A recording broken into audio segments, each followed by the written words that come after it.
You shall keep the feast of booths 7 days, when you have gathered in the produce from your threshing floor and your winepress. You shall rejoice in your feast, you and your son and your daughter, your male servant and your female servant, the Levite, the sojourner, the fatherless, and the widow who are within your towns. For 7 Principals, days you shall Secretary of keep the State feast Rubio, of the Lord National your God Security at the Advisor place Mike that the Waltz. Lord will choose, because the Lord your God will bless you in all your produce and in all the work of your hands, so that you will be altogether joyful. 3 times a year all your males shall appear before the Lord your God at the place that he will choose, at the feast of unleavened bread, at the feast of weeks, and at the feast of booths. They shall not appear before the Lord empty-handed. Every man shall give as he is able, according to the blessing of the Lord your God that he has given you. You shall appoint judges and officers in all your towns that the Lord your God is giving you, according to your tribes, and they shall judge the people with righteous judgment. You shall not pervert justice. You shall not show partiality, and you shall not accept a bribe, for a bribe blinds the eyes of the wise and subverts the cause of the righteous. Justice and only justice you shall follow, that you may live and inherit the land that the Lord your God is giving you. You shall not plant any tree as an Asherah beside the altar of the Lord your God that you shall make, and you shall not set up a pillar which the Lord your God hates. Chapter 17. You shall not sacrifice to the Lord your God an ox or a sheep in which is a blemish, any defect whatever, for that is an abomination to the Lord your God. If there is found among you within any of your towns that the Lord your God is giving you, a man or woman who does what is evil in the sight of the Lord your God, in transgressing his covenant, and has gone and served other gods and worshipped them, or the sun, or the moon, or any of the host of heaven, which I have forbidden, and it is told you, and you hear of it, then you shall inquire diligently, and if it is true and certain that such an abomination has been done in Israel, then you shall bring out to your gates that man or woman who has done this evil thing, and you shall stone that man or woman to death with stones. On the evidence of 2 witnesses, or of 3 witnesses, the one who is to die shall be put to death. A person shall not be put to death on the evidence of 1 witness. The hand of the witnesses shall be first against him to put him to death, and afterward the hand of all the people. So you shall purge the evil from your midst. If any case arises requiring decision between one kind of homicide and another, one kind of legal right and another, or one kind of assault and another, any case within your towns that is too difficult for you, then you shall arise and go up to the place that the Lord your God will choose. And you shall come to the Levitical priests and to the judge who is in office in those days, and you shall consult them, and they shall declare to you the decision. Then you shall do according to what they declare to you from that place that the Lord will choose. And you shall be careful to do according to all that they direct you, according to the instructions that they give you, and according to the decision which they pronounce to you, you shall do. You shall not turn aside from the verdict that they declare to you, either to the right hand or to the left. The man who acts presumptuously by not obeying the priest who stands to minister there before the Lord your God, or the judge, that man shall die. So you shall purge the evil from Israel, and all the people shall hear and fear, and not act presumptuously again. When you come to the land that the Lord your God is giving you, and you possess it and dwell in it, and then say, I will set a king over me like all the nations that are around me, you may indeed set a king over you whom the Lord your God will choose. One from among your brothers you shall set as king over you. You may not put a foreigner over you who is not your brother. Only he must not acquire many horses for himself, or cause the people to return to Egypt in order to acquire many horses, since the Lord has said to you, you shall never return that way again. And he shall not acquire many wives for himself, lest his heart turn away, nor shall he acquire for himself excessive silver and gold. And when he sits on the throne of his kingdom, he shall write for himself in a book a copy of this law, approved by the Levitical priests. And it shall be with him, and he shall read in it all the days of his life, that he may learn to fear the Lord his God by keeping all the words of this law and these statutes and doing them, that his heart may not be lifted up above his brothers, and that he may not turn aside from the commandment, either to the right hand or to the left, so that he may continue long in his kingdom, he and his children in Israel. Chapter 18. The Levitical priests, all the tribe of Levi, shall have no portion or inheritance with Israel. They shall eat the Lord's food offerings as their inheritance. They shall have no inheritance among their brothers. The Lord is their inheritance as he promised them. And this shall be the priest's due from the people, from those offering a sacrifice, whether an ox or a sheep. They shall give to the priest the shoulder and the 2 cheeks and the stomach.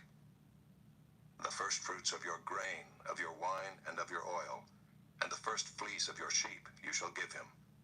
For the Lord your God has chosen him out of all your tribes to stand and minister in the name of the Lord, him and his sons for all time.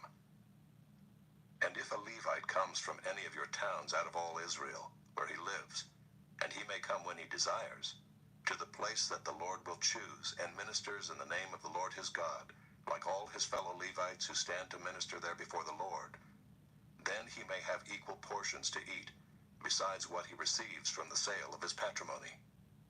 When you come into the land that the Lord your God is giving you, you shall not learn to follow the abominable practices of those nations. There shall not be found among you anyone who burns his son or his daughter as an offering, anyone who practices divination or tells fortunes, or interprets omens, or a sorcerer, or a charmer, or a medium, or a necromancer, or one who inquires of the dead. For whoever does these things is an abomination to the Lord. And because of these abominations, the Lord your God is driving them out before you. You shall be blameless before the Lord your God, for these nations which you are about to dispossess listen to fortune tellers and to diviners.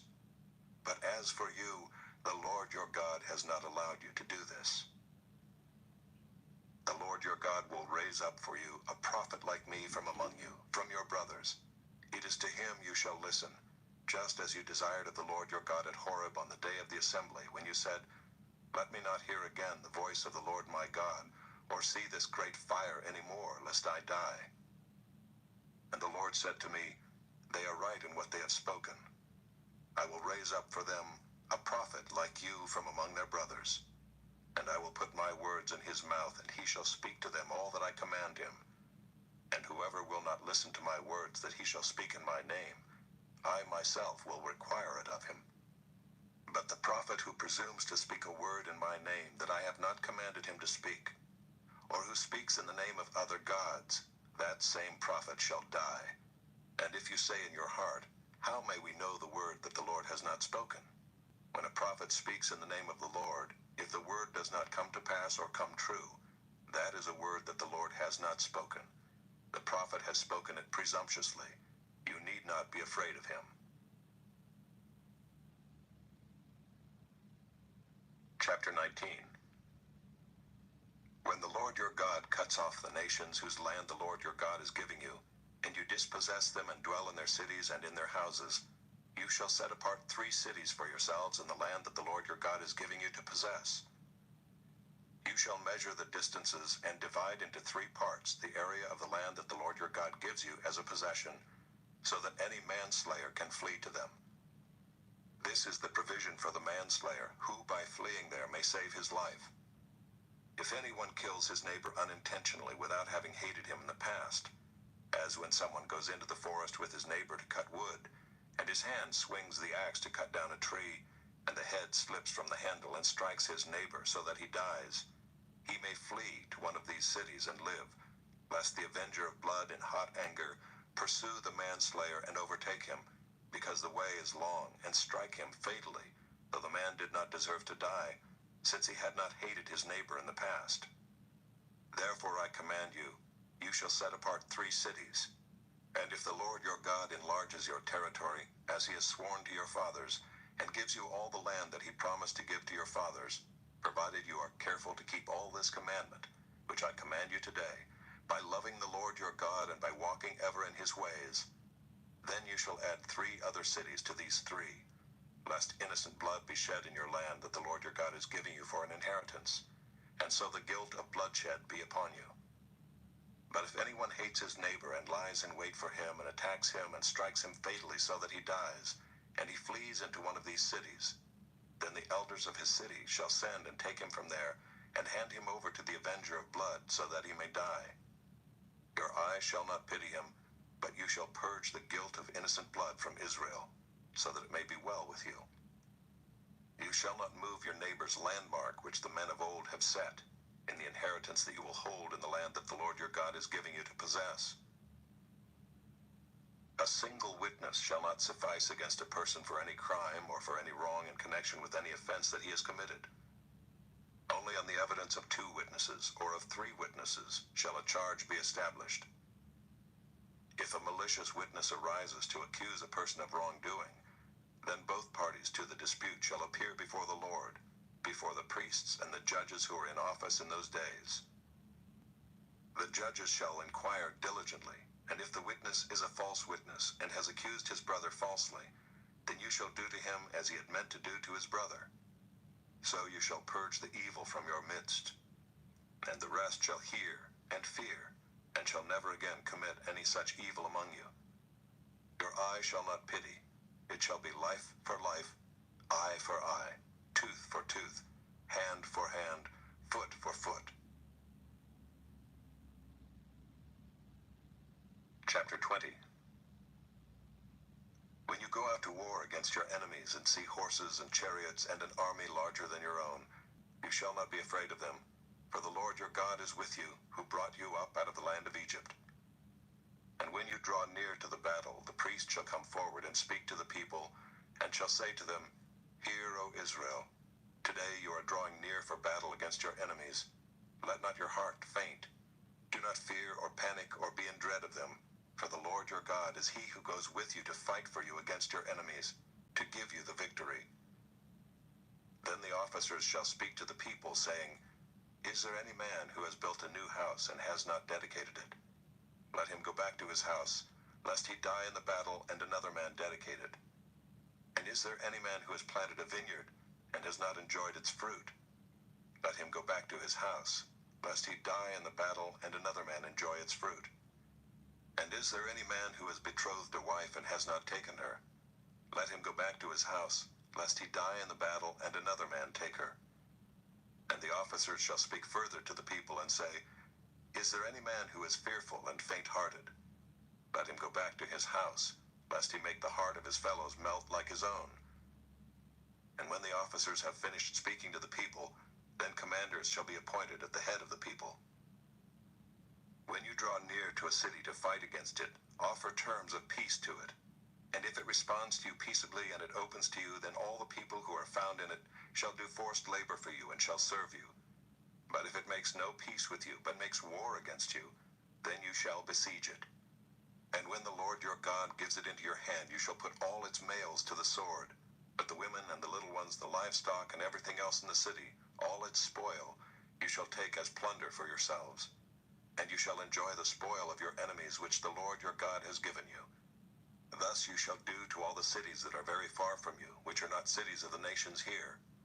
But in the cities of these peoples, that the Lord your God is giving you for an inheritance, you shall save alive nothing that breathes, but you shall devote them to complete destruction, the Hittites and the Amorites, the Canaanites and the Perizzites, the Hivites and the Jebusites, as the Lord your God has commanded, that they may not teach you to do according to all their abominable practices that they have done for their gods, and so you sin against the Lord your God.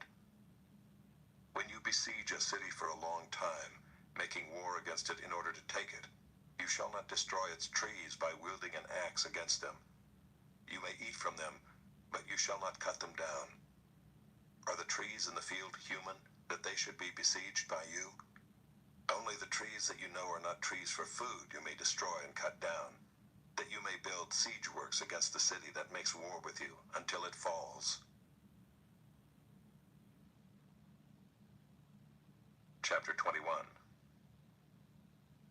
If in the land that the Lord your God is giving you to possess, someone is found slain, lying in the open country, and it is not known who killed him, then your elders and your judges shall come out, and they shall measure the distance to the surrounding cities. And the elders of the city that is nearest to the slain man shall take a heifer that has never been worked and that is not pulled in a yoke. And the elders of that city shall bring the heifer down to a valley with running water, which is neither plowed nor sown, and shall break the heifer's neck there in the valley. Then the priests, the sons of Levi, shall come forward, for the Lord your God has chosen them to minister to him, and to bless in the name of the Lord. And by their word every dispute and every assault shall be settled. And all the elders of that city nearest to the slain man shall wash their hands over the heifer whose neck was broken in the valley, and they shall testify, Our hands did not shed this blood, nor did our eyes see it shed. Accept atonement, O Lord, for your people Israel, whom you have redeemed, and do not set the guilt of innocent blood in the midst of your people Israel, so that their blood guilt be atoned for. So you shall purge the guilt of innocent blood from your midst, when you do what is right in the sight of the Lord. When you go out to war against your enemies, and the Lord your God gives them into your hand, and you take them captive, and you see among the captives a beautiful woman, and you desire to take her to be your wife, and you bring her home to your house, she shall shave her head and pare her nails. And she shall take off the clothes in which she was captured, and shall remain in your house, and lament her father and her mother a full month. After that you may go into her, and be her husband, and she shall be your wife. But if you no longer delight in her, you shall let her go where she wants. But you shall not sell her for money, nor shall you treat her as a slave, since you have humiliated her.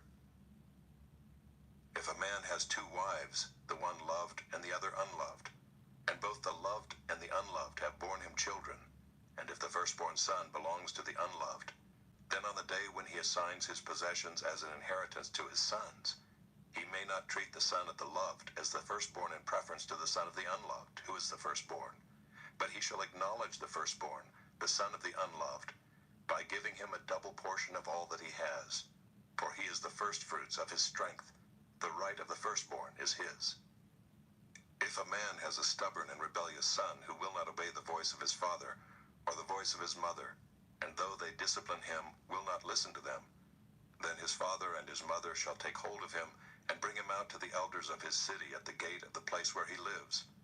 And they shall say to the elders of his city, This our son is stubborn and rebellious. He will not obey our voice. He is a glutton and a drunkard.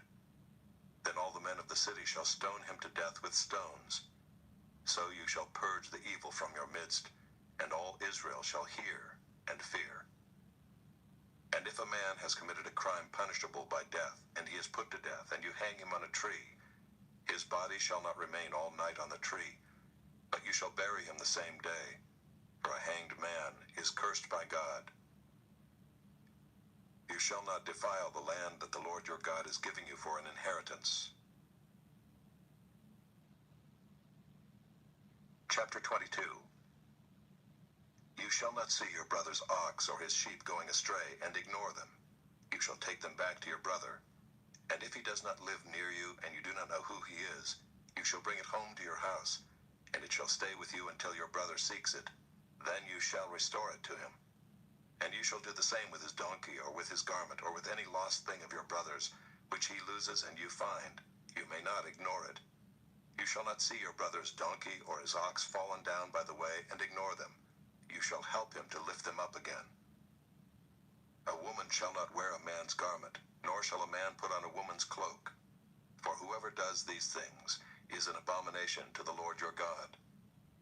If you come across a bird's nest in any tree or on the ground, with young ones or eggs, and the mother sitting on the young or on the eggs, you shall not take the mother with the young.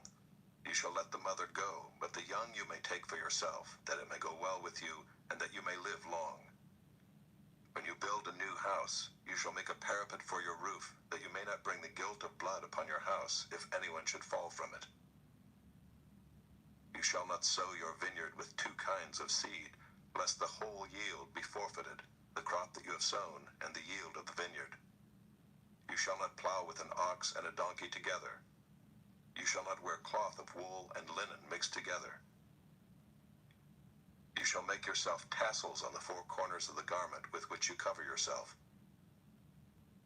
If any man takes a wife and goes into her and then hates her and accuses her of misconduct and brings a bad name upon her, saying, I took this woman, and when I came near her I did not find in her evidence of virginity, Then the father of the young woman and her mother shall take and bring out the evidence of her virginity to the elders of the city in the gate.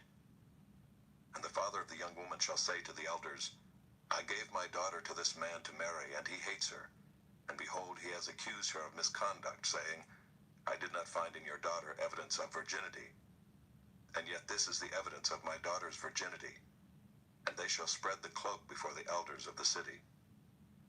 Then the elders of that city shall take the man and whip him, and they shall fine him 100 shekels of silver, and give them to the father of the young woman, because he has brought a bad name upon a virgin of Israel. And she shall be his wife. He may not divorce her all his days. But if the thing is true, that evidence of virginity was not found in the young woman, then they shall bring out the young woman to the door of her father's house, and the men of her city shall stone her to death with stones, because she has done an outrageous thing in Israel, by whoring in her father's house. So you shall purge the evil from your midst. If a man is found lying with the wife of another man, both of them shall die, the man who lay with the woman and the woman. So you shall purge the evil from Israel. If there is a betrothed virgin, and a man meets her in the city and lies with her, then you shall bring them both out to the gate of that city, and you shall stone them to death with stones, the young woman because she did not cry for help, though she was in the city, and the man because he violated his neighbor's wife. So you shall purge the evil from your midst. But if in the open country a man meets a young woman who is betrothed, and the man seizes her and lies with her, then only the man who lay with her shall die. But you shall do nothing to the young woman.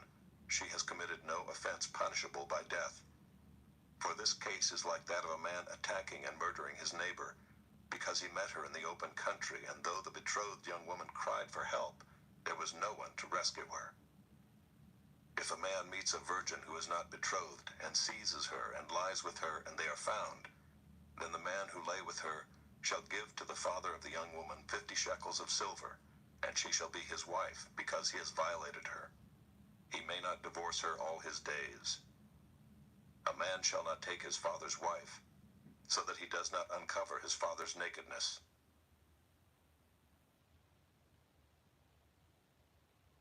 Chapter 23. No one whose testicles are crushed or whose male organ is cut off shall enter the assembly of the Lord. No one born of a forbidden union may enter the assembly of the Lord. Even to the 10th generation, none of his descendants may enter the assembly of the Lord. No Ammonite or Moabite may enter the assembly of the Lord. Even to the 10th generation, none of them may enter the assembly of the Lord forever, because they did not meet you with bread and with water on the way when you came out of Egypt, and because they hired against you Balaam the son of Beor, from Pethor of Mesopotamia, to curse you. But the Lord your God would not listen to Balaam.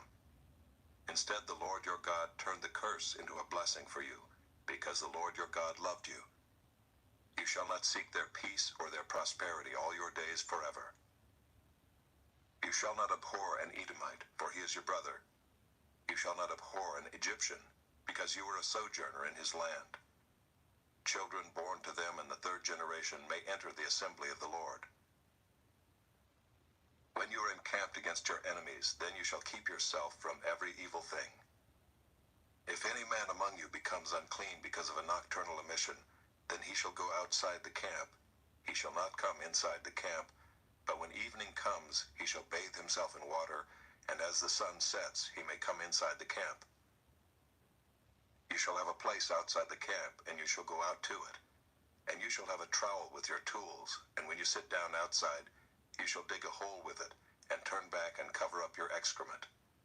Because the Lord your God walks in the midst of your camp, to deliver you and to give up your enemies before you. Therefore your camp must be holy, so that he may not see anything indecent among you and turn away from you. You shall not give up to his master a slave who has escaped from his master to you. He shall dwell with you in your midst, in the place that he shall choose within one of your towns, wherever it suits him. You shall not wrong him. None of the daughters of Israel shall be a cult prostitute, and none of the sons of Israel shall be a cult prostitute.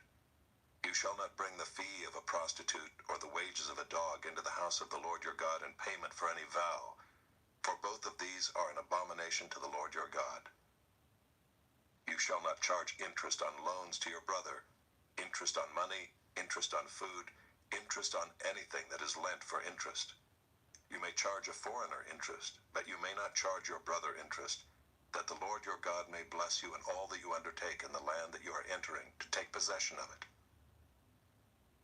If you make a vow to the Lord your God, you shall not delay fulfilling it, for the Lord your God will surely require it of you, and you will be guilty of sin. But if you refrain from vowing, you will not be guilty of sin.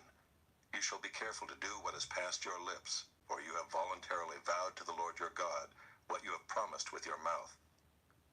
If you go into your neighbor's vineyard, you may eat your fill of grapes, as many as you wish, but you shall not put any in your bag.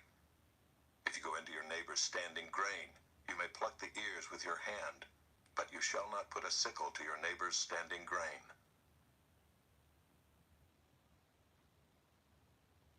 Chapter 24.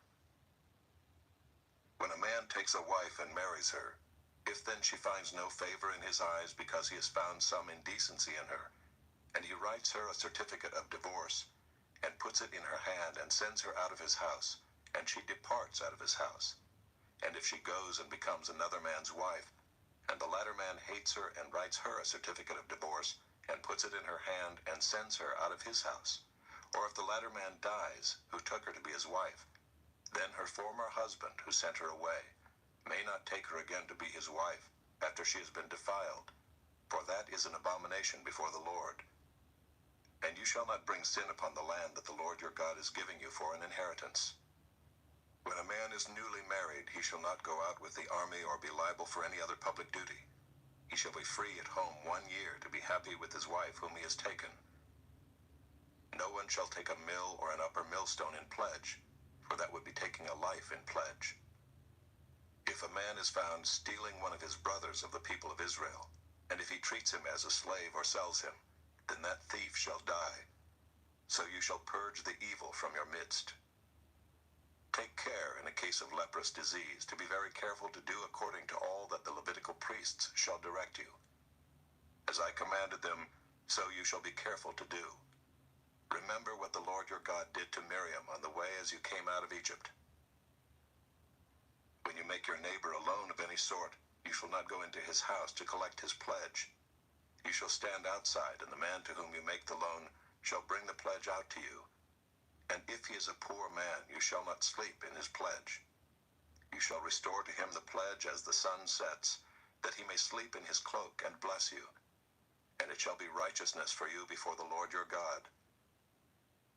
You shall not oppress a hired worker who is poor and needy, whether he is one of your brothers or one of the sojourners who are in your land within your towns. You shall give him his wages on the same day, before the sun sets, for he is poor and counts on it, lest he cry against you to the Lord and you be guilty of sin. Fathers shall not be put to death because of their children, nor shall children be put to death because of their fathers. Each one shall be put to death for his own sin. You shall not pervert the justice due to the sojourner or to the fatherless, or take a widow's garment in pledge. But you shall remember that you were a slave in Egypt, and the Lord your God redeemed you from there. Therefore I command you to do this. When you reap your harvest in your field, and forget a sheaf in the field, you shall not go back to get it. It shall be for the sojourner, the fatherless, and the widow, that the Lord your God may bless you in all the work of your hands. When you beat your olive trees, you shall not go over them again. It shall be for the sojourner, the fatherless, and the widow. When you gather the grapes of your vineyard, you shall not strip it afterward. It shall be for the sojourner, the fatherless, and the widow. You shall remember that you were a slave in the land of Egypt. Therefore I command you to do this.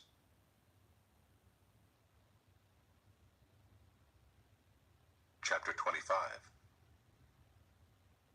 If there is a dispute between men, and they come into court, and the judges decide between them, acquitting the innocent and condemning the guilty, then if the guilty man deserves to be beaten, the judge shall cause him to lie down and be beaten in his presence with a number of stripes in proportion to his offense.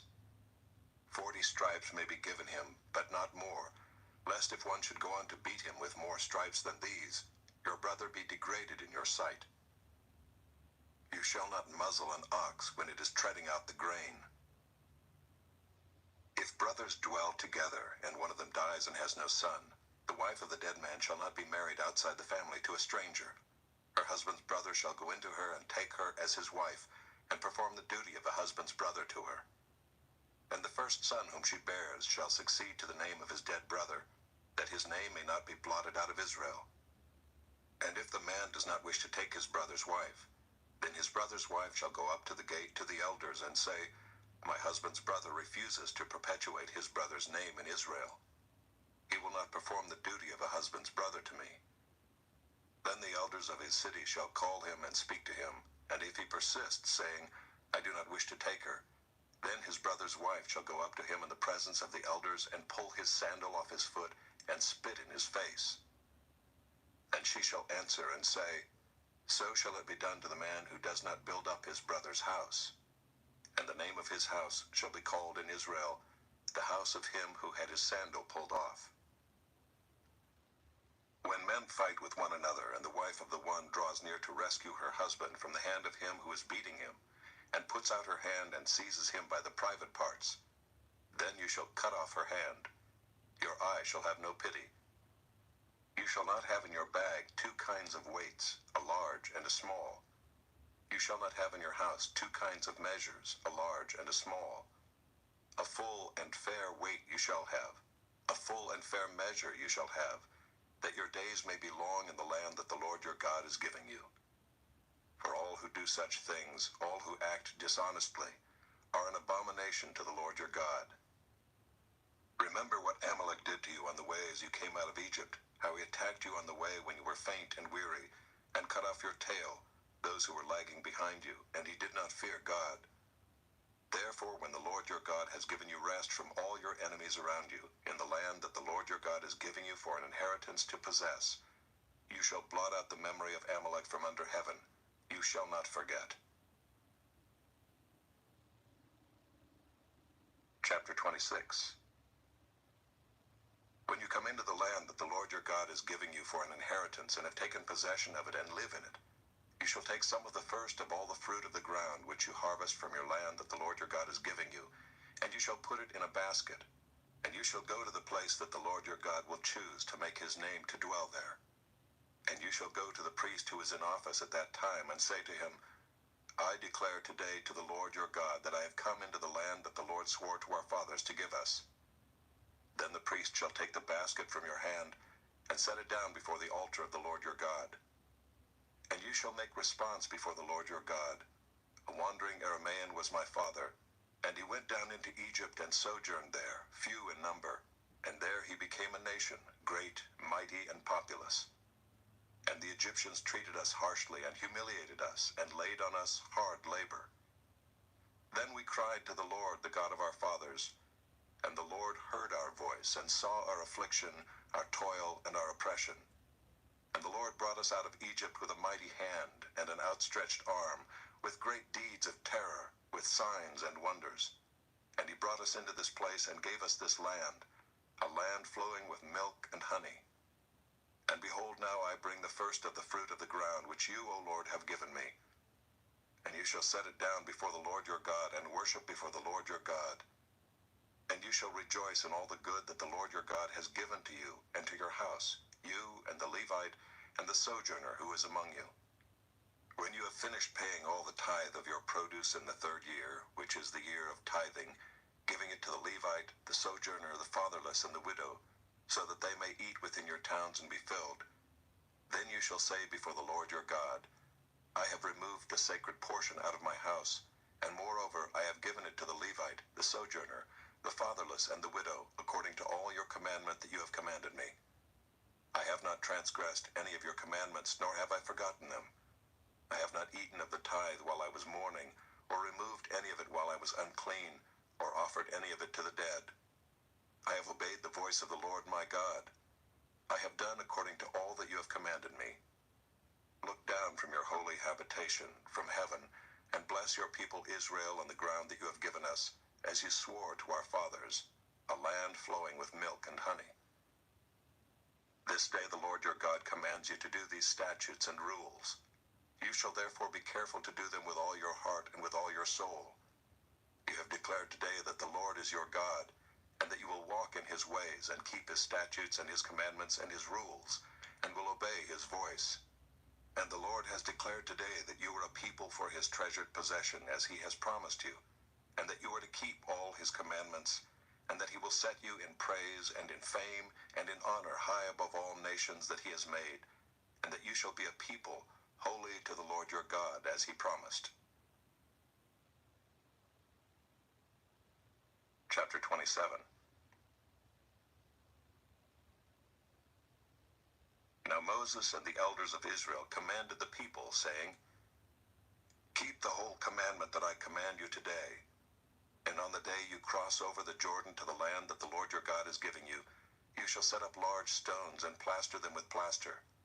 And you shall write on them all the words of this law, when you cross over to enter the land that the Lord your God is giving you, a land flowing with milk and honey, as the Lord, the God of your fathers, has promised you.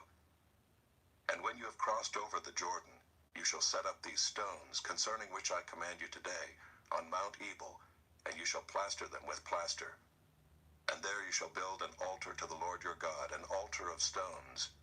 You shall wield no iron tool on them. You shall build an altar to the Lord your God of uncut stones.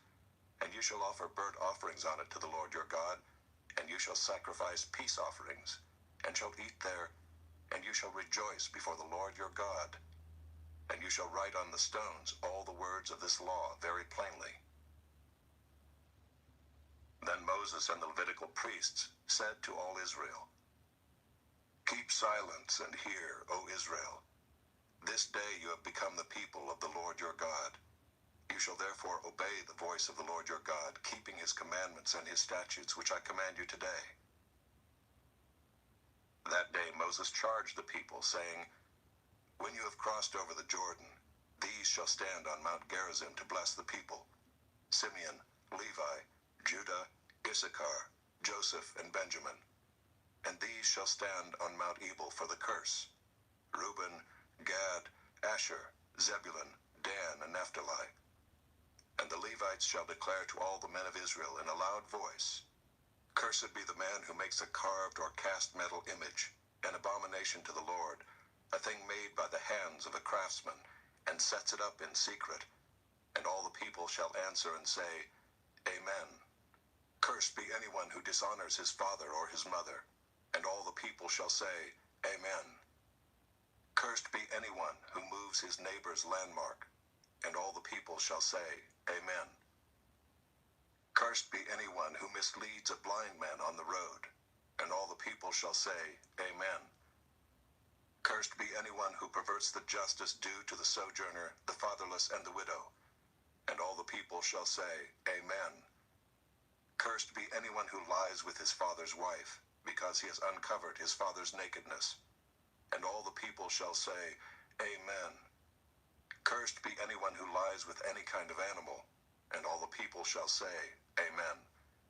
Cursed be anyone who lies with his sister, whether the daughter of his father or the daughter of his mother. And all the people shall say, Amen. Cursed be anyone who lies with his mother-in-law. And all the people shall say, Amen. Cursed be anyone who strikes down his neighbor in secret. And all the people shall say, Amen. Cursed be anyone who takes a bribe to shed innocent blood. And all the people shall say, Amen. Cursed be anyone who does not confirm the words of this law by doing them. And all the people shall say, Amen.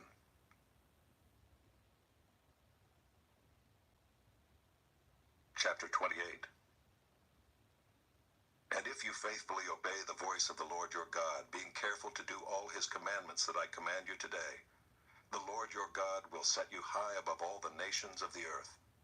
And all these blessings shall come upon you and overtake you, if you obey the voice of the Lord your God. Blessed shall you be in the city, and blessed shall you be in the field. Blessed shall be the fruit of your womb, and the fruit of your ground, and the fruit of your cattle, the increase of your herds, and the young of your flock. Blessed shall be your basket and your kneading bowl. Blessed shall you be when you come in, and blessed shall you be when you go out. The Lord will cause your enemies who rise against you to be defeated before you. They shall come out against you one way and flee before you 7 ways. The Lord will command the blessing on you in your barns and in all that you undertake. And he will bless you in the land that the Lord your God is giving you. The Lord will establish you as a people holy to himself, as he has sworn to you, if you keep the commandments of the Lord your God and walk in his ways. And all the peoples of the earth shall see that you are called by the name of the Lord, and they shall be afraid of you. And the Lord will make you abound in prosperity, in the fruit of your womb, and in the fruit of your livestock, and in the fruit of your ground, within the land that the Lord swore to your fathers to give you. The Lord will open to you his good treasury, the heavens, to give the rain to your land in its season, and to bless all the work of your hands. And you shall lend to many nations, but you shall not borrow. And the Lord will make you the head and not the tail, and you shall only go up and not down, if you obey the commandments of the Lord your God, which I command you today, being careful to do them.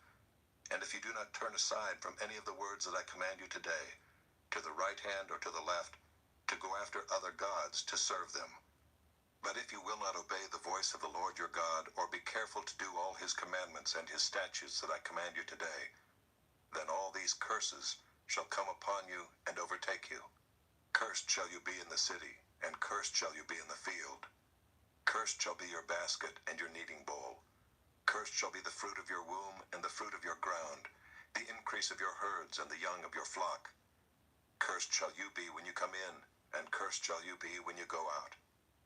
The Lord will send on you curses, confusion, and frustration in all that you undertake to do, until you are destroyed and perish quickly on account of the evil of your deeds, because you have forsaken me. The Lord will make the pestilence stick to you until he has consumed you off the land that you are entering to take possession of it. The Lord will strike you with wasting disease and with fever, inflammation and fiery heat, and with drought, and with blight, and with mildew. They shall pursue you until you perish, and the heavens over your head shall be bronze, and the earth under you shall be iron. The Lord will make the rain of your land powder. From heaven dust shall come down on you until you are destroyed. The Lord will cause you to be defeated before your enemies. You shall go out one way against them and flee 7 ways before them. And you shall be a horror to all the kingdoms of the earth. And your dead body shall be food for all birds of the air and for beasts of the earth, and there shall be no one to frighten them away. The Lord will strike you with the boils of Egypt, and with tumors and scabs and itch, of which you cannot be healed. The Lord will strike you with madness and blindness and confusion of mind, and you shall grope at noonday, as the blind grope in darkness, and you shall not prosper in your ways. And you shall be only oppressed and robbed continually, and there shall be no one to help you. You shall betroth a wife, but another man shall ravish her. You shall build a house, but you shall not dwell in it. You shall plant a vineyard, but you shall not enjoy its fruit. Your ox shall be slaughtered before your eyes, but you shall not eat any of it. Your donkey shall be seized before your face, but shall not be restored to you. Your sheep will be given to your enemies, but there shall be no one to help you. Your sons and your daughters shall be given to another people, while your eyes look on and fail with longing for them all day long, but you shall be helpless. A nation that you have not known shall eat up the fruit of your ground and of all your labors, and you shall be only oppressed and crushed continually, so that you are driven mad by the sights that your eyes see. The Lord will strike you on the knees and on the legs with grievous boils of which you cannot be healed, from the sole of your foot to the crown of your head. The Lord will bring you and your king whom you set over you to a nation that neither you nor your fathers have known. And there you shall serve other gods of wood and stone, and you shall become a horror, a proverb, and a byword among all the peoples where the Lord will lead you away. You shall carry much seed into the field, and shall gather in little, for the locust shall consume it. You shall plant vineyards and dress them, but you shall neither drink of the wine nor gather the grapes, for the worm shall eat them. You shall have olive trees throughout all your territory, but you shall not anoint yourself with the oil, for your olives shall drop off. You shall father sons and daughters, but they shall not be yours, for they shall go into captivity. The cricket shall possess all your trees and the fruit of your ground. The sojourner who is among you shall rise higher and higher above you, and you shall come down lower and lower. He shall lend to you, and you shall not lend to him. He shall be the head, and you shall be the tail. All these curses shall come upon you and pursue you and overtake you till you are destroyed, because you did not obey the voice of the Lord your God to keep his commandments and his statutes that he commanded you. They shall be a sign and a wonder against you and your offspring forever. Because you did not serve the Lord your God with joyfulness and gladness of heart, because of the abundance of all things, therefore you shall serve your enemies whom the Lord will send against you, in hunger and thirst, in nakedness, and lacking everything. And he will put a yoke of iron on your neck until he has destroyed you. The Lord will bring a nation against you from far away, from the end of the earth, swooping down like the eagle, a nation whose language you do not understand, a hard-faced nation, who shall not respect the old or show mercy to the young. It shall eat the offspring of your cattle and the fruit of your ground until you are destroyed. It also shall not leave you grain, wine, or oil, the increase of your herds, or the young of your flock, until they have caused you to perish. They shall besiege you in all your towns, until your high and fortified walls, in which you trusted, come down throughout all your land. And they shall besiege you in all your towns throughout all your land, which the Lord your God has given you. And you shall eat the fruit of your womb, the flesh of your sons and daughters, whom the Lord your God has given you, in the siege and in the distress with which your enemies shall distress you.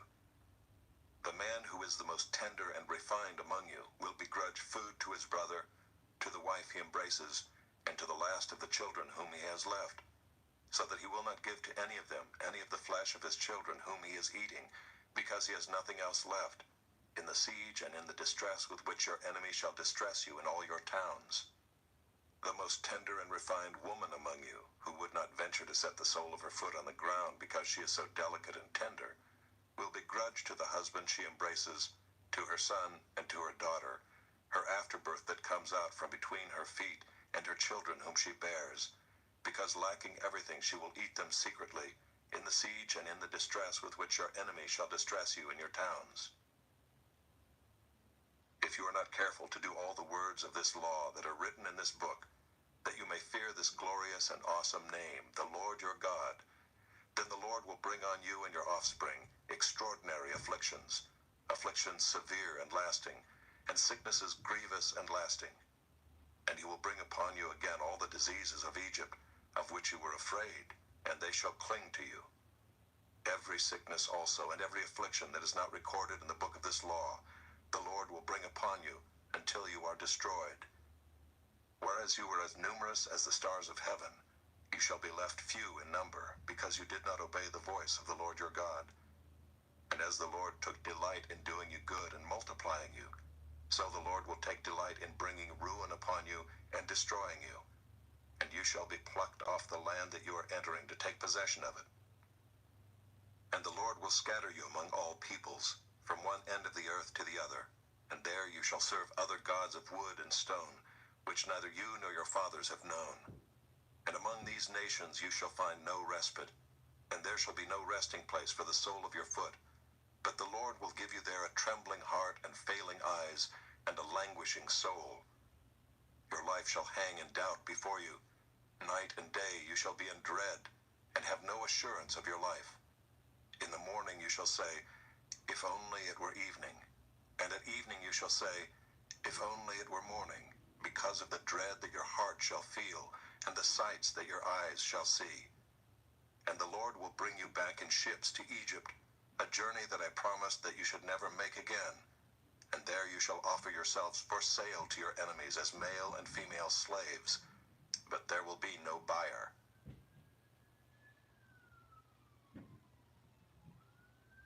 Chapter 29. These are the words of the covenant that the Lord commanded Moses to make with the people of Israel in the land of Moab, besides the covenant that he had made with them at Horeb. And Moses summoned all Israel and said to them, you have seen all that the Lord did before your eyes in the land of Egypt, to Pharaoh and to all his servants and to all his land, the great trials that your eyes saw, the signs and those great wonders. But to this day the Lord has not given you a heart to understand, or eyes to see, or ears to hear.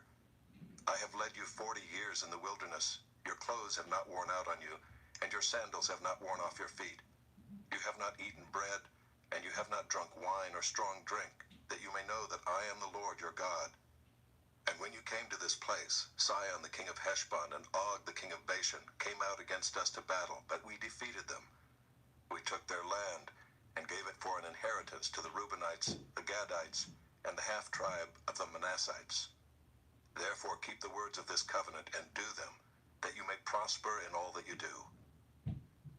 You are standing today, all of you, before the Lord your God, the heads of your tribes, your elders and your officers, all the men of Israel, your little ones, your wives, and the sojourner who is in your camp, from the one who chops your wood to the one who draws your water, so that you may enter into the sworn covenant of the Lord your God, which the Lord your God is making with you today, that he may establish you today as his people, and that he may be your God as he promised.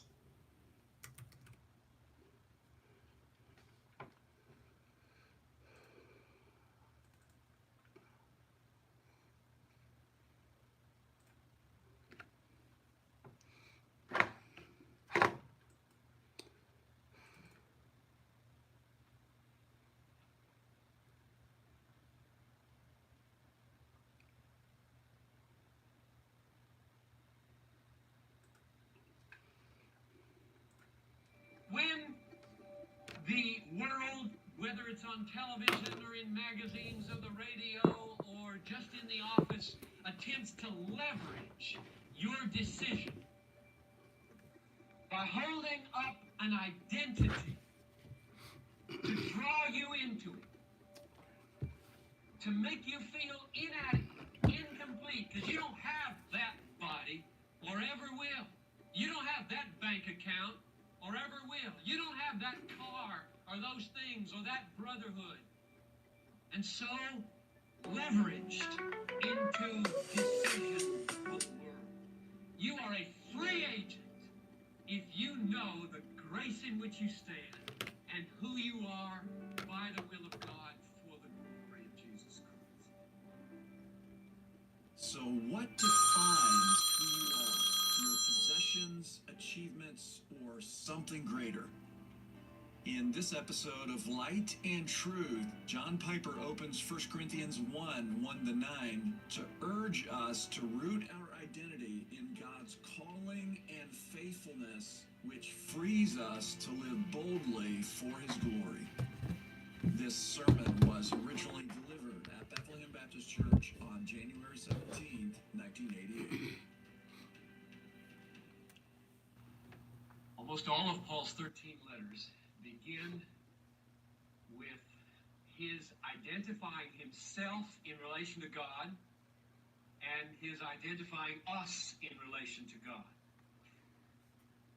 That's very different from what you'll see on television. The automobile commercials on television will want you to identify yourself and define yourself and get your meaning in relationship to a thing. The beer commercials will want you to think of yourself and define yourself in relationship to a brotherhood at the pub or the cafe. The life insurance commercials will want you to define yourself and get your meaning as you think about the deep and significant meaning of your family. And they'll show these moody shots about little baby being born and graduating from high school and getting married and having their first home. And all the soaps and deodorants and foods will want you to think of yourself in terms of your body and get your meaning by whether you fit that mold or could. The Bible is very different.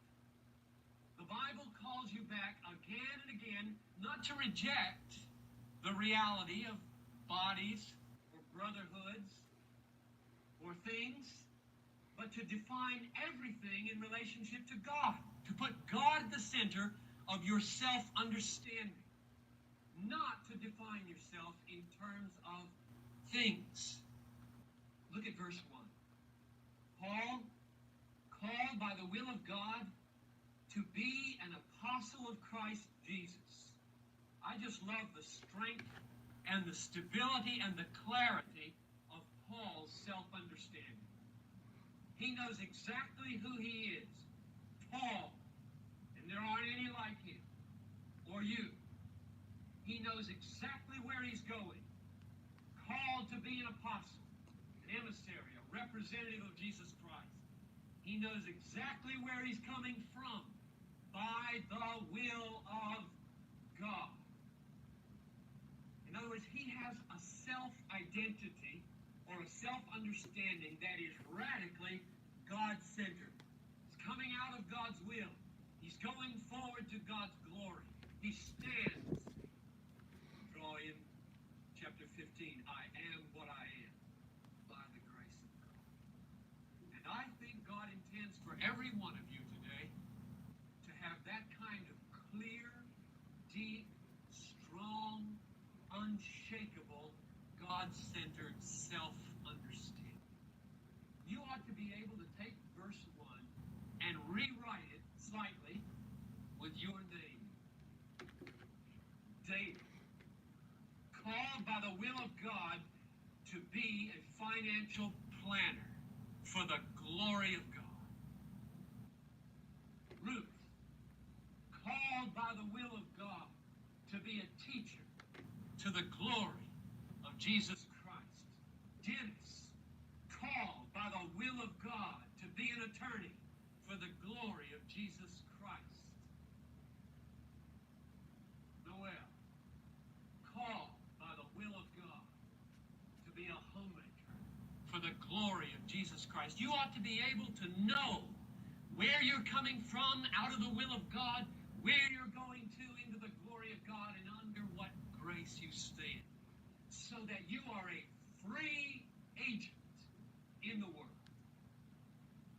So that when the world, whether it's on television or in magazines or the radio or just in the office, attempts to leverage your decision by holding up an identity to draw you into it, to make you feel inadequate, incomplete, because you don't have that body or ever will. You don't have that bank account or ever will. You don't have that car or those things or that brotherhood. And so, leveraged into decision for the world. You are a free agent So Joshua if you know the grace in which you stand and who you are by the will of God for the glory of Jesus Christ. That's the kind of self-understanding at the center of your being that God wants you to be. God-centered and saturated with Scripture. And there are two questions this morning that I think if I could answer with you would cause your roots, the roots of your God-centered self-understanding, to go down. That's all I have time to do in these few verses. I'm only going to look at 3 verses with you. The two questions are these. What happened in the past to make you a Christian? with their villages. Okay. This is the inheritance of the tribe of the people of Asher according to their clans. These cities with their villages. The 6th lot. Question number 1. What happened in the past to make you a Christian? Verse 2, 3. To the church of God, which is at Corinth, to those sanctified in Jesus Christ, called to be saints, together with all those who in every place call upon the name of our Lord Jesus Christ, both their Lord and ours. Now, do you see 3 things in there that happened in the past to make these people Christians? Number 1, they were sanctified in Christ Jesus. Number 2, they were called to be saints. Number 3, they called upon the name of the Lord Jesus. So let's think about those 3 for just a moment and how they relate to each other. And we'll start with this term, sanctified in Christ Anak and its Jesus. villages. Now, most of you Megiddo and its who are villages. biblically The 3rd is oriented Naphath. think of that big religious word as a reference to a lifelong process, right? It begins at conversion, and then it is progressive unto the day of Christ, or the day of your death, and perfection happens. So that we're imperfect and on the road and becoming more like Christ. That's what sanctification means in 1 Thessalonians 5:23, Romans 6:19, 1 Peter 1:15. That's biblical teaching. It's progressive. That's not what this verse says, nor what this verse means. This For the verse message treats today, keep in mind sanctification as something that we are past able to take God's and word to decisive. people around the world who are hungry for To the biblical Church of truth God, because of your to support. those To express who your are support for the work we're sanctified. doing, contact us today. You can mail your tax-deductible gift to Grace to You, P.O. Box 4000, Panorama City, California. Not who are being sanctified. Now, the way you ought to approach things like this when you read the Bible is not to take this verse and say, well, it can't mean that. We'll have to plug it into those other verses and twist it around and make it mean something different. What you rather should say is, well, let's let this stand and see how they fit together. What this verse says, I think you could say right off the bat, is beneath and behind the process, the lifelong process of sanctification, beneath and behind that, there is and has been in every believer's life a decisive break with sin and unbelief and a decisive declaration of allegiance toward a new Lord, so that you call upon Him now rather than calling upon all the other allegiances in life. So that there is a decisive break, and that's what I would call sanctification in this verse. If you ask how these two relate together, that is, how does a decisive sanctification in the past relate to a process of sanctification, the best answer would be just to read on and to let the next two terms in the verse define this sanctification for us. There are two terms. One is what God does, one is what we do. God calls, then in response, we call. Let's read it again and I'll point those out. To those who are sanctified in Christ Jesus, and then I would insert the little phrase, that is, to those who are called to be saints. That's what God does. He calls. Together, with all those who in every place call upon the name of our Lord Jesus. That's what we do. So, the decisive act of sanctification in the past is two things. God called you to be a saint. He called you decisively to sainthood, and then you decisively broke off your old lordships and began to call upon the name of the Lord Jesus, a new God, a new leader, a new guide, a new source of treasure and pleasure in your life. So the answer to our first question, what happened in the past to make you a Christian, is the call of God upon you, your call upon Him, which makes up a decisive setting apart for sanctification. Now, before we ask the second question, what will happen in the future to keep you a Christian, I want to focus on a word in what we've been talking about, namely call. God's call. It's crucial that we zero in on this to understand it more fully. The reason I think it's crucial is because this word call is picked up 3 other times in this chapter. I think it is the central focus of the chapter. Verse 9, verse 24, verse 26, we're going to look at these in just a minute. If you don't know what it means to be called by God, then you don't know how you became a Christian. You know, I really believe there are a lot of Christians who, when they testify as to what has happened, they get it all wrong, though they're really Christians. God is so gracious to us. He doesn't require a perfect understanding of what's going on in our spiritual life for it to be real. The understanding can lag way behind the heart in the reality of your relationship with God. Thank goodness, because I'm sure we all are wrong on some things. We're always looking through a glass darkly in this age. But the better we can understand what has happened to us, the more glory we'll give to God, the more stable we will be in the face of false doctrine and temptation. So I want to focus in on this term call with you. Let's go to verse 9 first of all. What does verse 9 tell us about the call of God? God is faithful, by whom you were called into the fellowship of his Son, Jesus Christ our Lord. So what you learn in that verse is the target or the goal of the call. He's calling you out of alienation from the Son, which is death and destruction, into fellowship with the Son, which is life and glory. But what is the call? What happened when you were called? What's the dynamic between you and God in that moment that could be called your call?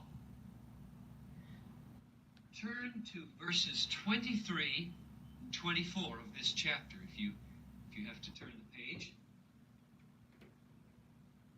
Listen and ask the question, what is the call of God, as I read these two verses.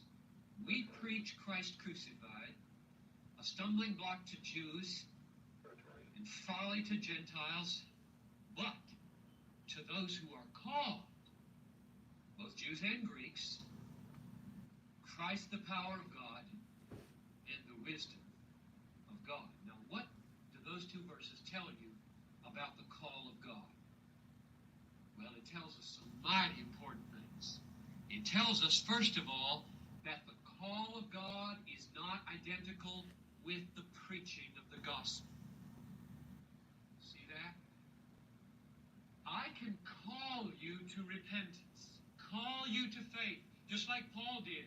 Billy Graham can call 8 million people to faith at one time. But what happens when I do that? Paul does that, Billy Graham does that. You do that in witness. Some people say, it's hard. I stumble over that. Others say, that's ridiculous. That's foolishness. But some say, this is the very power and wisdom of God. Now, who are they? Who responds to the gospel like that when it's preached? The call. That's what it says. We preach Christ crucified, a stumbling block to Jews, folly to Gentiles, but among those Jews and Gentiles there are some who are called. And the call is not my preaching. Because I preach to everybody. I call everybody. Billy Graham calls everybody. We should call everybody. But God doesn't call everybody. Because those whom God calls are changed.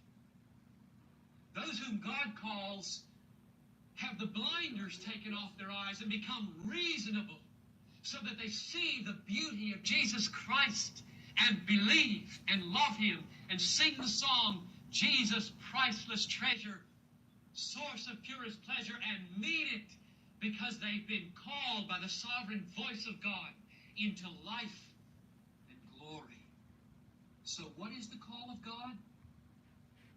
It is something that happens by the work and word and spirit of God in preaching, through your witness,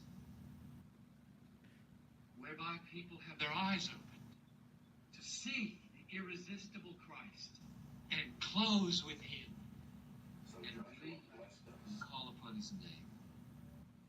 Someone might say, why is this important to talk about?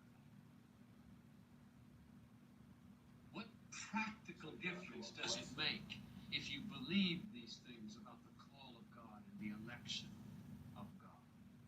There are so many people, it just blows my mind, who hear about these things and think that they are just academic topics to be discussed by theologians who can't agree with them, in whose lives these grand, central biblical truths that turn up over and over and over again are irrelevant to their lives. Let me try to show you why believing in the effectual call of God in your life China dominates the global economy because it embraces what America fears most, real labor. While the West 26 to 31 and say, consider your calling. Paul does not commend impractical and irrelevant considerations. He says, consider your calling. And if you ask why, verse 29 would give you the first answer. So that no human being might boast in the presence of God. This doctrine is intended to humble us and guard us from boasting in the presence of God. Or negatively in verse 31, or positively in verse 31, let him who boasts, boast in the Lord. This doctrine of God's call and election is intended to make us boast in God and not in our helpless selves. But we'll save that for 2 weeks. The practical meaning of the call of God this morning comes from considering this question. What will happen in the future to keep you a Christian? That's the second question. What will happen in the future to keep you a Christian? Well, let me ask it like this. How do you know that the faith you have this morning, you're going to have in 10 years? 10 days, or tomorrow morning when you wake up. How do you know you won't wake up an unbeliever tomorrow? Your security lies not in the fact that God will save you, even if you stop believing. He won't. Your security lies in the fact that God will keep you believing.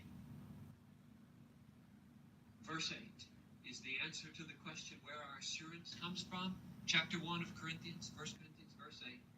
Christ, that is the one from whom we're waiting for from heaven, Christ will sustain you. It means make you firm in faith and hope. Hold you. He will sustain you to the end, guiltless on the day of our Lord Jesus Christ. Now, do you see what that says? Your assurance, if it is biblical and real, is not the assurance that he will save you if you stop believing. He won't. You will simply prove that your faith was vain. According to chapter 15, verse 1. He is going to give you assurance this morning by promising you in verse 8 that he will keep you believing. He will keep you firm in faith, steadfast to the end. That's the promise that's so practical when you wake up in the morning, when you question at night whether you'll have the strength to keep on believing in God for all your life long under all the persecutions and disappointments that you're going to experience. What's the basis of that promise? Verse 9, first phrase. That's the basis of the promise. But wait a minute. Why?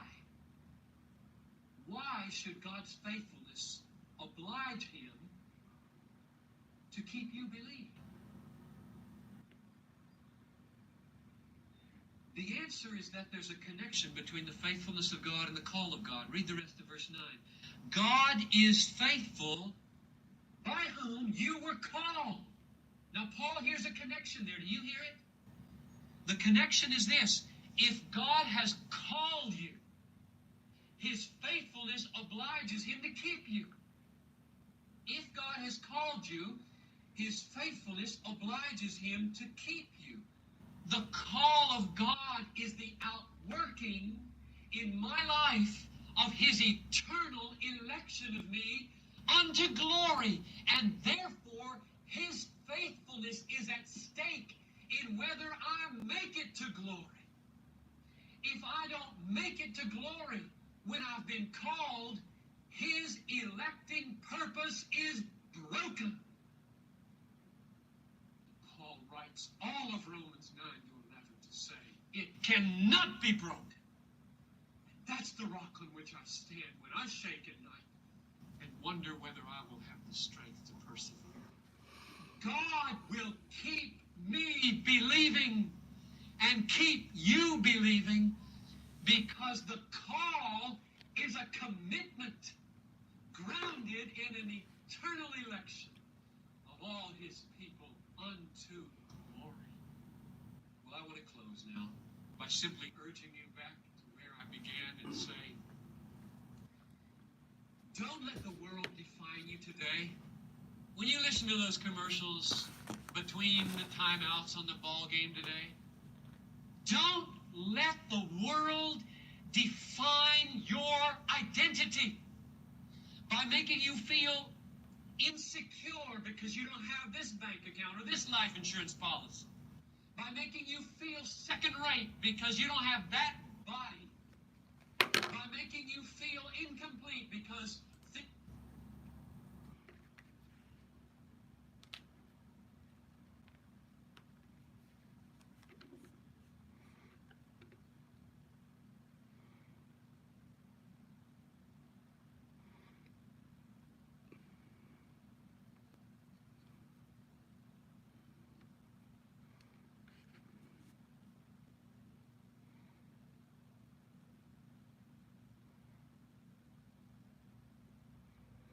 Good morning. Today is April 16th, 2025, and I want us to guarantee that no person is mistreated and guarantee that the person who needs the most help gets the most constructive help. Guarantee that no person on the planet is mistreated and guarantee that the person who needs the most help gets the most constructive help. Be good and don't hurt nobody. All right. We good. We are good. Shut her down. Shut her down.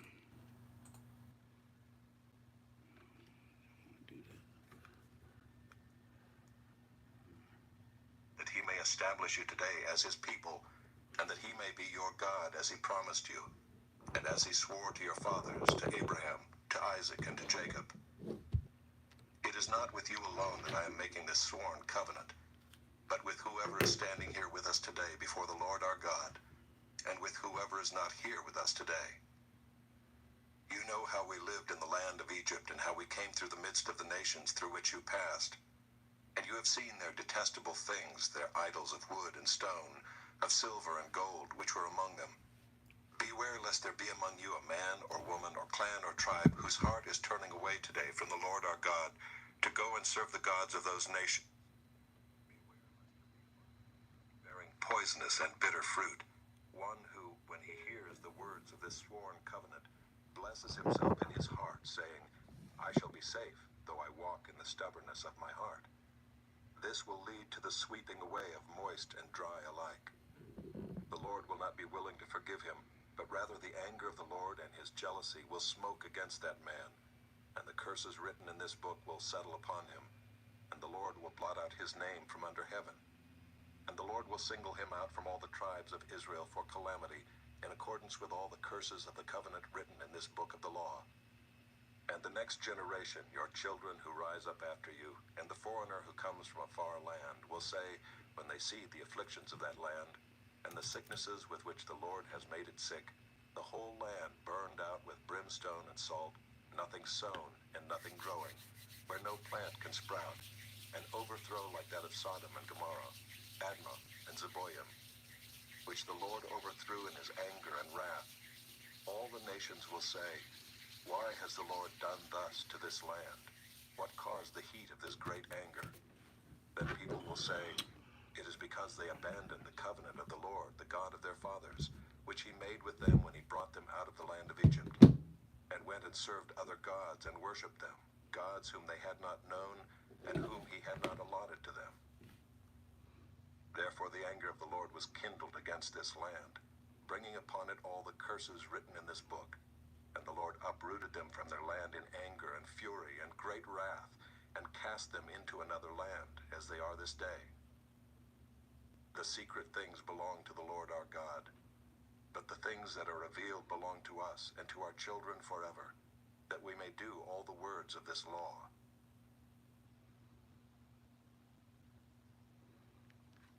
Chapter 30. And when all these things come upon you, the blessing and the curse which I have set before you, and you call them to mind among all the nations where the Lord your God has driven you, and return to the Lord your God, you and your children, and obey his voice in all that I command you today, with all your heart and with all your soul, then the Lord your God will restore your fortunes and have mercy on you, and he will gather you again from all the peoples where the Lord your God has scattered you. If your outcasts are in the uttermost parts of heaven, from there the Lord your God will gather you, and from there he will take you. And the Lord your God will bring you into the land that your fathers possessed, that you may possess it. And he will make you more prosperous and numerous than your fathers. And the Lord your God will circumcise your heart and the heart of your offspring, so that you will love the Lord your God with all your heart and with all your soul, that you may live. And the Lord your God will put all these curses on your foes and enemies who persecuted you.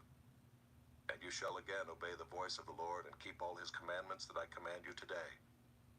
The Lord your God will make you abundantly prosperous in all the work of your hand, in the fruit of your womb, and in the fruit of your cattle, and in the fruit of your ground.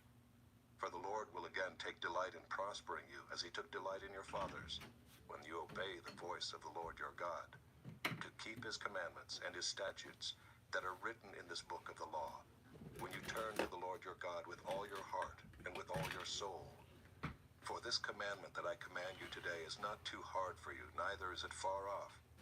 It is not in heaven that you should say, who will ascend to heaven for us and bring it to us, that we may hear it and do it? Neither is it beyond the sea that you should say, who will go over the sea for us and bring it to us, that we may hear it and do it? But the word is very near you. It is in your mouth and in your heart, so that you can do it. See, I have set before you today life and good, death and evil. If you obey the commandments of the Lord your God that I command you today, by loving the Lord your God, by walking in his ways, and by keeping his commandments and his statutes and his rules, then you shall live and multiply, and the Lord your God will bless you in the land that you are entering to take possession of it. But if your heart turns away, and you will not hear, but are drawn away to worship other gods and serve them, I declare to you today that you shall surely perish. You shall not live long in the land that you're going over the Jordan to enter and possess. I call heaven and earth to witness against you today, that I have set before you life and death, blessing and curse. Therefore, choose life, that you and your offspring may live, loving the Lord your God, obeying his voice and holding fast to him. For he is your life and length of days, that you may dwell in the land that the Lord swore to your fathers, to Abraham, to Isaac, and to Jacob, to give them.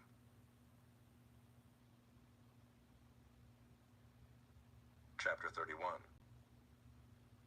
So Moses continued to speak these words to all Israel. And he said to them, I am 120 years old today. I am no longer able to go out and come in. The Lord has said to me, you shall not go over this Jordan. The Lord your God himself will go over before you. He will destroy these nations before you, so that you shall dispossess them, and Joshua will go over at your head as the Lord has spoken. And the Lord will do to them as he did to Sihon and Og, the kings of the Amorites, and to their land when he destroyed them. And the Lord will give them over to you, and you shall do to them according to the whole commandment that I have commanded you. Be strong and courageous. Do not fear or be in dread of them, for it is the Lord your God who goes with you. He will not leave you or forsake you. Then Moses summoned Joshua and said to him in the sight of all Israel, be strong and courageous, for you shall go with this people into the land that the Lord has sworn to their fathers to give them, and you shall put them in possession of it. It is the Lord who goes before you. He will be with you. He will not leave you or forsake you. Do not fear or be dismayed.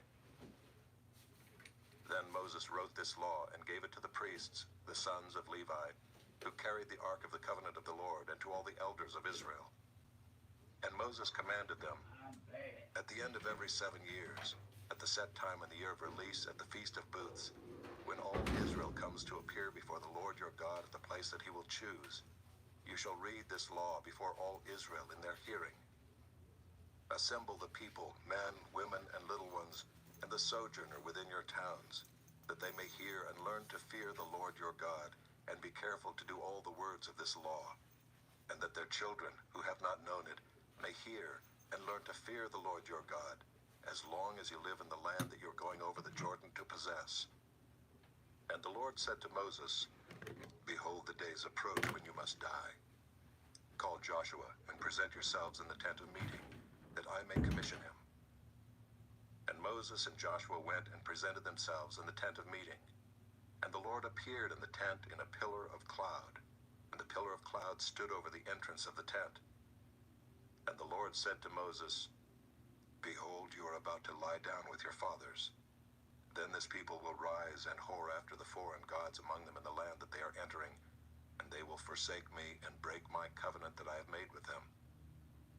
Then my anger will be kindled against them in that day, and I will forsake them and hide my face from them, and they will be devoured. And many evils and troubles will come upon them, so that they will say in that day, Have not these evils come upon us because our God is not among us? And I will surely hide my face in that day, because of all the evil that they have done, because they have turned to other gods. Now therefore write this song and teach it to the people of Israel. Put it in their mouths, that this song may be a witness for me against the people of Israel. For when I have brought them into the land flowing with milk and honey, which I swore to give to their fathers, and they have eaten and are full and grown fat, they will turn to other gods and serve them, and despise me and break my covenant. And when many evils and troubles have come upon them, this song shall confront them as a witness, for it will live unforgotten in the mouths of their offspring. For I know what they are inclined to do even today, before I have brought them into the land that I swore to give. So Moses wrote this song the same day and taught it to the people of Israel. And the Lord commissioned Joshua the son of Nun and said, Be strong and courageous, for you shall bring the people of Israel into the land that I swore to give them. I will be with you. When Moses had finished writing the words of this law in a book to the very end, Moses commanded the Levites who carried the ark of the covenant of the Lord, Take this book of the law and put it by the side of the ark of the covenant of the Lord your God, that it may be there for a witness against you. For I know how rebellious and stubborn you are. Behold, even today, while I am yet alive with you, you have been rebellious against the Lord. How much more after my death? Assemble to me all the elders of your tribes and your officers, that I may speak these words in their ears, and call heaven and earth to witness against them. For I know that after my death you will surely act corruptly and turn aside from the way that I have commanded you. And in the days to come evil will befall you, because you will do what is evil in the sight of the Lord, provoking him to anger through the work of your hands. Then Moses spoke the words of this song until they were finished in the ears of all the assembly of Israel. Chapter 32. Give ear, O heavens, and I will speak, and let the earth hear the words of my mouth. May my teaching drop as the rain, my speech distill as the dew, like gentle rain upon the tender grass and like showers upon the herb. For I will proclaim the name of the Lord, ascribe greatness to our God. The rock, his work, is perfect, for all his ways are justice. A God of faithfulness and without iniquity, just and upright is he. They have dealt corruptly with him. They are no longer his children, because they are blemished. They are a crooked and twisted generation. Do you thus repay the Lord, you foolish and senseless people? Is not he your Father who created you, who made you and established you? Remember the days of old, consider the years of many generations. Ask your father and he will show you, your elders and they will tell you. When the Most High gave to the nations their inheritance, when he divided mankind, he fixed the borders of the peoples according to the number of the sons of God. But the Lord's portion is his people, Jacob his allotted heritage. He found him in a desert land, and in the howling waste of the wilderness. He encircled him, he cared for him, he kept him as the apple of his eye. Like an eagle that stirs up its nest, that flutters over its young, spreading out its wings, catching them, bearing them on its pinions. The Lord alone guided him. No foreign god was with him. He made him ride on the high places of the land, and he ate the produce of the field. And he suckled him with honey out of the rock, and oil out of the flinty rock. Curds from the herd, and milk from the flock, with fat of lambs, rams of Bashan, and goats, with the very finest of the wheat. And you drank foaming wine, made from the blood of the grape. But Jeshurun grew fat and kicked. You grew fat, stout, and sleek. Then he forsook God who made him, and scoffed at the rock of his salvation. They stirred him to jealousy with strange gods. With abominations they provoked him to anger. They sacrificed to demons that were no gods, to gods they had never known, to new gods that had come recently, whom your fathers had never dreaded. You were unmindful of the rock that bore you, and you forgot the God who gave you birth. The Lord saw it and spurned them because of the provocation of his sons and his daughters. And he said, I will hide my face from them.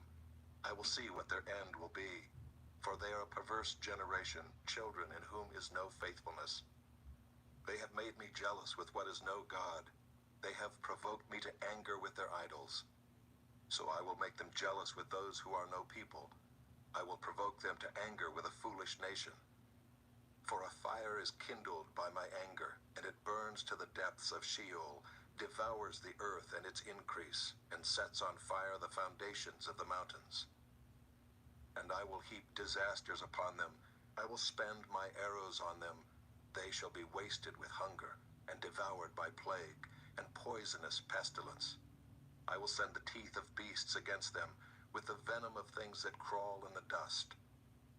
Outdoors the sword shall bereave, and indoors terror, for young man and woman alike, the nursing child with the man of gray hairs. I would have said, I will cut them to pieces. I will wipe them from human memory, had I not feared provocation by the enemy, lest their adversaries should misunderstand, lest they should say, our hand is triumphant. It was not the Lord who did all this. For they are a nation void of counsel, and there is no understanding in them. If they were wise, they would understand this. They would discern their latter end.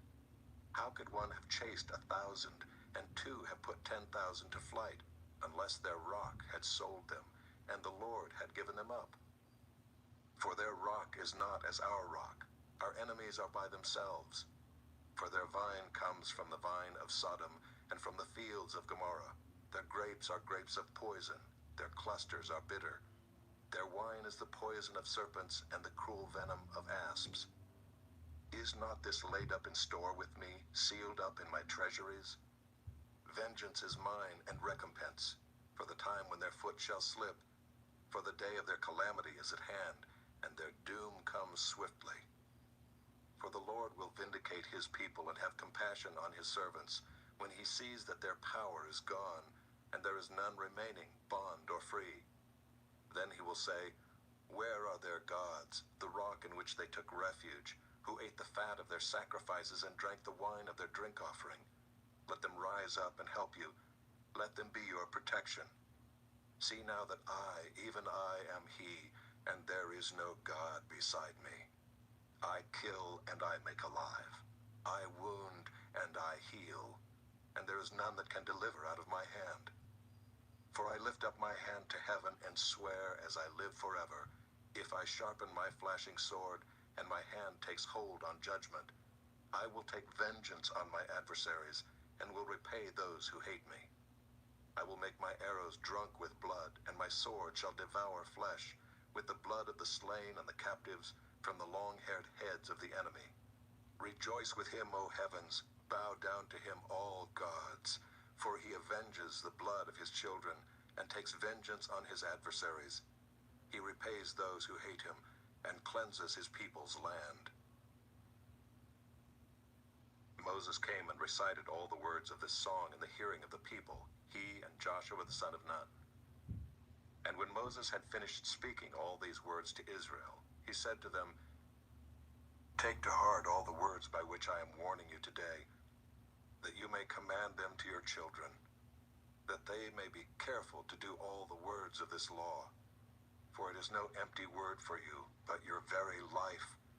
And by this word you shall live long in the land that you are going over the Jordan to possess. That that very day the Lord spoke to Moses, "Go up this mountain of the Abarim, Mount Nebo, which is in the land of Moab, opposite Jericho, and view the land of Canaan, which I am giving to the people of Israel for a possession.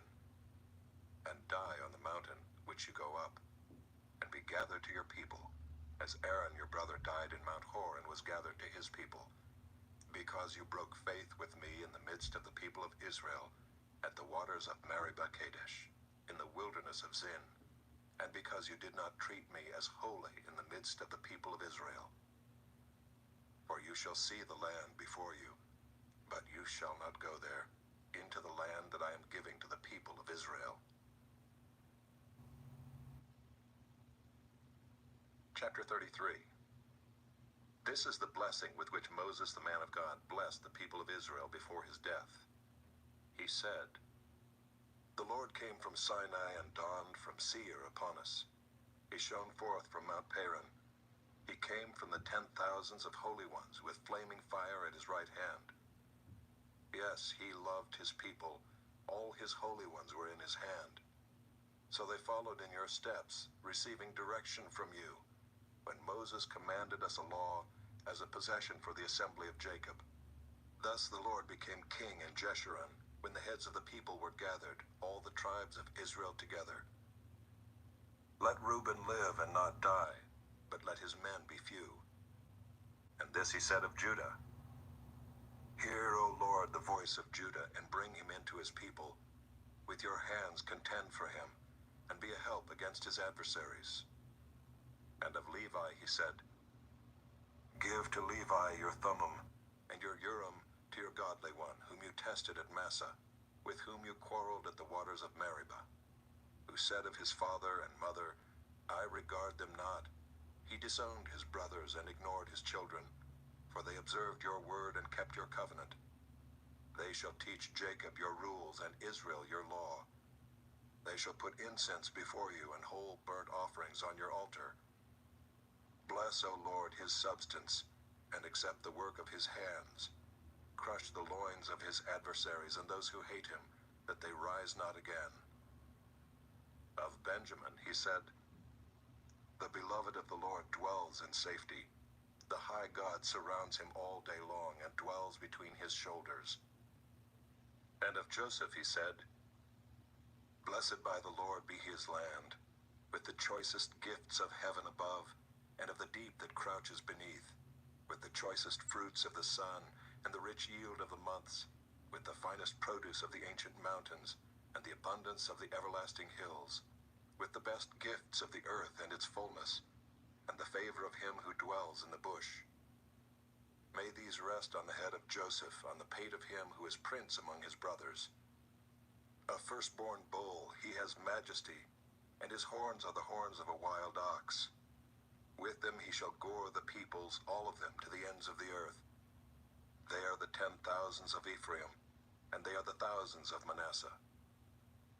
And of Zebulun he said, "Rejoice, Zebulun, in your going out, and Issachar in your tents. They shall call peoples to their mountain. There they offer right sacrifices, for they draw from the abundance of the seas and the hidden treasures of the sand." And of Gad he said, "Blessed be he who enlarges Gad. Gad crouches like a lion, he tears off arm and scalp. He chose the best of the land for himself, for there a commander's portion was reserved, and he came with the heads of the people. With Israel he executed the justice of the Lord, and his judgments for Israel." And of Dan he said, "Dan is a lion's cub that leaps from Bashan." And of Naphtali he said, "O Naphtali, sated with favor, and full of the blessing of the Lord, possess the lake in the south." And of Asher he said, "Most blessed of sons be Asher. Let him be the favorite of his brothers, and let him dip his foot in oil. Your bars shall be iron and bronze, and as your days, so shall your strength be. There is none like God, O Jeshurun, who rides through the heavens to your help, through the skies in his majesty. The eternal God is your dwelling place, and underneath are the everlasting arms. And he thrust out the enemy before you and said, Destroy. So Israel lived in safety. Jacob lived alone, in a land of grain and wine, whose heavens drop down dew. Happy are you, O Israel. Who is like you, a people saved by the Lord, the shield of your help, and the sword of your triumph? Your enemies shall come fawning to you, and you shall tread upon their backs. Chapter 34. Then Moses went up from the plains of Moab to Mount Nebo, to the top of Pisgah, which is opposite Jericho. And the Lord showed him all the land, Gilead as far as Dan, all Naphtali, the land of Ephraim and Manasseh, all the land of Judah as far as the western sea, the Negeb and the plain, that is the valley of Jericho, the city of palm trees, as far as Zoar. And the Lord said to him, This is the land of which I swore to Abraham, to Isaac, and to Jacob. I will give it to your offspring. I have let you see it with your eyes, but you shall not go over there. So Moses, the servant of the Lord, died there in the land of Moab, according to the word of the Lord. And he buried him in the valley in the land of Moab, opposite Beth Peor. But no one knows the place of his burial to this day. Moses was 120 years old when he died. His eye was undimmed, and his vigor unabated. And the people of Israel wept for Moses in the plains of Moab 30 days. Then the days of weeping and mourning for Moses were ended. And Joshua the son of Nun was full of the spirit of wisdom, for Moses had laid his hands on him. So the people of Israel obeyed him and did as the Lord had commanded Moses.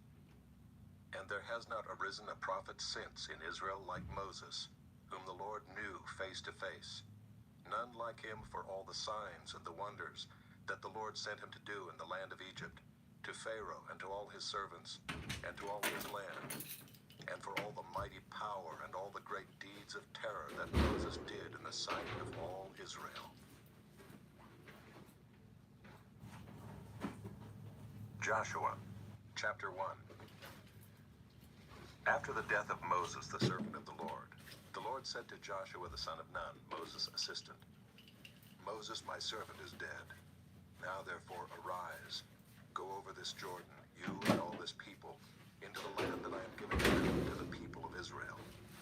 Every place that the sole of your foot will tread upon I have given to you, just as I promised to Moses.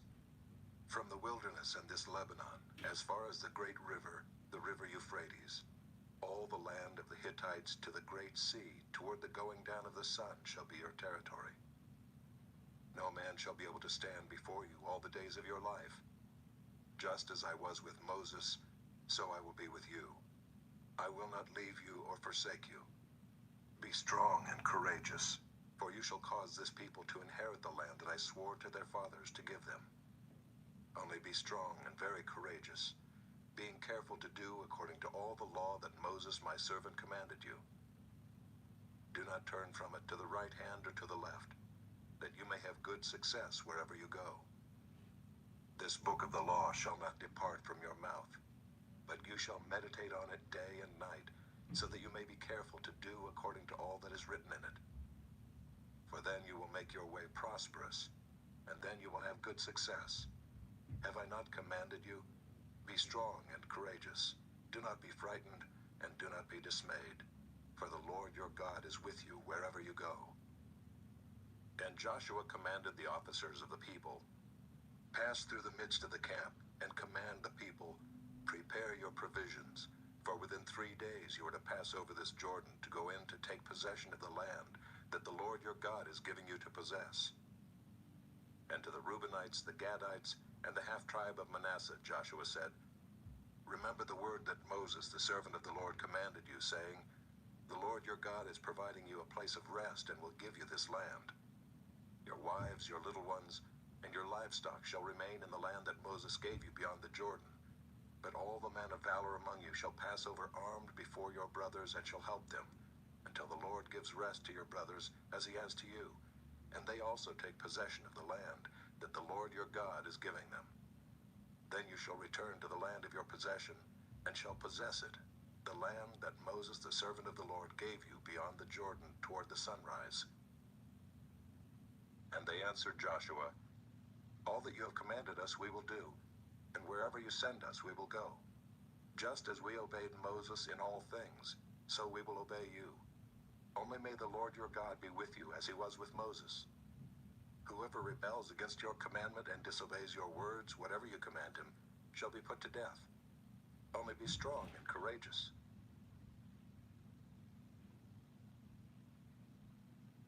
Chapter 2. And Joshua the son of Nun sent 2 men secretly from Shittim as spies, saying, "Go, view the land, especially Jericho."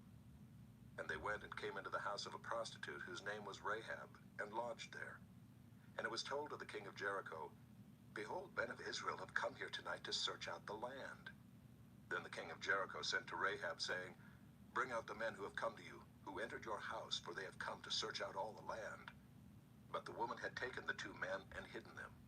And she said, "True, the men came to me, but I did not know where they were from. And when the gate was about to be closed at dark, the men went out. I do not know where the men went. Pursue them quickly, for you will overtake them." But she had brought them up to the roof and hid them with the stalks of flax that she had laid in order on the roof. So the men pursued after them on the way to the Jordan as far as the fords. And the gate was shut as soon as the pursuers had gone out. Before the men lay down, she came up to them on the roof and said to the men, "I know that the Lord has given you the land, and that the fear of you has fallen upon us, and that all the inhabitants of the land melt away before you. For we have heard how the Lord dried up the water of the Red Sea before you when you came out of Egypt, and what you did to the 2 kings of the Amorites who were beyond the Jordan, to Sihon and Og, whom you devoted to destruction. And as soon as we heard it, our hearts melted, and there was no spirit left in any man because of you. For the Lord your God, he is God in the heavens above and on the earth beneath. Now then, please swear to me by the Lord that, as I have dealt kindly with you, you also will deal kindly with my father's house, and give me a sure sign that you will save alive my father and mother, my brothers and sisters, and all who belong to them, and deliver our lives from death." And the men said to her, "Our life for yours, even to death. If you do not tell this business of ours, then when the Lord gives us the land, we will deal kindly and faithfully with you." Then she let them down by a rope through the window, for her house was built into the city wall, so that she lived in the wall. And she said to them, "Go into the hills, or the pursuers will encounter you, and hide there 3 days until the pursuers have returned. Then afterward you may go your way." The men said to her, "We will be guiltless with respect to this oath of yours that you have made us swear. Behold, when we come into the land, you shall tie this scarlet cord in the window through which you let us down, and you shall gather into your house your father and mother, your brothers, and all your father's household. Then if anyone goes out of the doors of your house into the street, his blood shall be on his own head, and we shall be guiltless. But if a hand is laid on anyone who is with you in the house, his blood shall be on our head. But if you tell this business of ours, then we shall be guiltless with respect to your oath that you have made us swear." And she said, "According to your words, so be it." Then she sent them away, and they departed, and she tied the scarlet cord in the window. They departed and went into the hills, and remained there 3 days until the pursuers returned. And the pursuers searched all along the way, and found nothing. Then the 2 men returned.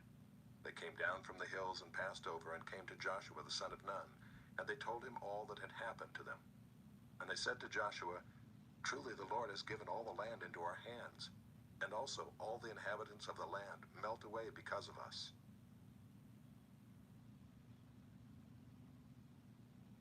Chapter 3. Then Joshua rose early in the morning, and they set out from Shittim. And they came to the Jordan, he and all the people of Israel, and lodged there before they passed over. At the end of 3 days the officers went through the camp and commanded the people, "As soon as you see the ark of the covenant of the Lord your God being carried by the Levitical priests, then you shall set out from your place and follow it. Yet there shall be a distance between you and it, about 2,000 cubits in length. Do not come near it, in order that you may know the way you shall go, for you have not passed this way before." Then Joshua said to the people, "Consecrate yourselves, for tomorrow the Lord will do wonders among you." And Joshua said to the priests, "Take up the ark of the covenant and pass on before the people." So they took up the ark of the covenant and went before the people. The Lord Lord said to Joshua, "Today I will begin to exalt you in the sight of all Israel, that they may know that as I was with Moses, so I will be with you. And as for you, command the priests who bear the ark of the covenant, when you come to the brink of the waters of the Jordan, you shall stand still in the Jordan." And Joshua said to the people of Israel, "Come here and listen to the words of the Lord your God." And Joshua said, "Here is how you shall know that the living God is among you, and that he will without fail drive out from before you the Canaanites, the Hittites, the Hivites, the Perizzites, the Girgashites, the Amorites, and the Jebusites. Behold, the ark of the covenant of the Lord of all the earth is passing over before you into the Jordan. Now therefore take 12 men from the tribes of Israel, from each tribe a man. And when the soles of the feet of the priests bearing the ark of the Lord of all the earth, shall rest in the waters of the Jordan, the waters in the Jordan shall be cut off from flowing, and the waters coming down from above shall stand in one heap." So when the people set out from their tents to pass over the Jordan, with the priests bearing the ark of the covenant before the people, and as soon as those bearing the ark had come as far as the Jordan, and the feet of the priests bearing the ark were dipped in the brink of the water, now the Jordan overflows all its banks throughout the time of harvest, the waters coming down from above stood and rose up in a heap very far away at Adam, the city that is beside Zarethan, and those flowing down toward the sea of the Arabah, the salt sea, were completely cut off. And the people passed over opposite Jericho. Now the priests bearing the ark of the covenant of the Lord stood firmly on dry ground in the midst of the Jordan, and all Israel was passing over on dry ground until all the nation finished passing over the Jordan.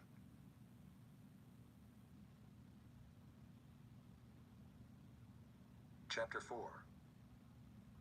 When all the nation had finished passing over the Jordan, the Lord said to Joshua, "Take 12 men from the people, from each tribe a man, and command them, saying, Take 12 stones from here out of the midst of the Jordan, from the very place where the priest's feet stood firmly, and bring them over with you, and lay them down in the place where you lodge tonight." Then Joshua called the 12 men from the people of Israel, whom he had appointed, a man from each tribe. And Joshua said to them, "Pass on before the ark of the Lord your God into the midst of the Jordan, and take up each of you a stone upon his shoulder, according to the number of the tribes of the people of Israel, that this may be a sign among you. When your children ask in time to come, 'What do those stones mean to you?'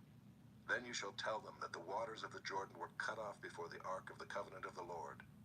When it passed over the Jordan, the waters of the Jordan were cut off. So these stones shall be to the people of Israel a memorial forever."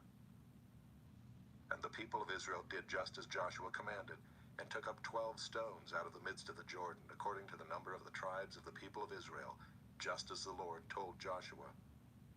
And they carried them over with them to the place where they lodged, and laid them down there. And Joshua set up 12 stones in the midst of the Jordan, in the place where the feet of the priests bearing the ark of the covenant had stood. And there they are to this day. For the priests bearing the ark stood in the midst of the Jordan until everything was finished that the Lord commanded Joshua to tell the people, according to all that Moses had commanded Joshua. The people passed over in haste, and when all the people had finished passing over, the ark of the Lord and the priests passed over before the people. The sons of Reuben and the sons of Gad, and the half-tribe of Manasseh passed over armed before the people of Israel, as Moses had told them. About 40,000 ready for war passed over before the Lord for battle to the plains of Jericho. On that day the Lord exalted Joshua in the sight of all Israel, and they stood in awe of him just as they had stood in awe of Moses all the days of his life. And the Lord said to Joshua, "Command the priests bearing the ark of the testimony to come up out of the Jordan." So Joshua commanded the priests, "Come up out of the Jordan." And when the priests bearing the ark of the covenant of the Lord came up from the midst of the Jordan, and the soles of the priests' feet were lifted up on dry ground, the waters of the Jordan returned to their place and overflowed all its banks as before. The people came up out of the Jordan on the 10th day of the first month, and they encamped at Gilgal on the east border of Jericho. And those 12 stones which they took out of the Jordan, Joshua set up at Gilgal. And he said to the people of Israel, "When your children ask their fathers in times to come, 'What do these stones mean?' then you you shall let your children know, Israel passed over this Jordan on dry ground. For the Lord your God dried up the waters of the Jordan for you until you passed over, as the Lord your God did to the Red Sea, which he dried up for us until we passed over. So that all the peoples of the earth may know that the hand of the Lord is mighty, that you may fear the Lord your God forever.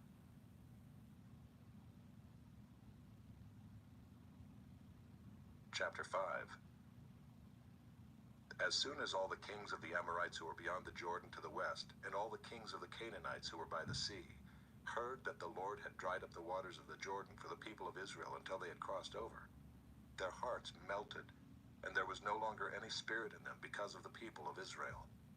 At that time the Lord said to Joshua, "Make flint knives and circumcise the sons of Israel a second time."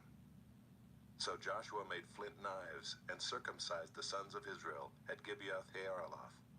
And this is the reason why Joshua circumcised them. All the males of the people who came out of Egypt, all the men of war, had died in the wilderness on the way after they had come out of Egypt. Though all the people who came out had been circumcised, yet all the people who were born on the way in the wilderness after they had come out of Egypt had not been circumcised. For the people of Israel walked 40 years in the wilderness, until all the nation, the men of war who came out of Egypt, perished, because they did not obey the voice of the Lord. The Lord swore to them that he would not let them see the land that the Lord had sworn to their fathers to give to us, a land flowing with milk and honey. So it was their children whom he raised up in their place that Joshua circumcised. For they were uncircumcised because they had not been circumcised on the way. When the circumcising of the whole nation was finished, they remained in their places in the camp until they were healed. And the Lord said to Joshua, "Today I have rolled away the reproach of Egypt from you." And so the name of that place is called Gilgal to this day. While the people of Israel were encamped at Gilgal, they kept the Passover on the 14th day of the month in the evening on the plains of Jericho. And the day after the Passover, on that very day, they ate of the produce of the land, unleavened cakes and parched grain. And the manna ceased the day after they ate of the produce of the land, and there was no longer manna for the people of Israel, but they ate of the fruit of the land of Canaan that year. When Joshua was by Jericho, he lifted up his eyes and looked, and behold, a man was standing before him with his drawn sword in his hand. And Joshua went to him and said to him, "Are you for us, or for our adversaries?" And he said, "No, but I am the commander of the army of the Lord. Now I have come." And Joshua fell on his face to the earth and worshipped and said to him, "What does my Lord say to his servant?" And the commander of the Lord's army said to Joshua, "Take off your sandals from your feet, for the place where you are standing is holy." And Joshua did so.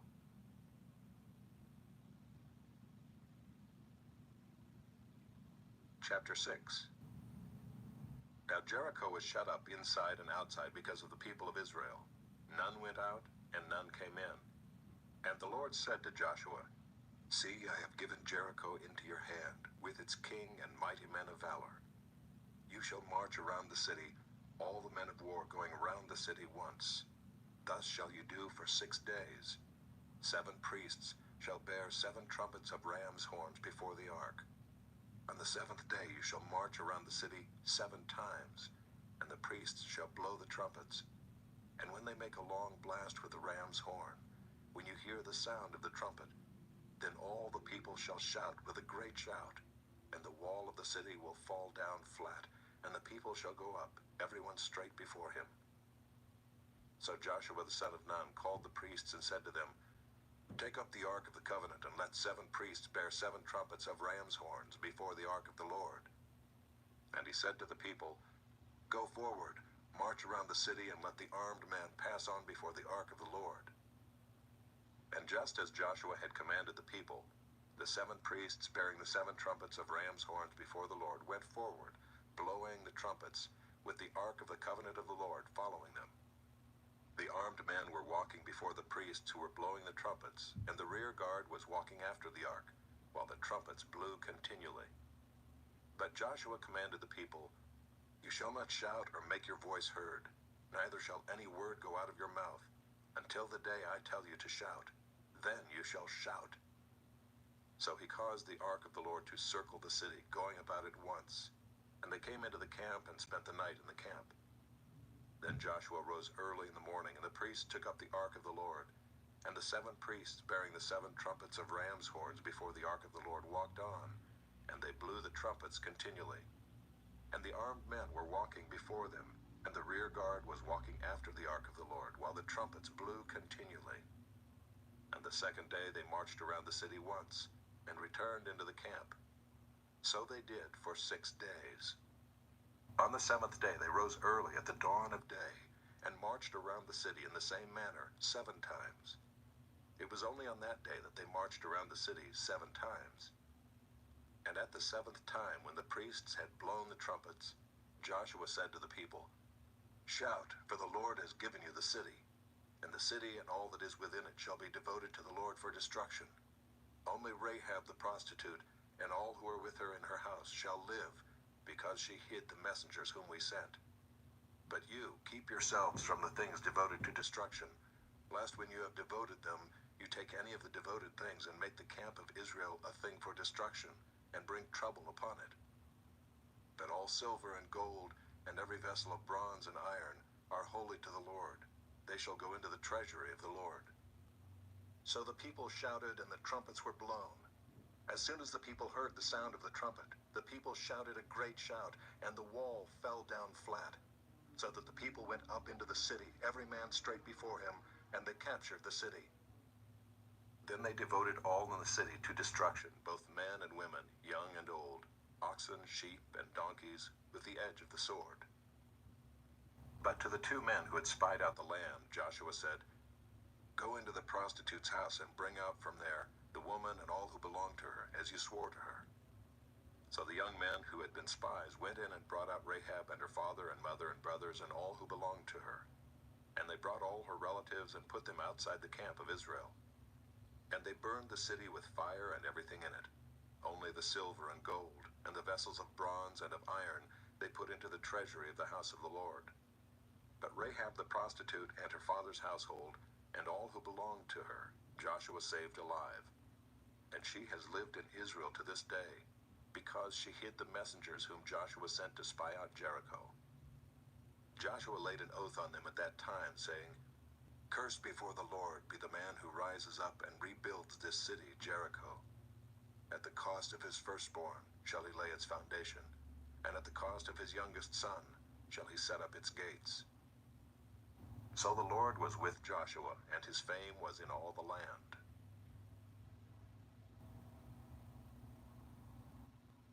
Chapter 7. But the people of Israel broke faith in regard to the devoted things. For Achan the son of Carmi, son of Zabdi, son of Zerah of the tribe of Judah, took some of the devoted things, and the anger of the Lord burned against the people of Israel. Joshua sent men from Jericho to Ai, which is near Bethaven, east of Bethel, and said to them, "Go up and spy out the land." And the men went up and spied out Ai. And they returned to Joshua and said to him, "Do not have all the people go up, but let about 2,000 or 3,000 men go up and attack Ai. Do not make the whole people toil up there, for they are few." So about 3,000 men went up there from the people, and they fled before the men of Ai, and the men of Ai killed about 36 of their men, and chased them before the gate as far as Sheparim, and struck them at the descent. And the hearts of the people melted and became as water. Then Joshua tore his clothes and fell to the earth on his face before the ark of the Lord until the evening, he and the elders of Israel. And they put dust on their heads. And Joshua said, "Alas, O Lord God, why have you brought this people over the Jordan at all? To give us into the hands of the Amorites, to destroy us? Would that we had been content to dwell beyond the Jordan. O Lord, what can I say, when Israel has turned their backs before their enemies? For the Canaanites and all the inhabitants of the land will hear of it, and will surround us and cut off our name from the earth. And what will you do for your great name?" The Lord said to Joshua, "Get up. Why have you fallen on your face? Israel has sinned. They have transgressed my covenant that I commanded them. They have taken some of the devoted things. They have stolen and lied and put them among their own belongings. Therefore the people of Israel cannot stand before their enemies. They turn their backs before their enemies because they have become devoted for destruction. I will be with you no more unless you destroy the devoted things from among you. Get up, consecrate the people, and say, consecrate yourselves for tomorrow. For thus says the Lord God of Israel, there are devoted things in your midst, O Israel. You cannot stand before your enemies until you take away the devoted things from among you. In the morning, therefore, you shall be brought near by your tribes, and the tribe that the Lord takes by lot shall come near by clans, and the clan that the Lord takes shall come near by households, and the household that the Lord takes shall come near man by man. And he who is taken with the devoted things shall be burned with fire, he and all that he has, because he has transgressed the covenant of the Lord, and because he has done an outrageous thing in Israel. So Joshua rose early in the morning and brought Israel near, tribe by tribe, and the tribe of Judah was taken. And he brought near the clans of Judah, and the clan of the Zerahites was taken. And he brought near the clan of the Zerahites man by man, and Zabdi was taken. And he brought near his household man by man, and Achan the son of Carmi, son of Zabdi, son of Zerah, of the tribe of Judah, was taken. Then Joshua said to Achan, my son, give glory to the Lord God of Israel, and give praise to him. And tell me now what you have done. Do not hide it from me. And Achan answered Joshua, truly I have sinned against the Lord God of Israel. And this is what I did. When I saw among the spoil a beautiful cloak from Shinar, and 200 shekels of silver, and a bar of gold weighing 50 shekels, then I coveted them and took them. And see, they are hidden in the earth inside my tent, with the silver underneath. So Joshua sent messengers, and they ran to the tent, and behold, it was hidden in his tent with the silver underneath. And they took them out of the tent and brought them to Joshua and to all the people of Israel, and they laid them down before the Lord.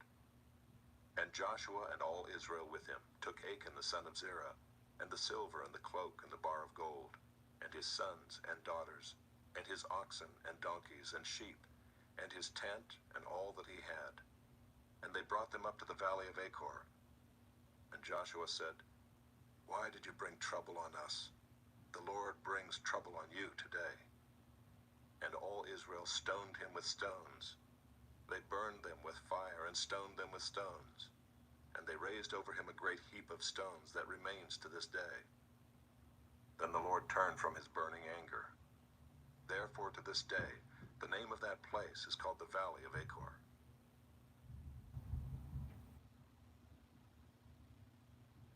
Chapter 8. And the Lord said to Joshua, do not fear and do not be dismayed. Take all the fighting men with you, and arise, go up to Ai. See, I have given into your hand the king of Ai, and his people, his city, and his land. And you shall do to Ai and its king as you did to Jericho and its king. Only its spoil and its livestock you shall take as plunder for yourselves. Lay an ambush against the city behind it. So Joshua and all the fighting men arose to go up to Ai. And Joshua chose 30,000 mighty men of valor, and sent them out by night. And he commanded them, behold, you shall lie in ambush against the city behind it. Do not go very far from the city, but all of you remain ready. And I and all the people who are with me will approach the city. And when they come out against us just as before, we shall flee before them. And they will come out after us until we have drawn them away from the city. For they will say, they are fleeing from us just as before. So we will flee before them. Then you shall rise up from the ambush and seize the city, for the Lord your God will give it into your hand. And as soon as you have taken the city, you shall set the city on fire. You shall do according to the word of the Lord. See, I have commanded you. So Joshua sent them out. And they went to the place of ambush and lay between Bethel and Ai, to the west of Ai. But Joshua spent that night among the people. Joshua arose early in the morning and mustered the people and went up, he and the elders of Israel, before the people to Ai. And all the fighting men who were with him went up and drew near before the city and encamped on the north side of Ai, with a ravine between them and Ai. He took about 5,000 men and set them in ambush between Bethel and Ai, to the west of the city. So they stationed the forces, the main encampment that was north of the city, and its rear guard west of the city. But Joshua spent that night in the valley. And as soon as the king of Ai saw this, he and all his people, the men of the city, hurried and went out early to the appointed place toward the Arabah to meet Israel in battle. But he did not know that there was an ambush against him behind the city. And Joshua and all Israel pretended to be beaten before them and fled in the direction of the wilderness. So all the people who were in the city were called together to pursue them. And as they pursued Joshua, they were drawn away from the city. Not a man was left in Ai or Bethel who did not go out after Israel. They left the city open and pursued Israel. Then the Lord said to Joshua, "Stretch out the javelin that is in your hand toward Ai, for I will give it into your hand." And Joshua stretched out the javelin that was in his hand toward the city. And the men in the ambush rose quickly out of their place, and as soon as he had stretched out his hand, they ran and entered the city and captured it. And they hurried to set the city on fire. So when the men of Ai looked back, behold, the smoke of the city went up to heaven, and they had no power to flee this way or that, for the people who fled to the wilderness turned back against the pursuers. And when Joshua and all Israel saw that the ambush had captured the city, and that the smoke of the city went up, then they turned back and struck down the men of Ai. And the others came out from the city against them, so they were in the midst of Israel, some on this side and some on that side. And Israel struck them down until there was left none that survived or escaped. But the king of Ai they took alive and brought him near to Joshua. When Israel had finished killing all the inhabitants of Ai in the open wilderness where they pursued them, and all of them to the very last had fallen by the edge of the sword, all Israel returned to Ai and struck it down with the edge of the sword. And all who fell that day, both men and women, were 12,000, all the people of Ai. But Joshua did not draw back his hand with which he stretched out the javelin until he had devoted all the inhabitants of Ai to destruction. Only the livestock and the spoil of that city Israel took as their plunder, according to the word of the Lord that he commanded Joshua. So Joshua burned Ai and made it forever a heap of ruins, as it is to this day. And he hanged the king of Ai on a tree until evening. And at sunset Joshua commanded, and they took his body down from the tree and threw it at the entrance of the gate of the city, and raised over it a great heap of stones, which stands there to this day. At that time Joshua built an altar to the Lord, the God of Israel, on Mount Ebal, just as Moses, the servant of the Lord, had commanded the people of Israel, as it is written in the book of the law of Moses, an altar of uncut stones, upon which no man has wielded an iron tool. And they offered on it burnt offerings to the Lord, and sacrificed peace offerings. And there, in the presence of the people of Israel, he wrote on the stones a copy of the law of Moses, which he had written. And all Israel, sojourner as well as native-born, with their elders and officers and their judges, stood on opposite sides of the ark before the Levitical priest who carried the ark of the covenant of the Lord, half of them in front of Mount Gerizim, and half of them in front of Mount Ebal, just as Moses, the servant of the Lord, had commanded at the first, to bless the people of Israel. And afterward he read all the words of the law, the blessing and the curse, according to all that is written in the book of the law. There was not a word of all that Moses commanded that Joshua did not read before all the assembly of Israel, and the women, and the little ones, and the sojourners who lived among them. Chapter 9. As soon as all the kings who were beyond the Jordan in the hill country and in the lowland all along the coast of the Great Sea toward Lebanon, the Hittites, the Amorites, the Canaanites, the Perizzites, the Hivites, and the Jebusites, heard of this, they gathered together as one to fight against Joshua and Israel. But when the inhabitants of Gibeon heard what Joshua had done to Jericho and to Ai, they on their part acted with cunning, and went and made ready provisions, and took worn-out sacks for their donkeys, and wineskins, worn out and torn and mended, with worn-out patched sandals on their feet, and worn-out clothes. And all their provisions were dry and crumbly. And they went to Joshua in the camp at Gilgal, and said to him and to the men of Israel, "We have come from a distant country, so now make a covenant with us." But the men of Israel said to the Hivites, "Perhaps you live among us, then how can we make a covenant with you?"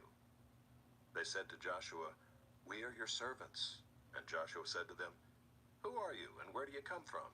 They said to him, "From a very distant country your servants have come, because of the name of the Lord your God. For we have heard a report of him and all that he did in Egypt, and all that he did to the 2 kings of the Amorites who were beyond the Jordan, to Sihon the king of Heshbon, and to Og king of Bashan, who lived in Ashtaroth. So our elders and all the inhabitants of our country said to us, "Take provisions in your hand for the journey, and go to meet them and say to them, 'We are your servants. Come now, make a covenant with us. Here is our bread. It was still warm when we took it from our houses as our food for the journey on the day we set out to come to you. But now, behold, it is dry and crumbly. These wineskins were new when we filled them, and behold, they have burst. And these garments and sandals of ours are worn out from the very long journey.' So the men took some of their provisions, but did not ask counsel from the Lord. And Joshua made peace with them and made a covenant with them to let them live. And the leaders of the congregation swore to them. At the end of 3 days after they had made a covenant with them, they heard that they were their neighbors and that they lived among them. And the people of Israel set out and reached their cities on the 3rd day. Now their cities were Gibeon, Kephirah, Beeroth, and Kiriath-Jearim. But the people of Israel did not attack them because the leaders of the congregation had sworn to them by the Lord, the God of Israel. Then all the congregation murmured against the leaders. But all the leaders said to all the congregation, 'We have sworn to them by the Lord, the God of Israel, and now we may not touch them. This we will do to them. Let them live, lest wrath be upon us, because of the oath that we swore to them.' And the leaders said to them, 'Let them live.' So they became cutters of wood and drawers of water for all the congregation, just as the leaders had said of them. Joshua summoned them, and he said to them, 'Why did you deceive us, saying, "We are very far from you," when you dwell among us? Now therefore you are cursed, and some of you shall never be anything but servants, cutters of wood and drawers of water for the house of my God.' They answered Joshua, 'Because it was told to your servants for a certainty that the Lord your God had commanded his servant Moses to give you all the land and to destroy all the inhabitants of the land from before you. So we feared greatly for our lives because of you and did this thing. And now behold, we are in your hand. Whatever seems good and right in your sight to do to us, do it.' So he did this to them and delivered them out of the hand of the people of Israel, and they did not kill them. But Joshua made them that day cutters of wood and drawers of water for the congregation and for the altar of the Lord to this day, in the place that he should choose." Chapter 10. As soon as Adonizedek, king of Jerusalem, heard how Joshua had captured Ai and had devoted it to destruction, doing to Ai and its king as he had done to Jericho and its king, and how the inhabitants of Gibeon had made peace with Israel and were among them, he feared greatly, because Gibeon was a great city, like one of the royal cities, and because it was greater than Ai, and all its men were warriors. So Adonizedek, king of Jerusalem, sent to Hoham, king of Hebron, to Piram, king of Jarmuth, to Japhiah, king of Lachish, and to Deber, king of Eglon, saying, "Come up to me and help me, and let us strike Gibeon, for it has made peace with Joshua and with the people of Israel." Then the 5 kings of the Amorites, the king of Jerusalem, the king of Hebron, the king of Jarmuth, the king of Lachish, and the king of Eglon, gathered their forces and went up with all their armies and encamped against Gibeon, and made war against it. And the men of Gibeon sent to Joshua at the camp in Gilgal, saying, "Do not relax your hand from your servants. Come up to us quickly and save us and help us, for all the kings of the Amorites who dwell in the hill country are gathered against us." So Joshua went up from Gilgal, he and all the people of war with him, and all the mighty men of valor. And the Lord said to Joshua, "Do not fear them, for I have given them into your hands. Not a man of them shall stand before you." So Joshua came upon them suddenly, having marched up all night from Gilgal. And the Lord threw them into a panic before Israel, who struck them with a great blow at Gibeon, and chased them by the way of the ascent of Beth-horon, and struck them as far as Azekah and Makkedah.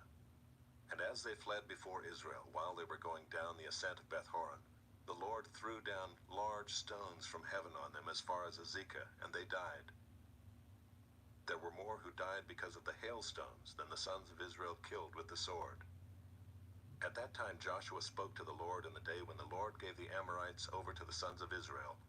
And he said in the sight of Israel, "Sun, stand still at Gibeon, and moon in the valley of Aijalon." And the sun stood still, and the moon stopped, until the nation took vengeance on their enemies. Is this not written in the book of Jasher? The sun stopped in the midst of heaven and did not hurry to set for about a whole day. There has been no day like it before or since, when the Lord heeded the voice of a man, for the Lord fought for Israel. So Joshua returned and all Israel with him to the camp at Gilgal. These 5 kings fled and hid themselves in the cave at Makkedah. And it was told to Joshua, "The 5 kings have been found hidden in the cave at Makkedah." And Joshua said, "Roll large stones against the mouth of the cave and set men by it to guard them. But do not stay there yourselves. Pursue your enemies. Attack their rear guard. Do not let them enter their cities, for the Lord your God has given them into your hand." When Joshua and the sons of Israel had finished striking them with a great blow until they were wiped out, and when the remnant that remained of them had entered into the fortified cities, then all the people returned safe to Joshua in the camp at Makkedah. Not a man moved his tongue against any of the people of Israel. Then Joshua said, "Open the mouth of the cave and bring those 5 kings out to me from the cave." And they did so and brought those 5 kings out to him from the cave, the king of Jerusalem, the king of Hebron, the king of Jarmuth, the king of Lachish, and the king of Eglon. And when they brought those kings out to Joshua, Joshua summoned all the men of Israel and said to the chiefs of the men of war who had gone with him, "Come near, put your feet on the necks of these kings." Then they came near and put their feet on their necks. And Joshua said to them, "Do not be afraid or dismayed. Be strong and courageous. For thus the Lord will do to all your enemies against whom you fight." And afterward Joshua struck them and put them to death. And he hanged them on 5 trees. And they hung on the trees until evening. But at the time of the going down of the sun, Joshua commanded, and they took them down from the trees and threw them into the cave where they had hidden themselves. And they set large stones against the mouth of the cave, which remain to this very day. As for Makkedah, Joshua captured it on that day and struck it and its king with the edge of the sword. He devoted to destruction every person in it. He left none remaining. And he did to the king of Makkedah just as he had done to the king of Jericho. Then Joshua and all Israel with him passed on from Makkedah to Libnah, and fought against Libnah. And the Lord gave it also and its king into the hand of Israel. And he struck it with the edge of the sword, and every person in it. He left none remaining in it. And he did to its king as he had done to the king of Jericho. Then Joshua and all Israel with him passed on from Libnah to Lachish, and laid siege to it, and fought against it. And the Lord gave Lachish into the hand of Israel, and he captured it on the 2nd day, and struck it with the edge of the sword, and every person in it, as he had done to Libnah. Then Horam king of Gezer came up to help Lachish, and Joshua struck him and his people until he left none remaining. Then Joshua and all Israel with him passed on from Lachish to Eglon. And they laid siege to it and fought against it. And they captured it on that day and struck it with the edge of the sword. And he devoted every person in it to destruction that day, as he had done to Lachish. Then Joshua and all Israel with him went up from Eglon to Hebron. And they fought against it and captured it, and struck it with the edge of the sword, and its king and its towns, and every person in it. He left none remaining, as he had done to Eglon, and devoted it to destruction, and every person in it. Then Joshua and all Israel with him turned back to Debir and fought against it, and he captured it with its king and all its towns. And they struck them with the edge of the sword, and devoted to destruction every person in it. He left none remaining. Just as he had done to Hebron and to Libnah and its king, so he did to Debir and to its king. So Joshua struck the whole land, the hill country and the Negeb and the lowland and the slopes and all their kings. He left none remaining, but devoted to destruction all that breathed, just as the Lord God of Israel commanded. And Joshua struck them from Kadesh Barnea as far as Gaza, and all the country of Goshen as far as Gibeon. And Joshua captured all these kings and their land at one time, because the Lord God of Israel fought for Israel. Then Joshua returned, and all Israel with him, to the camp at Gilgal. Chapter 11. When Jabin, king of Hazor, heard of this, he sent to Jobab, king of Madon, and to the king of Shimron, and to the king of Akshaph, and to the kings who were in the northern hill country, and in the Arabah south of Kinneroth, and in the lowland, and in Naphoth Dor on the west, to the Canaanites in the east and the west, the Amorites, the Hittites, the Perizzites, and the Jebusites in the hill country, and the Hivites under Hermon in the land of Mizpah. And they came out with all their troops, a great horde, in number like the sand that is on the seashore, with very many horses and chariots. And all these kings joined their forces and came and encamped together at the waters of Merom to fight against Israel.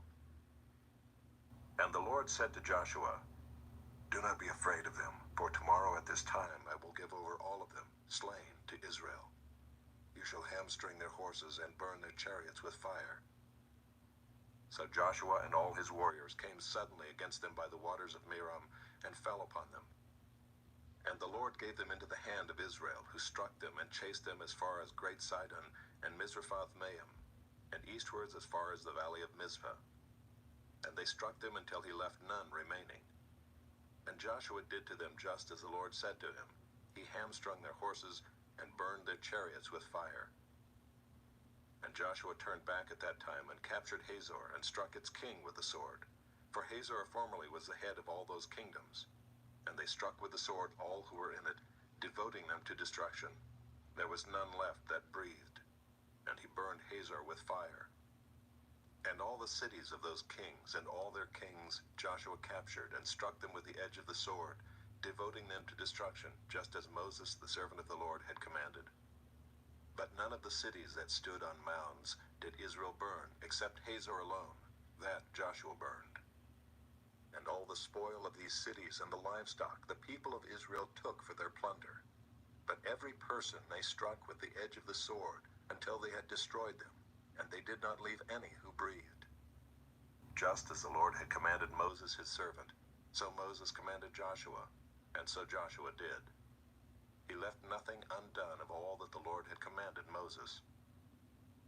So Joshua took all that land, the hill country and all the Negeb, and all the land of Goshen, and the lowland and the Arabah, and the hill country of Israel and its lowland, from Mount Halak, which rises toward Seir, as far as Baal-Gad in the valley of Lebanon, below Mount Hermon. And he captured all their kings, and struck them and put them to death. Joshua made war a long time with all those kings. There was not a city that made peace with the people of Israel, except the Hivites, the inhabitants of Gibeon. They took them all in battle. For it was the Lord's doing to harden their hearts, that they should come against Israel in battle, in order that they should be devoted to destruction and should receive no mercy but be destroyed, just as the Lord commanded Moses. And Joshua came at that time and cut off the Anakim from the hill country, from Hebron, from Debir, from Anab, and from all the hill country of Judah, and from all the hill country of Israel.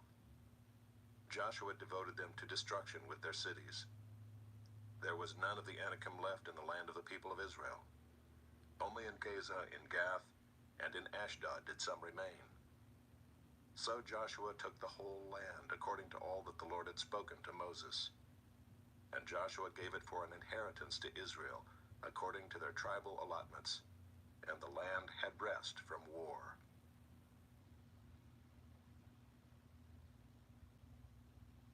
Chapter 12. Now these are the kings of the land whom the people of Israel defeated and took possession of their land beyond the Jordan toward the sunrise, from the valley of the Arnon to Mount Hermon, with all the Arabah eastward. Sihon, king of the Amorites, who lived at Heshbon, and ruled from Aroer, which is on the edge of the valley of the Arnon, and from the middle of the valley as far as the river Jabbok, the boundary of the Ammonites, that is, half of Gilead, and the Arabah to the sea of Kinroth eastward, and in the direction of Beth-Jeshemoth to the sea of the Arabah, the Salt Sea, southward to the foot of the slopes of Pisgah, and Og, king of Bashan, one of the remnant of the Rephaim, who lived at Ashtaroth and at Adriai, and ruled over Mount Hermon and Salakah and all Bashan to the boundary of the Geshurites and the Maacathites, and over half of Gilead to the boundary of Sihon, king of Heshbon. Moses, the servant of the Lord, and the people of Israel defeated them. And Moses, the servant of the Lord, gave their land for a possession to the Reubenites and the Gadites and the half-tribe of Manasseh. And these are the kings of the land whom Joshua and the people of Israel defeated on the west side of the Jordan, from Baal-Gad in the valley of Lebanon to Mount Halak that rises toward Seir. And Joshua gave their land to the tribes of Israel as a possession according to their allotments in the hill country, in the lowland, in the Arabah, in the slopes, in the wilderness, and in the Negeb, the land of the Hittites, the Amorites, the Canaanites, the Perizzites, the Hivites, and the Jebusites. The king of Jericho, 1. The king of Ai, which is beside Bethel, 1. The king of Jerusalem, 1. The king of Hebron, 1. The king of Jarmuth, 1. The king of Lachish, 1. The king of Eglon, 1. The king of Gezer, 1. The king of Deber, 1. The king of Geder, 1. The king of Hormah, 1. The king of Arad, 1. The king of Libnah, 1. The king of Adullam, 1. The king of Makkedah, 1. The king of Bethel, 1. The king of Tappuah, 1. The king of Hepher, 1. The king of Aphek, 1. The king of Lasharon, 1. The king of Madon, 1. The king of Hazor, 1. The king of Shimron Meron, 1. The king of Akshaph, 1. The king of Taanach, 1. The king of Megiddo, 1. The king of Kedesh, 1. The king of Jokneam and Carmel, 1. The king of Dor and Naphath Dor, 1. The king of Goiim in Galilee, 1. The king of Tirzah, 1. In all, 31 kings.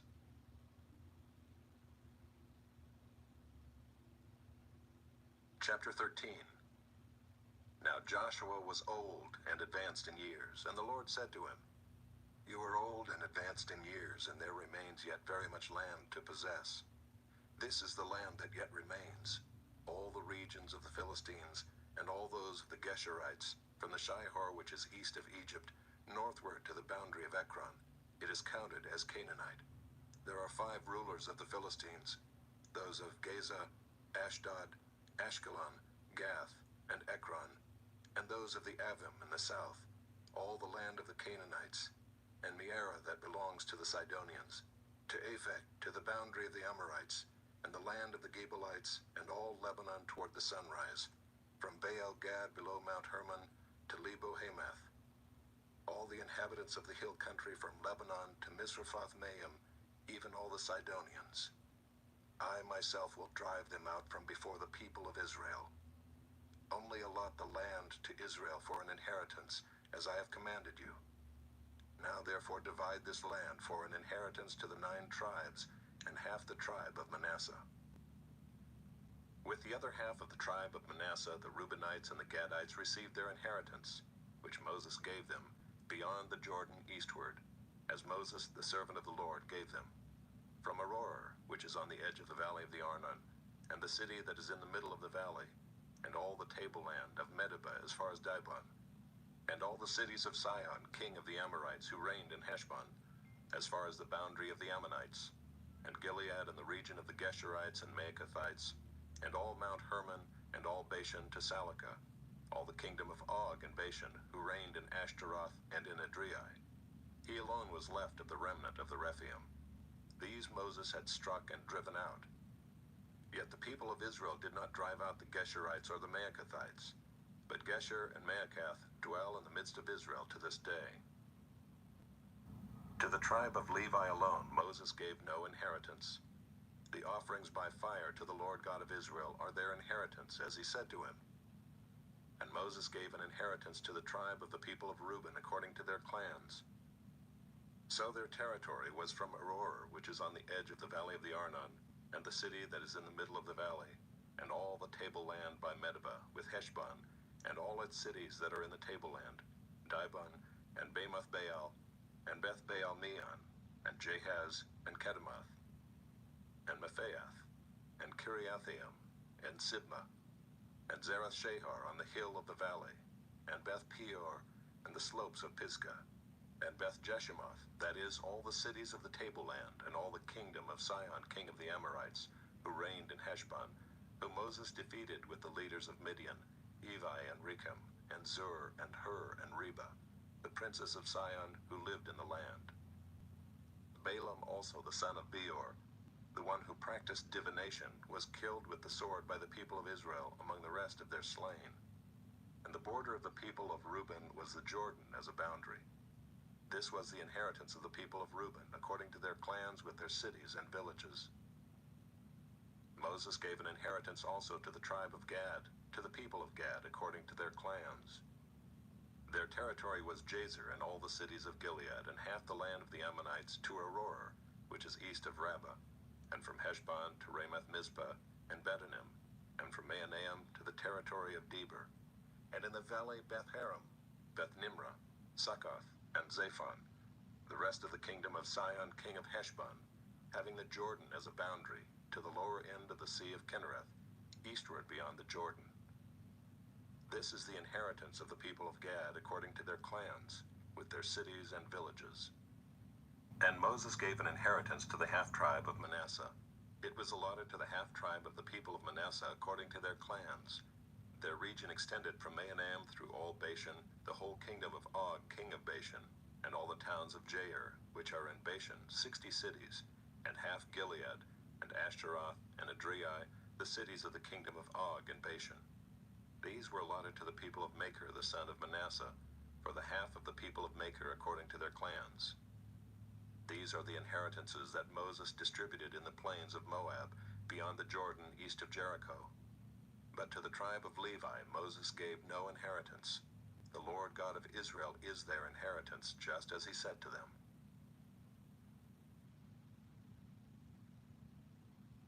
Chapter 14. These are the inheritances that the people of Israel received in the land of Canaan, which Eleazar the priest and Joshua the son of Nun and the heads of the fathers' houses of the tribes of the people of Israel gave them to inherit. Their inheritance was by lot, just as the Lord had commanded by the hand of Moses for the 9 1/2 tribes. For Moses had given an inheritance to the 2 1/2 tribes beyond the Jordan, but to the Levites he gave no inheritance among them. For the people of Joseph were 2 tribes, Manasseh and Ephraim, and no portion was given to the Levites in the land, but only cities to dwell in, with their pasture lands for their livestock and their substance. The people of Israel did as the Lord commanded Moses. They allotted the land. Then the people of Judah came to Joshua at Gilgal, and Caleb the son of Jephunneh the Kenizzite said to him, "You know what the Lord said to Moses the man of God in Kadesh Barnea concerning you and me. I was 40 years old when Moses the servant of the Lord sent me from Kadesh Barnea to spy out the land. And I brought him word again, as it was in my heart. But my brothers who went up with me made the heart of the people melt. Yet I wholly followed the Lord my God. And Moses swore on that day, saying, Surely the land on which your foot has trodden shall be an inheritance for you and your children forever, because you have wholly followed the Lord my God. And now behold, the Lord has kept me alive, just as he said, these 45 years, since the time that the Lord spoke this word to Moses, while Israel walked in the wilderness. And now behold, I am this day 85 years old. I am still as strong today as I was in the day that Moses sent me. My strength now is as my strength was then, for war and for going and coming. So now give me this hill country of which the Lord spoke on that day. For you heard on that day how the Anakim were there, with great fortified cities. It may be that the Lord will be with me, and I shall drive them out just as the Lord said." Then Joshua blessed him, and he gave Hebron to Caleb the son of Jephunneh for an inheritance. Therefore Hebron became the inheritance of Caleb the son of Jephunneh the Kenizzite to this day, because he wholly followed the Lord, the God of Israel. Now the name of Hebron formerly was Kiriath Arba. Arba was the greatest man among the Anakim, and the land had rest from war.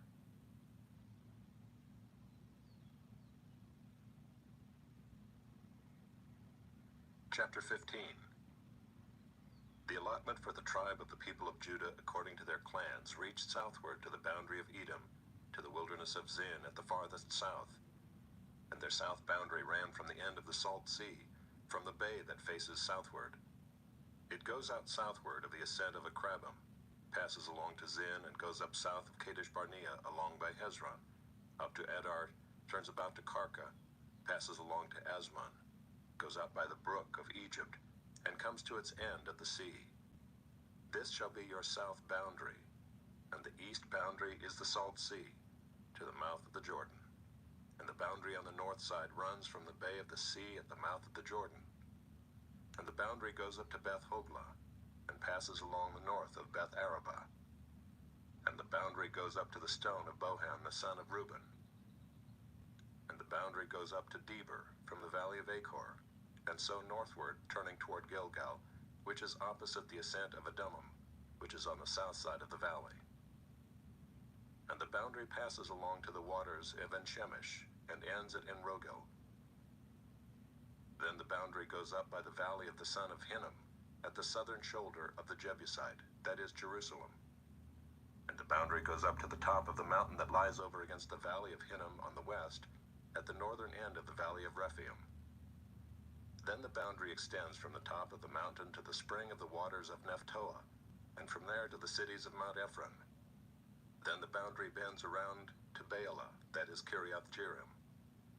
And the boundary circles west of Baalah to Mount Seir, passes along to the northern shoulder of Mount Jearim, that is Kesalon, and goes down to Beth Shemesh, and passes along by Timnah.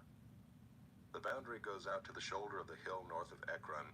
Then the boundary bends around to Shikharon, and passes along to Mount Baalah, and goes out to Jabneel.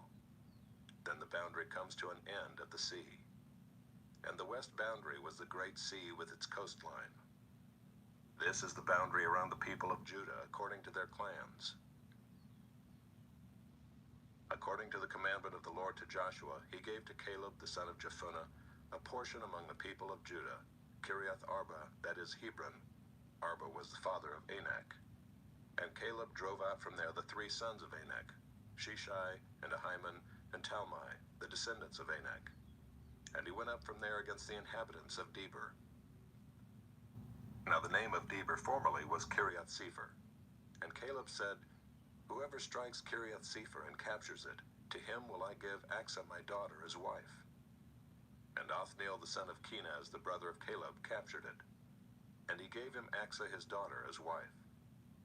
When she came to him, she urged him to ask her father for a field. And she got off her donkey, and Caleb said to her, "What do you want?" She said to him, "Give me a blessing. Since you have given me the land of the Negev, give me also springs of water."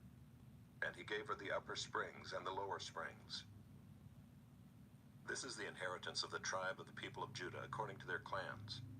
The cities belonging to the tribe of the people of Judah in the extreme south toward the boundary of Edom were Kabzeel, Eder, Jagur, Kinah, Dimona, Adadah, Kedesh, Hazor, Ithnan, Ziph, Telam, Bealoth, Hazor Hadathah, Kiriath Hezron, that is Hazor, Amam, Shema, Moladah, Hazar Gaddah, Heshmon, Beth Pelet, Hazar Shual, Beersheba, Biziothia, Baalah, Ayim, Ezem, Eltolad, Kisel, Hormah, Ziklag, Madmannah, Sansannah, Lebaoth, Shillam, Ain, and Rimmon, in all 29 cities with their villages, and in the lowland, Eshtaol, Zorah, Ashna, Zanoah,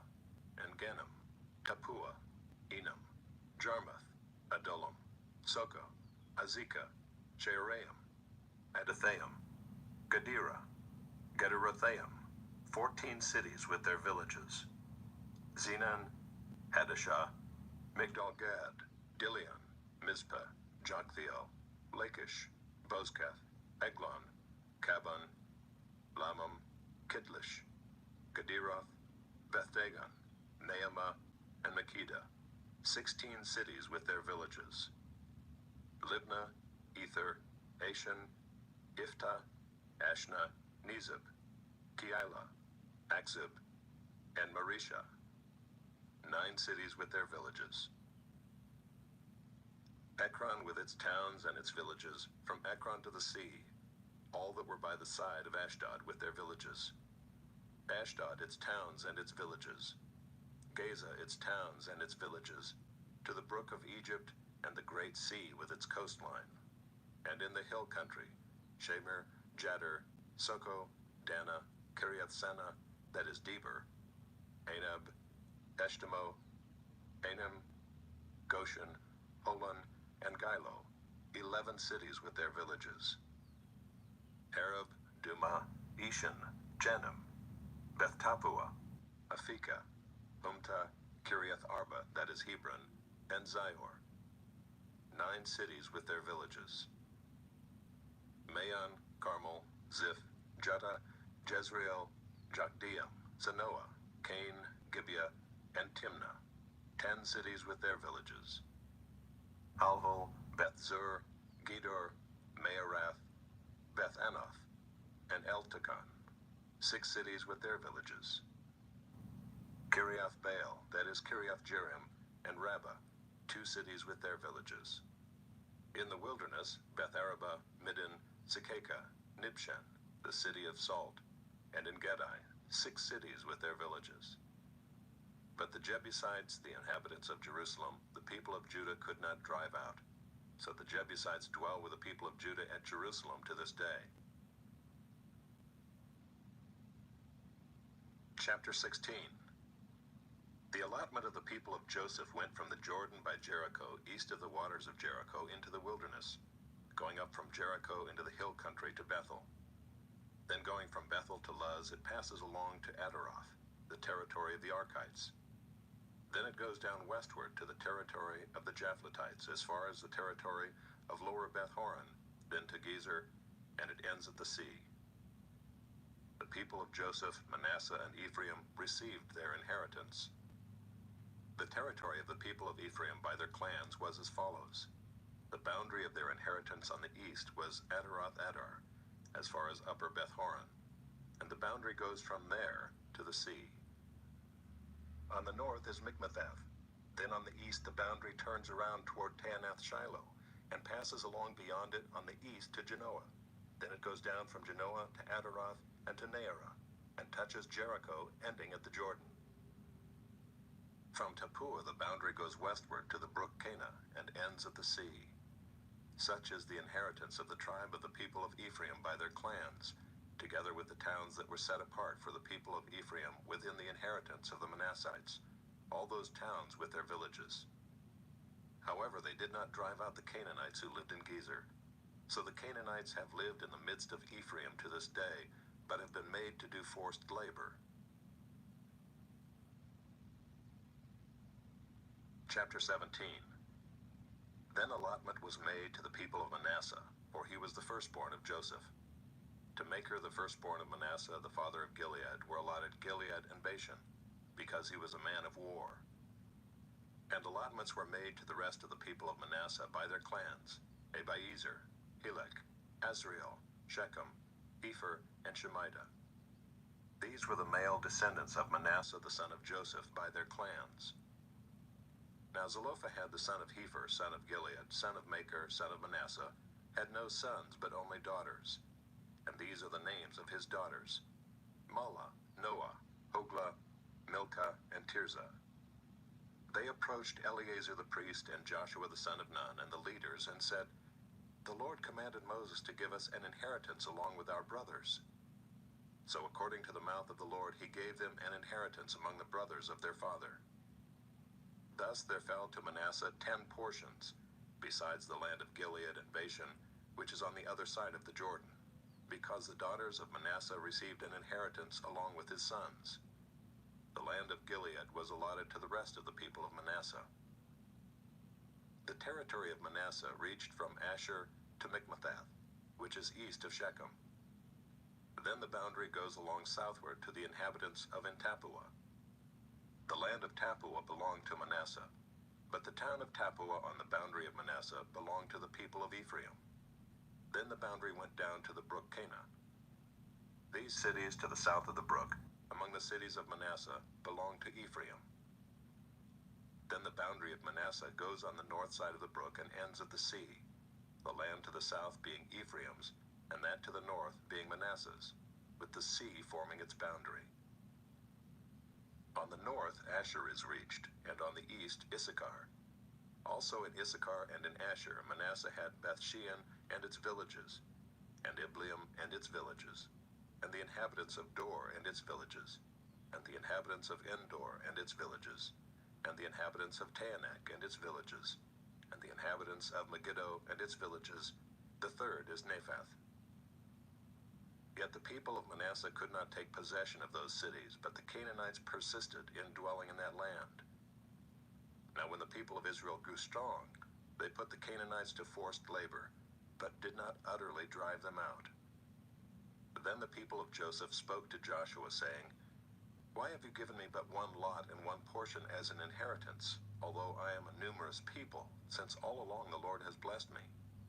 And Joshua said to them, "If you are a numerous people, go up by yourselves to the forest, and there clear ground for yourselves in the land of the Perizzites and the Rephaim, since the hill country of Ephraim is too narrow for you." The people of Joseph said, "The hill country is not enough for us, yet all the Canaanites who dwell in the plain have chariots of iron, both those in Beth-shean and its villages, and those in the valley of Jezreel." Then Joshua said to the house of Joseph, to Ephraim and Manasseh, "You are a numerous people and have great power. You shall not have one allotment only, but the hill country shall be yours. For though it is a forest, you shall clear it and possess it to its farthest borders. For you shall drive out the Canaanites, though they have chariots of iron, and though they are strong." Chapter 18. Then the whole congregation of the people of Israel assembled at Shiloh and set up the tent of meeting there. The land lay subdued before them. There remained among the people of Israel 7 tribes whose inheritance had not yet been apportioned. So Joshua said to the people of Israel, "How long will you put off going in to take possession of the land which the Lord, the God of your fathers, has given you? Provide 3 men from each tribe, and I will send them out, that they may set out and go up and down the land. They shall write a description of it with a view to their inheritances, and then come to me. They shall divide it into 7 portions. Judah shall continue in his territory on the south, and the house of Joseph shall continue in their territory on the north. And you shall describe the land in 7 divisions, and bring the description here to me. And I will cast lots for you here before the Lord our God. The Levites have no portion among you, for the priesthood of the Lord is their heritage.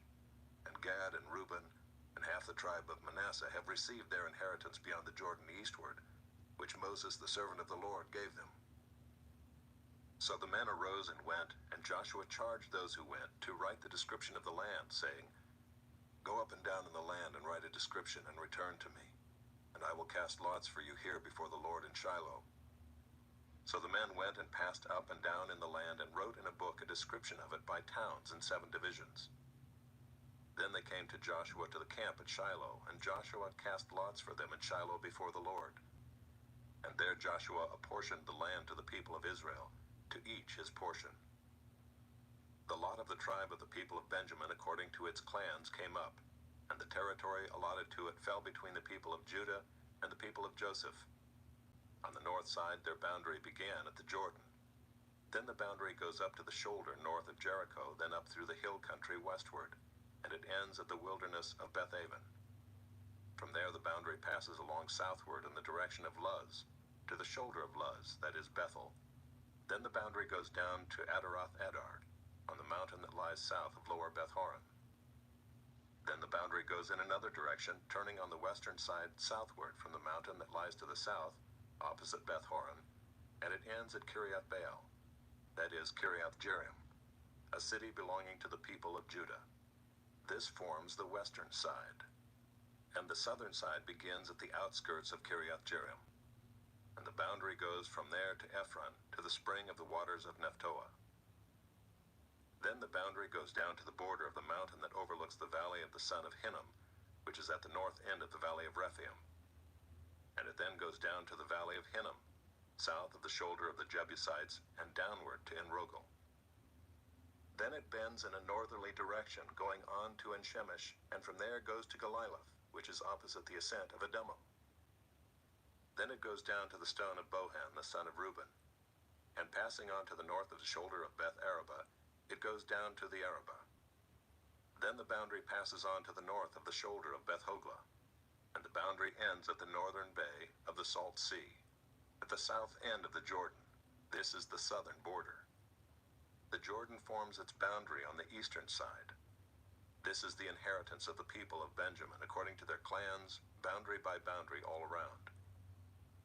Now Now the cities of the tribe of the people of Benjamin, according to their clans, were Jericho, Beth-hoglah, Emek-keziz, Beth-arabah, Zemaraim, Bethel, Avim, Perah, Ophrah, Kepher-ammoni, Ophni, Geba, 12 cities with their villages.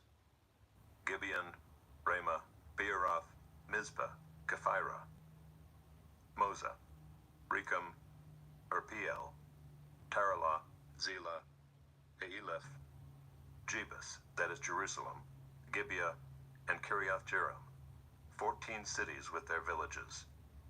This is the inheritance of the people of Benjamin according to its clans. Chapter 19.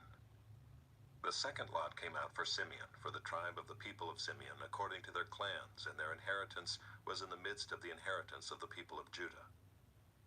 And they had for their inheritance Beersheba, Sheba, Moladah, Hazar-shual, Bela, Ezem, Eltolad, Bethel, Hormah, Ziklag, Beth-markaboth, Hazar-susah, Beth-lebaoth, and Saruhen, 13 cities with their villages. Ain, Rimmon, Ether, and Ashan, 4 cities with their villages, together with all the villages around these cities, as far as Baalath-beer, Ramah of the Negeb. This was the inheritance of the tribe of the people of Simeon according to their clans. The inheritance of the people of Simeon formed part of the territory of the people of Judah. Because the portion of the people of Judah was too large for them, the people of Simeon obtained an inheritance in the midst of their inheritance. The third lot came up for the people of Zebulun according to their clans, and the territory of their inheritance reached as far as Sarid. Then their boundary goes up westward and on to Mariel and touches Dabbesheth. Then the brook that is east of Jokneam. From Sarid it goes in the other direction eastward toward the sunrise to the boundary of Kisloth-tabor. From there it goes to Daberath, then up to Japhiah. From there it passes along the east toward the sunrise to Gath-hepher, to Ethkazin, and going on to Rimmon it bends toward Neah. Then in the north the boundary turns about to Hanathan, and it ends at the valley of Iftahel, and Kadath, Nahalal, Shimron, Idalah, and Bethlehem, 12 cities with their villages. This is the inheritance of the people of Zebulun according to their clans, these cities with their villages. The fourth lot came out for Issachar, for the people of Issachar according to their clans. Their territory included Jezreel, Kesuloth, Shunem, Hapharaim, Shion, Anaharath, Rabbith, Kishion, Ebez, Remeth, En-gannim, En-haddah, Beth-pazzez. The boundary also touches Tabor, Sheazuma, and Beth-shemesh, and its boundary ends at the Jordan, 16 cities with their villages. This is the inheritance of the tribe of the people of Issachar, according to their clans, the cities with their villages. The fifth lot came out for the tribe of the people of Asher, according to their clans. Their territory included Helkath, Helai, Beaton, Akshaph, Elimelech, Amad, and Mishal. On the west it touches Carmel and Shihar-libnath. Then it turns eastward and goes to Beth-dagon and touches Zebulun and the valley of Iftahel, northward to Beth-emek and Neiel. Then it continues in the north to Cabul, Ebron, Rehob, Hammon, Cana, as far as Sidon the Great. Then the boundary turns to Ramah, reaching to the fortified city of Tyre. Then the boundary turns to Hosah, and it ends at the sea. Maalab, Akzib, Ummah, Aphek, and Rehob, 22 cities with their villages. This is the inheritance of the tribe of the people of Asher according to their clans, these cities with their villages. The sixth lot came out for the people of Naphtali, for the people of Naphtali according to their clans. And their boundary ran from Heleph, from the oak and Zaanannim, and Adamah and Nekeb, and Jabneel, as far as Lachum, and it ended at the Jordan. Then the boundary turns westward to Aznoth-tabor, and goes from there to Hukkok, touching Zebulun at the south, and Asher on the west, and Judah on the east at the Jordan. The fortified cities are Ziddim, Zer, Hamath, Rakath, Kinnereth, Adamah, Ramah, Hazor, Kedesh, Adriai, En-hazor, Yiron, Migdal-el, Beth Shemesh, 19 cities with their villages. This is the inheritance of the tribe of the people of Naphtali according to their clans, the cities with their villages. The seventh lot came out for the tribe of the people of Dan according to their clans, and the territory of its inheritance included Zorah, Eshtaol, Irshemesh, Shaalabim, Aijalon, Ithla, Elon, Timnah, Ekron, Altika, Gibbethon, Baalath, Jehud, Bene Barak, Gathrimmon, and Mejarkon, and Rakkon with the territory over against Joppa. When the territory of the people of Dan was lost to them, the people of Dan went up and fought against Leshem, and after capturing it and striking it with the sword, they took possession of it and settled in it, calling Leshem Dan, after the name of Dan, their ancestor. This is the inheritance of the tribe of the people of Dan according to their clans, these cities with their villages. When they had finished distributing the several territories of the land as inheritances, the people of Israel gave an inheritance among them to Joshua the son of Nun. By command of the Lord they gave him the city that he asked, Timnath-Serah, in the hill country of Ephraim, and he rebuilt the city and settled in it. These are the inheritances that Eleazar the priest and Joshua the son of Nun and the heads of the fathers' houses of the tribes of the people of Israel distributed by lot at Shiloh before the Lord, at the entrance of the tent of meeting. So they finished dividing the land. Chapter 20. Then the Lord said to Joshua, Say to the people of Israel, Appoint the cities of refuge, of which I spoke to you through Moses, that the manslayer who strikes any person without intent or unknowingly may flee there. They shall be for you a refuge from the avenger of blood. He shall flee to one of these cities and shall stand at the entrance of the gate of the city and explain his case to the elders of that city. Then they shall take him into the city and give him a place, and he shall remain with them. And if the avenger of blood pursues him, they shall not give up the manslayer into his hand, because he struck his neighbor unknowingly and did not hate him in the past.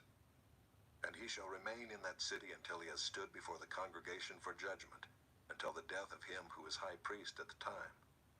Then the manslayer may return to his own town and his own home, to the town from which he fled.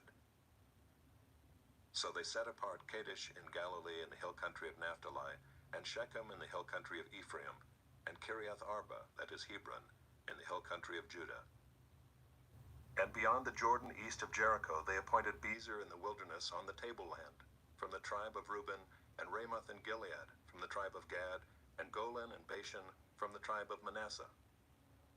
These were the cities designated for all the people of Israel, and for the stranger sojourning among them, that anyone who killed a person without intent could flee there, so that he might not die by the hand of the avenger of blood, till he stood before the congregation. Chapter 21. Then the heads of the fathers' houses of the Levites came to Eleazar the priest and to Joshua the son of Nun, and to the heads of the fathers' houses of the tribes of the people of Israel. And they said to them at Shiloh in the land of Canaan, The Lord commanded through Moses that we be given cities to dwell in, along with their pasture lands for our livestock. So by command of the Lord the people of Israel gave to the Levites the following cities and pasture lands out of their inheritance. The lot came out for the clans of the Kohathites. So those Levites who were descendants of Aaron the priest received by lot from the tribes of Judah, Simeon, and Benjamin 13 cities. And the rest of the Kohathites received by lot from the clans of the tribe of Ephraim, from the tribe of Dan, and the half-tribe of Manasseh 10 cities. The Gershonites received by lot from the clans of the tribe of Issachar, from the tribe of Asher, from the tribe of Naphtali, and from the half-tribe of Manasseh in Bashan 13 cities. The Merarites according to their clans received from the tribe of Reuben, the tribe of Gad, and the tribe of Zebulun 12 cities. These cities and their pasture lands the people of Israel gave by lot to the Levites, as the Lord had commanded through Moses. Out of the tribe of the people of Judah and the tribe of the people of Simeon they gave the following cities mentioned by name, which went to the descendants of Aaron, one of the clans of the Kohathites who belonged to the people of Levi, since the lot fell to them first. They gave them Kiriath Arba, Arba being the father of Anak, that is Hebron, in the hill country of Judah, along with the pasture lands around it. But the fields of the city and its villages had been given to Caleb the son of Jephunneh as his possession. And to the descendants of Aaron the priest they gave Hebron, the city of refuge for the manslayer, with its pasture lands, Libnah with its pasture lands, Jeter with its pasture lands, Eshtemoa with its pasture lands, Holon with its pasture lands, Deber with its pasture lands, Ain with its pasture lands, Judah with its pasture lands, Beth Shemesh with its pasture lands. 9 cities out of these 2 tribes. Then out of the tribe of Benjamin, Gibeon with its pasture lands, Geba with its pasture lands, Anathoth with its pasture lands, and Almon with its pasture lands. 4 cities. The cities of the descendants of Aaron the priests were in all 13 cities with their pasture lands. As to the rest of the Kohathites belonging to the Kohathite clans of the Levites, the cities allotted to them were out of the tribe of Ephraim. To them were given Shechem, the city of refuge for the manslayer, with its pasture lands in the hill country of Ephraim, Gezer with its pasture lands, Kibzaim with its pasture lands, Beth-horon with its pasture lands.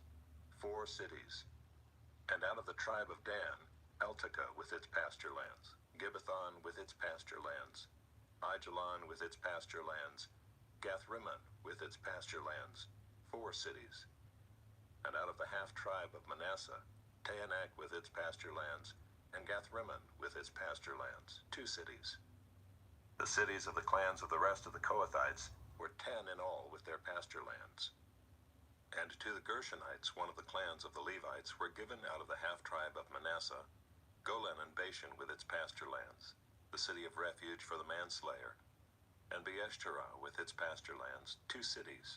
And out of the tribe of Issachar, Kishion with its pasture lands, Dabereth with its pasture lands, Jarmuth with its pasture lands, En-gannim with its pasture lands. 4 cities. And out of the tribe of Asher, Mishal with its pasture lands, Abdon with its pasture lands, Helkath with its pasture lands, and Rehob with its pasture lands. 4 cities. And out of the tribe of Naphtali, Kedesh in Galilee with its pasture lands, the city of refuge for the manslayer, Hamath-dor with its pasture lands, and Kartan with its pasture lands. 3 cities. The cities of the several clans of the Gershonites were in all 13 cities with their pasture lands. And to the rest of the Levites, the Merarite clans, were given out of the tribe of Zebulun, Jokneam with its pasture lands, Karta with its pasture lands, Dimnah with its pasture lands, Nahalal with its pasture lands. 4 cities. And out of the tribe of Reuben, Bezer with its pasture lands, Jahaz with its pasture lands, Kedemoth with its pasture lands, and Mephaath with its pasture lands. 4 cities. And out of the tribe of Gad, Ramoth in Gilead with its pasture lands, the city of refuge for the manslayer, Mahanaim with its pasture lands, Heshbon with its pasture lands, Jazer with its pasture lands. 4 cities in all. As for the cities of the several Merarite clans, that is, the remainder of the clans of the Levites, those allotted to them were in all 12 cities. The cities of the Levites in the midst of the possession of the people of Israel were in all 48 cities with their pasture lands. These cities each had its pasture lands around it. So it was with all these cities. Thus the Lord gave to Israel all the land that he swore to give to their fathers, and they took possession of it, and they settled there.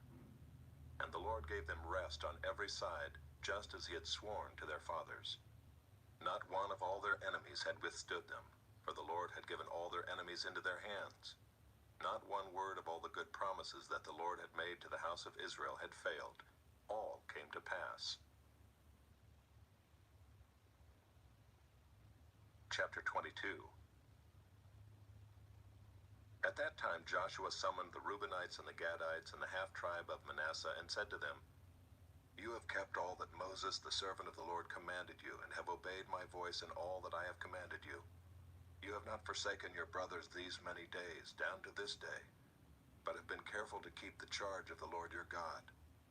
And now the Lord your God has given rest to your brothers, as he promised them. Therefore turn and go to your tents in the land where your possession lies, which Moses, the servant of the Lord, gave you on the other side of the Jordan. Only be very careful to observe the commandment and the law that Moses, the servant of the Lord, commanded you, to love the Lord your God, and to walk in all his ways, and to keep his commandments, and to cling to him, and to serve him with all your heart and with all your soul. So Joshua blessed them and sent them away, and they went to their tents. Now to the one half of the tribe of Manasseh Moses had given a possession in Bashan, but to the other half Joshua had given a possession beside their brothers in the land west of the Jordan. And when Joshua sent them away to their homes and blessed them, he said to them, "Go back to your tents with much wealth and with very much livestock, with silver, gold, bronze, and iron, and with much clothing. Divide the spoil of your enemies with your brothers." So the people of Reuben and the people of Gad and the half-tribe of Manasseh returned home, parting from the people of Israel at Shiloh, which is in the land of Canaan, to go to the land of Gilead, their own land, of which they had possessed themselves by command of the Lord through Moses. And when they came to the region of the Jordan that is in the land of Canaan, the people of Reuben and the people of Gad and the half-tribe of Manasseh built there an altar by the Jordan, an altar of imposing size. And the people of Israel heard it said, "Behold, the people of Reuben, the people of Gad, and the half-tribe of Manasseh have built the altar at the frontier of the land of Canaan, in the region about the Jordan, on the side that belongs to the people of Israel." And when the people of Israel heard of it, the whole assembly of the people of Israel gathered at Shiloh to make war against them. Then the people of Israel sent to the people of Reuben and the people of Gad and the half-tribe of Manasseh in the land of Gilead Phinehas the son of Eleazar the priest, and with him 10 chiefs, one from each of the tribal families of Israel, every one of them the head of a family among the clans of Israel. And they came to the people of Reuben, the people of Gad, and the half-tribe of Manasseh in the land of Gilead, and they said to them, "Thus says the whole congregation of the Lord, what is this breach of faith that you have committed against the God of Israel in turning away this day from following the Lord by building yourselves an altar this day in rebellion against the Lord?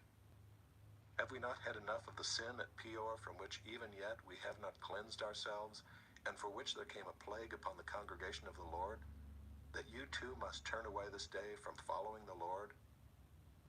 And if you too rebel against the Lord today, then tomorrow he will be angry with the whole congregation of Israel. But now if the land of your possession is unclean, pass over into the Lord's land where the Lord's tabernacle stands, and take for yourselves a possession among us. Only do not rebel against the Lord, or make us as rebels by building for yourselves an altar other than the altar of the Lord our God. Did not Achan the son of Zerah break faith in the matter of the devoted things, and wrath fell upon all the congregation of Israel? And he did not perish alone for his iniquity." Then the people of Reuben, the people of Gad, and the half-tribe of Manasseh said in answer to the heads of the families of Israel, "The mighty one, God the Lord, the mighty one, God the Lord, he knows, and let Israel itself know. If it was in rebellion or in breach of faith against the Lord, do not spare us today for building an altar to turn away from following the Lord. Or if we did so to offer burnt offerings or grain offerings or peace offerings on it, may the Lord himself take vengeance. No, but we did it from fear that in time to come your children might say to our children, 'What have you to do with the Lord, the God of Israel? For the Lord has made the Jordan a boundary between us and you people of Reuben and people of Gad. You have no portion in the Lord.' So your children might make our children cease to worship the Lord.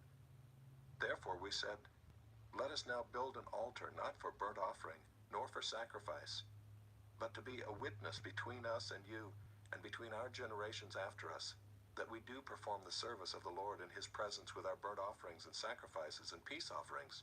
So your children will not say to our children in time to come, "You have no portion in the Lord." And we thought, if this should be said to us or to our descendants in time to come, we should say, "Behold, the copy of the altar of the Lord, which our fathers made, not for burnt offerings, nor for sacrifice, but to be a witness between us and you." Far be it from us that we should rebel against the Lord and turn away this day from following the Lord by building an altar for burnt offering, grain offering, or sacrifice, other than the altar of the Lord our God that stands before his tabernacle. When Phinehas the priest and the chiefs of the congregation, the heads of the families of Israel who were with him, heard the words that the people of Reuben and the people of Gad and the people of Manasseh spoke, it was good in their eyes. And Phinehas the son of Eleazar the priest said to the people of Reuben and the people of Gad and the people of Manasseh, "Today we know that the Lord is in our midst, because you have not committed this breach of faith against the Lord. Now you have delivered the people of Israel from the hand of the Lord." Then Phinehas the son of Eleazar the priest and the chiefs returned from the people of Reuben and the people of Gad in the land of Gilead to the land of Canaan, to the people of Israel, and brought back word to them. And the report was good in the eyes of the people of Israel. And the people of Israel blessed God, and spoke no more of making war against them to destroy the land where the people of Reuben and the people of Gad were settled.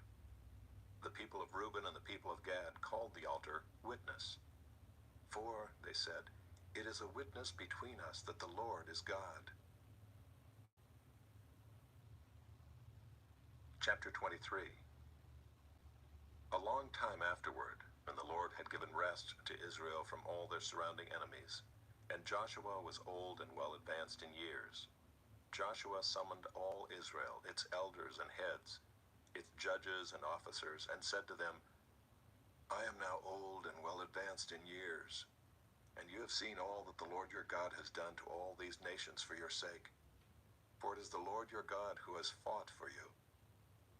Behold, I have allotted to you as an inheritance for your tribes those nations that remain, along with all the nations that I have already cut off, from the Jordan to the great sea in the west.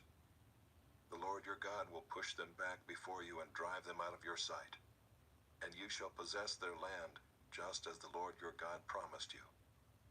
Therefore be very strong to keep and to do all that is written in the book of the law of Moses, turning aside from it neither to the right hand nor to the left, that you may not mix with these nations remaining among you, or make mention of the names of their gods, or swear by them, or serve them, or bow down to them. But you shall cling to the Lord your God, just as you have done to this day. For the Lord has driven out before you great and strong nations. And as for you, no man has been able to stand before you to this day. One man of you puts to flight 1,000, since it is the Lord your God who fights for you, just as he promised you. Be very careful, therefore, to love the Lord your God.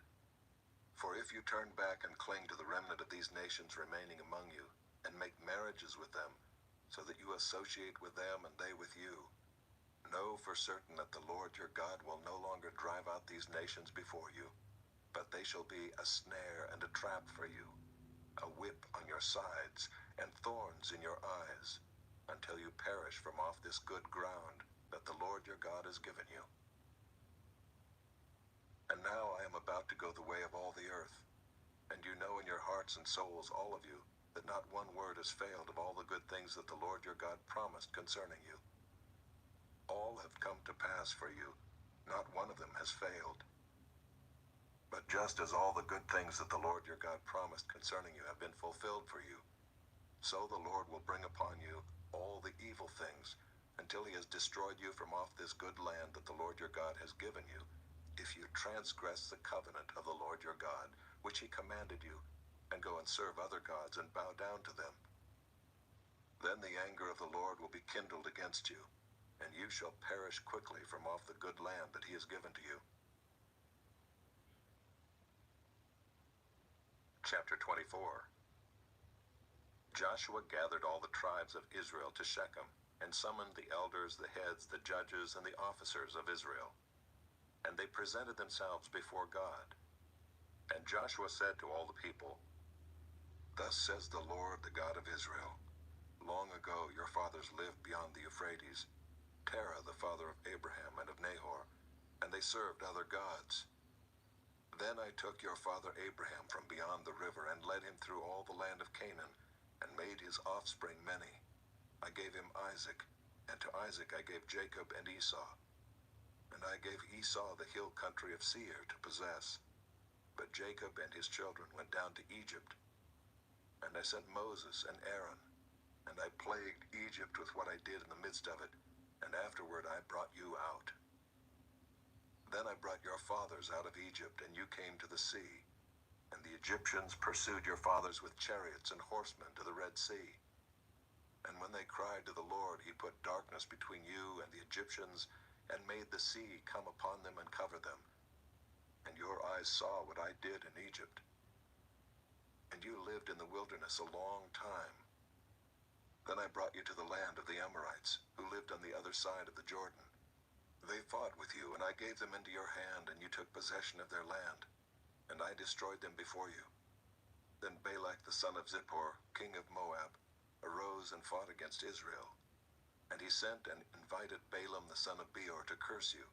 But I would not listen to Balaam. Indeed, he blessed you. So I delivered you out of his hand. And you went over the Jordan and came to Jericho. And the leaders of Jericho fought against you, and also the Amorites, the Perizzites, the Canaanites, the Hittites, the Girgashites, the Hivites, and the Jebusites. And I gave them into your hand. And I sent the hornet before you, which drove them out before you, the two kings of the Amorites. It was not by your sword or by your bow. I gave you a land on which you had not labored, and cities that you had not built, and you dwell in them. You eat the fruit of vineyards and olive orchards that you did not plant. Now therefore fear the Lord and serve him in sincerity and in faithfulness. Put away the gods that your fathers served beyond the river and in Egypt, and serve the Lord. And if it is evil in your eyes to serve the Lord, choose this day whom you will serve, whether the gods your fathers served in the region beyond the river, or the gods of the Amorites in whose land you dwell. But as for me and my house, we will serve the Lord. Then the people answered, Far be it from us that we should forsake the Lord to serve other gods. For it is the Lord our God who brought us and our fathers up from the land of Egypt, out of the house of slavery, and who did those great signs in our sight, and preserved us in all the way that we went, and among all the peoples through whom we passed. And the Lord drove out before us all the peoples, the Amorites who lived in the land. Therefore we also will serve the Lord, for he is our God. But Joshua said to the people, You are not able to serve the Lord, for he is a holy God. He is a jealous God. He will not forgive your transgressions or your sins. If you forsake the Lord and serve foreign gods, then he will turn and do you harm and consume you after having done you good. And the people said to Joshua, No, but we will serve the Lord. Then Joshua said to the people, You are witnesses against yourselves that you have chosen the Lord to serve him. And they said, We are witnesses. He said, Then put away the foreign gods that are among you, and incline your heart to the Lord, the God of Israel. And the people said to Joshua, The Lord our God we will serve, and his voice we will obey. So Joshua made a covenant with the people that day, and put in place statutes and rules for them at Shechem. And Joshua wrote these words in the book of the law of God. And he took a large stone, and set it up there under the terebinth that was by the sanctuary of the Lord. And Joshua said to all the people, Behold, this stone shall be a witness against us, for it has heard all the words of the Lord that he spoke to us. Therefore it shall be a witness against you, lest you deal falsely with your God. So Joshua sent the people away, every man to his inheritance. After these things, Joshua the son of Nun, the servant of the Lord, died, being 110 years old. And they buried him in his own inheritance at Timnath-Serah, which is in the hill country of Ephraim, north of the mountain of Gaash. Israel served the Lord all the days of Joshua, and all the days of the elders who outlived Joshua, and had known all the work that the Lord did for Israel. As for the bones of Joseph, which the people of Israel brought up from Egypt, they buried them at Shechem, in the piece of land that Jacob bought from the sons of Hamor, the father of Shechem, for 100 pieces of money. It became an inheritance of the descendants of Joseph. And Eleazar the son of Aaron died, and they buried him at Gibeah, the town of Phinehas his son, which had been given him in the hill country of Ephraim. Judges, chapter 1. After the death of Joshua, the people of Israel inquired of the Lord, Who shall go up first for us against the Canaanites to fight against them? The Lord said, Judah shall go up. Behold, I have given the land into his hand. And Judah said to Simeon his brother, Come up with me into the territory allotted to me, that we may fight against the Canaanites. And I likewise will go with you into the territory allotted to you. So Simeon went with him. Then Judah went up, and the Lord gave the Canaanites and the Perizzites into their hand, and they defeated 10,000 of them at Bezek. They found Adoni-Bezek at Bezek, and fought against him, and defeated the Canaanites and the Perizzites. Adoni-Bezek fled, but they pursued him and caught him, and cut off his thumbs and his big toes. And Adoni-Bezek said, 70 kings with their thumbs and their big toes cut off used to pick up scraps under my table. As I have done, so God has repaid me. And they brought him to Jerusalem, and he died there. And the men of Judah fought against Jerusalem, and captured it, and struck it with the edge of the sword, and set the city on fire. And afterward the men of Judah went down to fight against the Canaanites who lived in the hill country, in the Negeb, and in the lowland. And Judah went against the Canaanites who lived in Hebron. Now the name of Hebron was formerly Kiriath Arba. And they defeated Sheshai, and Ahiman, and Talmai. From there they went against the inhabitants of Debir. The name of Debir was formerly Kiriath Sepher. And Caleb said, He who attacks Kiriath Sepher and captures it, I will give him Achsah my daughter for a wife. And Othniel the son of Kenaz, Caleb's younger brother, captured it. And he gave him Achsah his daughter for a wife. When she came to him, she urged him to ask her father for a field. And she dismounted from her donkey, and Caleb said to her, What do you want? She said to him, Give me a blessing. Since you have set me in the land of the Negeb, give me also springs of water. And Caleb gave her the upper springs and the lower springs.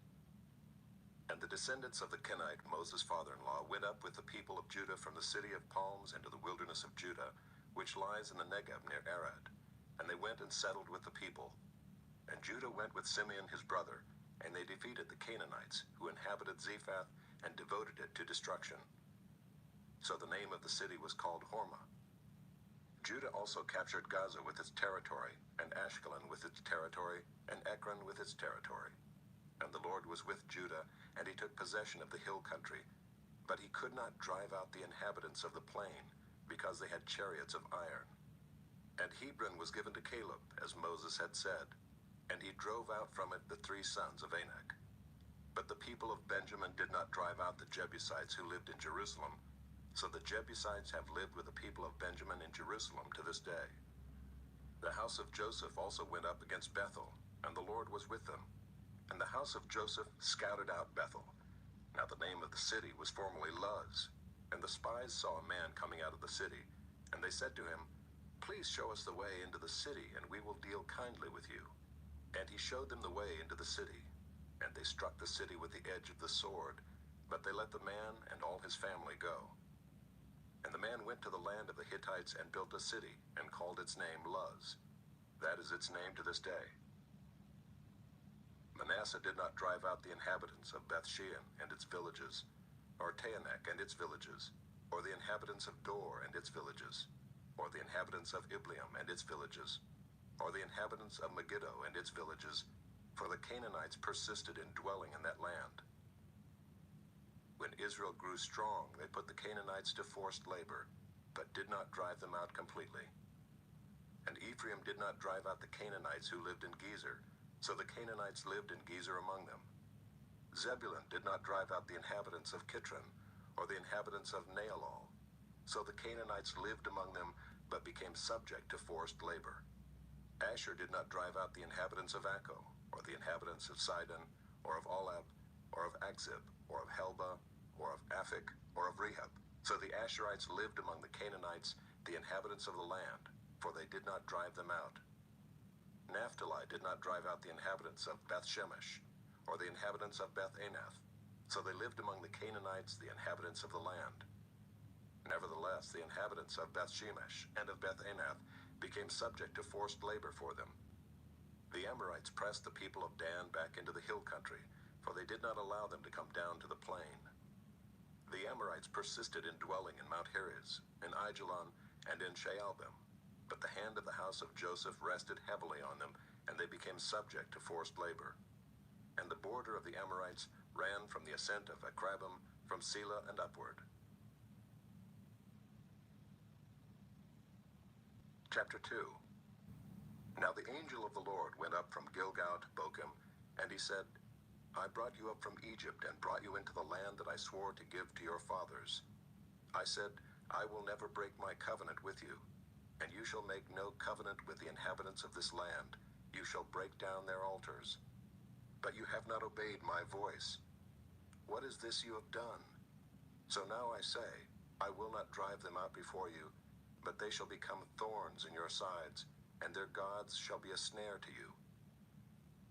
As soon as the angel of the Lord spoke these words to all the people of Israel, the people lifted up their voices and wept. And they called the name of that place Bochim, and they sacrificed there to the Lord. When Joshua dismissed the people of Israel went each to his inheritance to take possession of the land. And the people served the Lord all the days of Joshua, and all the days of the elders who outlived Joshua, who had seen all the great work that the Lord had done for Israel. And Joshua the son of Nun, the servant of the Lord, died at the age of 110 years.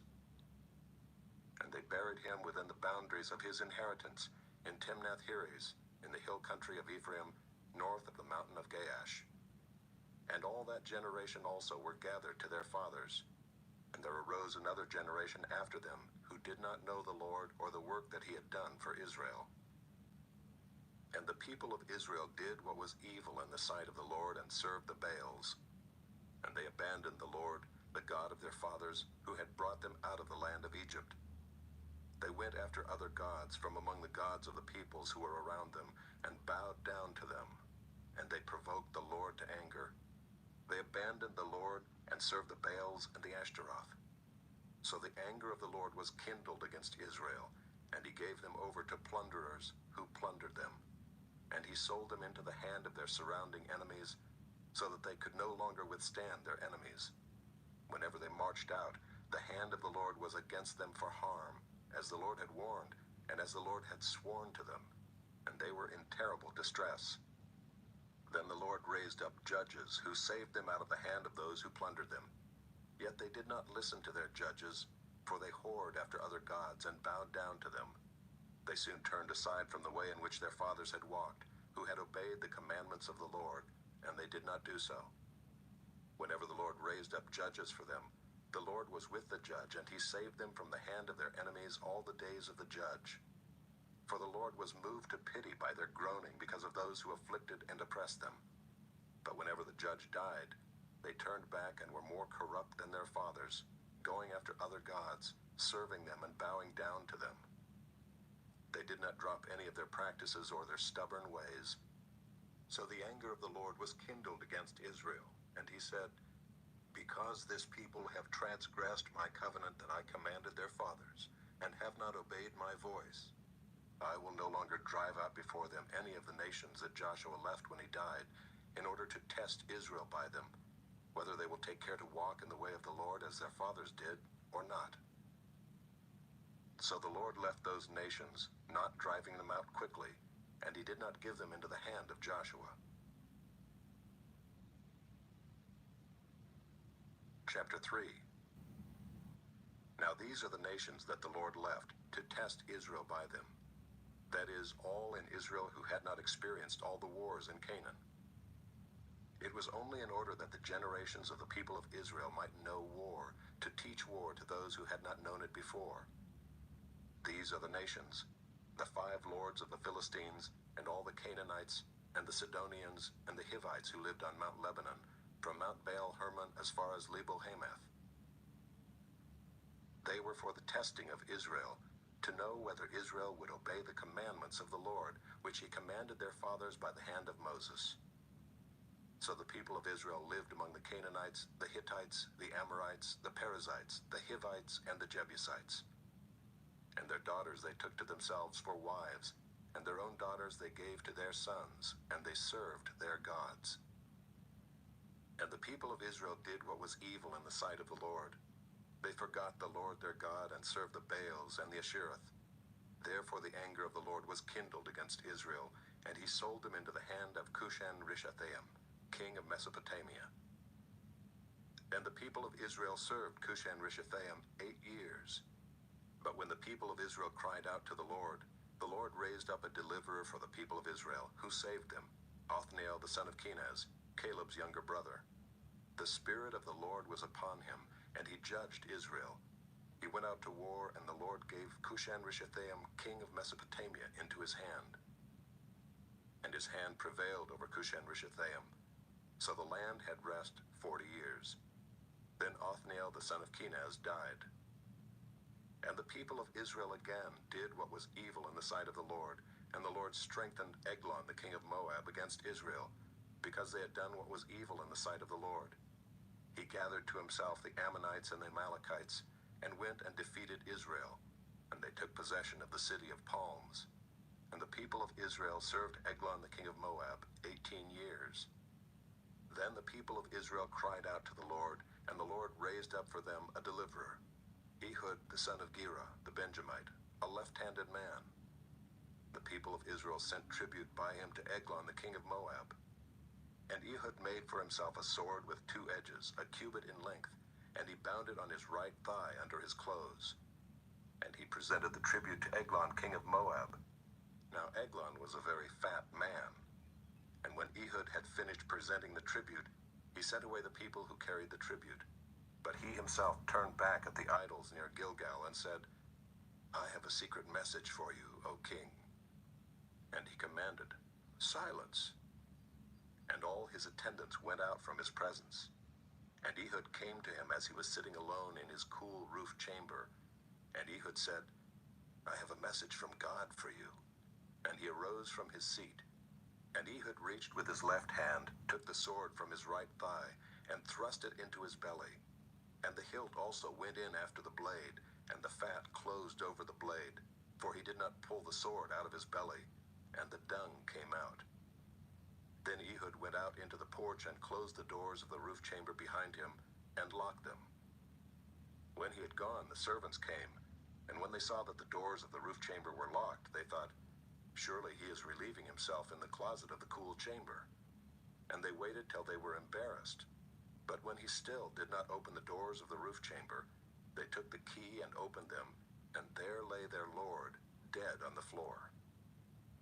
Ehud escaped while they delayed, and he passed beyond the idols and escaped to Seirah. When he arrived, he sounded the trumpet in the hill country of Ephraim. Then the people of Israel went down with him from the hill country, and he was their leader.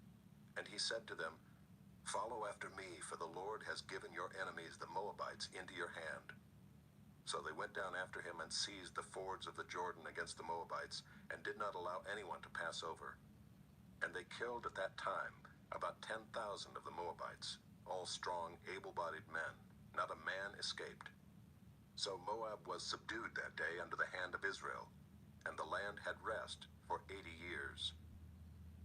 After him was Shamgar the son of Anath, who killed 600 of the Philistines with an ox goad, and he also saved Israel.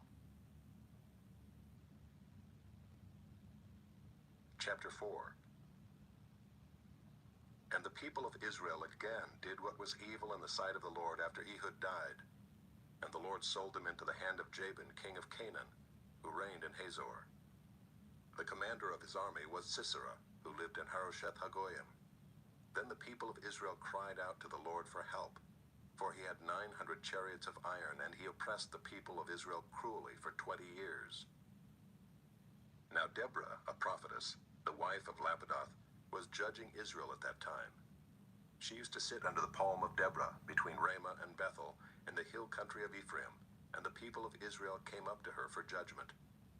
She sent and summoned Barak the son of Abinoam from Kedesh Naphtali, and said to him, Has not the Lord, the God of Israel, commanded you, Go, gather your men at Mount Tabor, taking 10,000 from the people of Naphtali and the people of Zebulun? And I will draw out Sisera, the general of Jabin's army, to meet you by the river Kishon with his chariots and his troops, and I will give him into your hand. Barak said to her, If you will go with me, I will go, but if you will not go with me, I will not go. And she said, I will surely go with you. Nevertheless, the road on which you are going will not lead to your glory, for the Lord will sell Sisera into the hand of a woman. Then Deborah arose and went with Barak to Kedesh. And Barak called out Zebulun and Naphtali to Kedesh. And 10,000 men went up at his heels, and Deborah went up with him. Now Heber the Kenite had separated from the Kenites, the descendants of Hobab the father-in-law of Moses, and had pitched his tent as far away as the oak in Zaanannim, which is near Kedesh. When Sisera was told that Barak the son of Abinoam had gone up to Mount Tabor, Sisera called out all his chariots, 900 chariots of iron, and all the men who were with him, from Harosheth Hagoyim to the river Kishon. And Deborah said to Barak, Up, for this is the day in which the Lord has given Sisera into your hand. Does not the Lord go out before you? So Barak went down from Mount Tabor with 10,000 men following him. And the Lord routed Sisera and all his chariots and all his army before Barak by the edge of the sword. And Sisera got down from his chariot and fled away on foot. And Barak pursued the chariots and the army to Harosheth Hagoyim, and all the army of Sisera fell by the edge of the sword. Not a man was left. But Sisera fled away on foot to the tent of Jael, the wife of Heber the Kenite, for there was peace between Jabin the king of Hazor and the house of Heber the Kenite. And Jael came out to meet Sisera and said to him, Turn aside, my lord. Turn aside to me, do not be afraid. So he turned aside to her into the tent, and she covered him with a rug. And he said to her, Please give me a little water to drink, for I am thirsty. So she opened a skin of milk and gave him a drink and covered him. And he said to her, Stand at the opening of the tent, and if any man comes and asks you, Is anyone here? Say no. But Jael, the wife of Heber, took a tent peg and took a hammer in her hand. Then she went softly to him and drove the peg into his temple until it went down into the ground while he was lying fast asleep from weariness. So he died. And behold, as Barak was pursuing Sisera, Jael went out to meet him and said to him, Come, and I will show you the man whom you are seeking. So he went into her tent, and there lay Sisera dead with the tent peg in his temple. So on that day God subdued Jabin the king of Canaan before the people of Israel.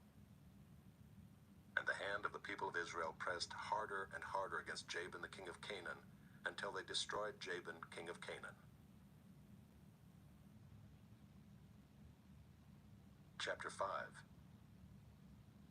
Then sang Deborah and Barak the son of Abinoam on that day, that the leaders took the lead in Israel, that the people offered themselves willingly. Bless the Lord. Hear, O kings, give ear, O princes. To the Lord I will sing. I will make melody to the Lord, the God of Israel. Lord, when you went out from Seir, when you marched from the region of Edom, the earth trembled and the heavens dropped. Yes, the clouds dropped water. The mountains quaked before the Lord, even Sinai before the Lord, the God of Israel. In the days of Shamgar, son of Anath, in the days of Jael, the highways were abandoned, and travelers kept to the byways. The villagers ceased in Israel. They ceased to be until I arose. I, Deborah, arose as a mother in Israel. When new gods were chosen, then war was in the gates. Was shield or spear to be seen among 40,000 in Israel? My heart goes out to the commanders of Israel who offered themselves willingly among the people. Bless the Lord. Tell of it, you who ride on white donkeys, you who sit on rich carpets, and you who walk by the way. To the sound of musicians at the watering places, there they repeat the righteous triumphs of the Lord, the righteous triumphs of his villagers in Israel. Then down to the gates march the people of the Lord. Awake, awake, Deborah, awake, awake, break out in a song. Arise, Barak, lead away your captives, O son of Abinoam. Then down marched the remnant of the noble, the people of the Lord marched down for me against the mighty. From Ephraim their route they marched down into the valley, following you, Benjamin, with your kinsmen. From Machir marched down the commanders, and from Zebulun those who bear the lieutenant's staff. The princes of Issachar came with Deborah, and Issachar faithful to Barak. Into the valley they rushed at his heels. Among the clans of Reuben there were great searchings of heart. Why did you sit still among the sheepfolds to hear the whistling for the flocks? Among the clans of Reuben there were great searchings of heart. Gilead stayed beyond the Jordan, and Dan, why did he stay with the ships? Asher sat still at the coast of the sea, staying by his landings. Zebulun is a people who risk their lives to the death. Naphtali too on the heights of the field. The kings came, they fought. Then fought the kings of Canaan. At Taanach by the waters of Megiddo, they got no spoils of silver. From heaven the stars fought. From their courses they fought against Sisera. The torrent Kishon swept them away. The ancient torrent, the torrent Kishon. March on, my soul, with might. Then loud beat the horse's hooves with the galloping of his steeds. Curse Meroz, says the angel of the Lord. Curse its inhabitants thoroughly, because they did not come to the help of the Lord, to the help of the Lord against the mighty. Most blessed of women be Jael, the wife of Heber the Kenite, of tent-dwelling women most blessed. He asked for water, and she gave him milk. She brought him curds in a noble's bowl. She sent her hand to the tent peg, and her right hand to the workman's mallet. She struck Sisera, she crushed his head. She shattered and pierced his temple. Between her feet he sank, he fell, he lay still. Between her feet he sank, he fell. Where he sank, there he fell, dead. Out of the window she peered. The mother of Sisera wailed through the lattice. Why is his chariot so long in coming? Why tarry the hoofbeats of his chariots? Her wisest princesses answer. Indeed, she answers herself. Have they not found and divided the spoil? A womb or two for every man. Spoil of dyed materials for Sisera. Spoil of dyed materials embroidered. 2 pieces of dyed work embroidered for the neck as spoil. So may all your enemies perish, O Lord, but your friends be like the sun as he rises in his might. And the land had rest for 40 years. Chapter 6. The people of Israel did what was evil in the sight of the Lord, and the Lord gave them into the hand of Midian 7 years. And the hand of Midian overpowered Israel, and because of Midian the people of Israel made for themselves the dens that are in the mountains and the caves and the strongholds. For whenever the Israelites planted crops, the Midianites and the Amalekites and the people of the east would come up against them. They would encamp against them and devour the produce of the land, as far as Gaza, and leave no sustenance in Israel, and no sheep or ox or donkey. For they would come up with their livestock in their tents. They would come like locusts in number. Both they and their camels could not be counted, so that they laid waste the land as they came in. And Israel was brought very low because of Midian, and the people of Israel cried out for help to the Lord. When the people of Israel cried out to the Lord on account of the Midianites, the Lord sent a prophet to the people of Israel. And he said to them, Thus says the Lord, the God of Israel, I led you up from Egypt, and brought you out of the house of slavery. And I delivered you from the hand of the Egyptians, and from the hand of all who oppressed you, and drove them out before you, and gave you their land. And I said to you, I am the Lord your God. You shall not fear the gods of the Amorites in whose land you dwell. But you have not obeyed my voice. Now the angel of the Lord came and sat under the terebinth at Ophrah, which belonged to Joash the Abiezrite, while his son Gideon was beating out wheat in the winepress to hide it from the Midianites. And the angel of the Lord appeared to him and said to him, The Lord is with you, O mighty man of valor. And Gideon said to him, Please, sir, if the Lord is with us, why then has all this happened to us? And where are all his wonderful deeds that our fathers recounted to us, saying, Did not the Lord bring us up from Egypt? But now the Lord has forsaken us and given us into the hand of Midian. And the Lord turned to him and said, Go in this might of yours and save Israel from the hand of Midian. Do not I send you?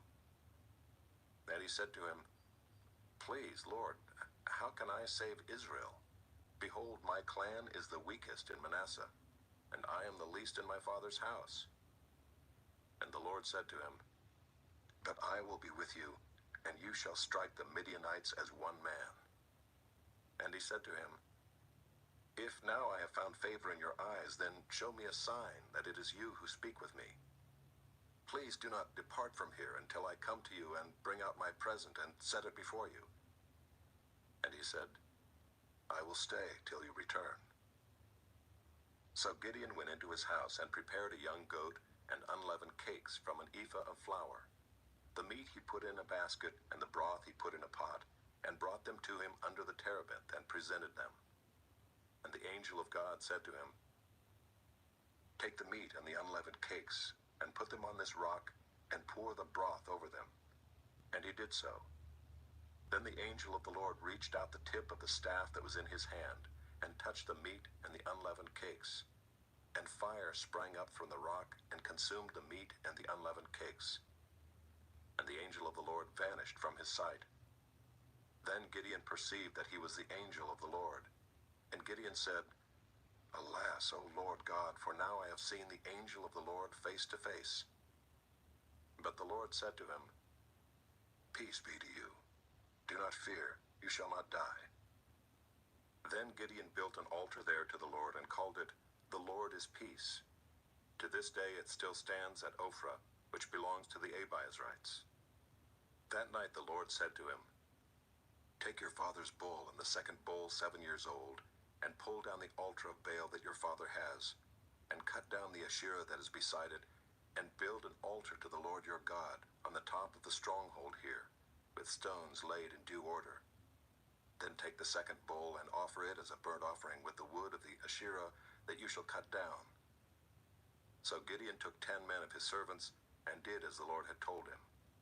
But because he was too afraid of his family and the men of the town to do it by day, he did it by night. When the men of the town rose early in the morning, behold, the altar of Baal was broken down, and the Asherah beside it was cut down, and the second bull was offered on the altar that had been built. And they said to one another, Who has done this thing? And after they had searched and inquired, they said, Gideon the son of Joash has done this thing. Then the men of the town said to Joash, Bring out your son, that he may die, for he has broken down the altar of Baal and cut down the Asherah beside it. But Joash said to all who stood against him, Will you contend for Baal, or will you save him? Whoever contends for him shall be put to death by morning. If he is a god, let him contend for himself, because his altar has been broken down. Therefore on that day Gideon was called Jerubbaal, that is to say, Let Baal contend against him, because he broke down his altar.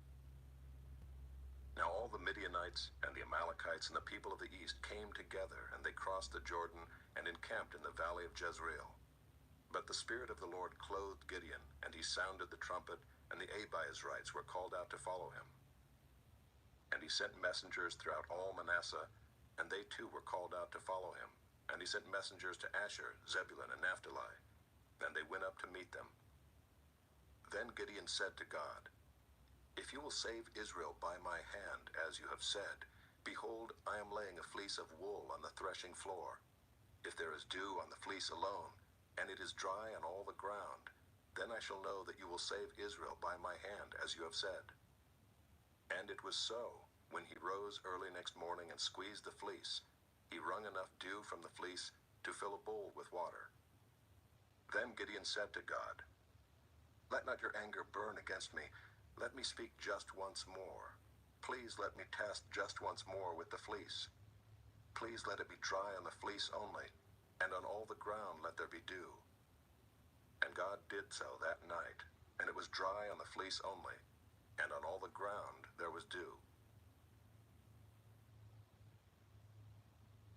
Chapter 7. Then Jerubbaal, that is Gideon, and all the people who were with him rose early and encamped beside the spring of Harod. And the camp of Midian was north of them, by the hill of Moreh in the valley. The Lord said to Gideon, The people with you are too many for me to give the Midianites into their hand, lest Israel boast over me, saying, My own hand has saved me. Now therefore proclaim in the ears of the people, saying, Whoever is fearful and trembling, let him return home and hurry away from Mount Gilead. Then 22,000 of the people returned, and 10,000 remained. And the Lord said to Gideon, The people are still too many. Take them down to the water, and I will test them for you there. And any one of whom I say to you, This one shall go with you, shall go with you. And any one of whom I say to you, This one shall not go with you, shall not go. So he brought the people down to the water, and the Lord said to Gideon, Everyone who laps the water with his tongue as a dog laps, you shall set by himself. Likewise everyone who kneels down to drink. And the number of those who lapped, putting their hands to their mouths, was 300 men, but all the rest of the people knelt down to drink water. And the Lord said to Gideon, With the 300 men who lapped, I will save you and give the Midianites into your hand. And let all the others go, every man to his home. So the people took provisions in their hands and their trumpets, and he sent all the rest of Israel, every man to his tent, but retained the 300 men. And the camp of Midian was below him in the valley. That same night the Lord said to him, Arise, go down against the camp, for I have given it into your hand. But if you are afraid to go down to the camp with Purah your servant, and you shall hear what they say, and afterward your hands shall be strengthened to go down against the camp. Then he went down with Purah his servant to the outposts of the armed men who were in the camp. And the Midianites and the Amalekites and all the people of the east lay along the valley like locusts in abundance, and their camels were without number, as the sand that is on the seashore in abundance. When Gideon came, behold, a man was telling a dream to his comrade, and he said, Behold, I dreamed a dream, and behold, a cake of barley bread tumbled into the camp of Midian, and came to the tent and struck it, so that it fell and turned it upside down, so that the tent lay flat. And his comrade answered, This is no other than the sword of Gideon, the son of Joash, a man of Israel. God has given into his hand Midian and all the camp. As soon as Gideon heard the telling of the dream and its interpretation, he worshipped. And he returned to the camp of Israel and said, Arise, for the Lord has given the host of Midian into your hand. And he divided the 300 men into 3 companies, and put trumpets into the hands of all of them, and empty jars with torches inside the jars. And he said to them, Look at me, and do likewise. When I come to the outskirts of the camp, do as I do.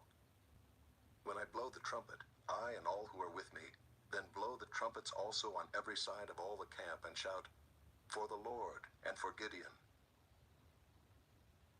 So Gideon and the 100 men who were with him came to the outskirts of the camp at the beginning of the middle watch, when they had just set the watch. And they blew the trumpets and smashed the jars that were in their hands. Then the 3 companies blew the trumpets and broke the jars. They held in their left hands the torches, and in their right hands the trumpets to blow. And they cried out, A sword for the Lord and for Gideon. Every man stood in his place around the camp, and all the army ran. They cried out and fled. When they blew the 300 trumpets, the Lord set every man's sword against his comrade and against all the army. And the army fled as far as Bethshitah toward Zererah, as far as the border of Abel-Maholah by Tabbath. And the men of Israel were called out from Naphtali and from Asher and from all Manasseh, and they pursued after Midian. Gideon sent messengers throughout all the hill country of Ephraim, saying, Come down against the Midianites and capture the waters against them as far as Beth-barah and also the Jordan.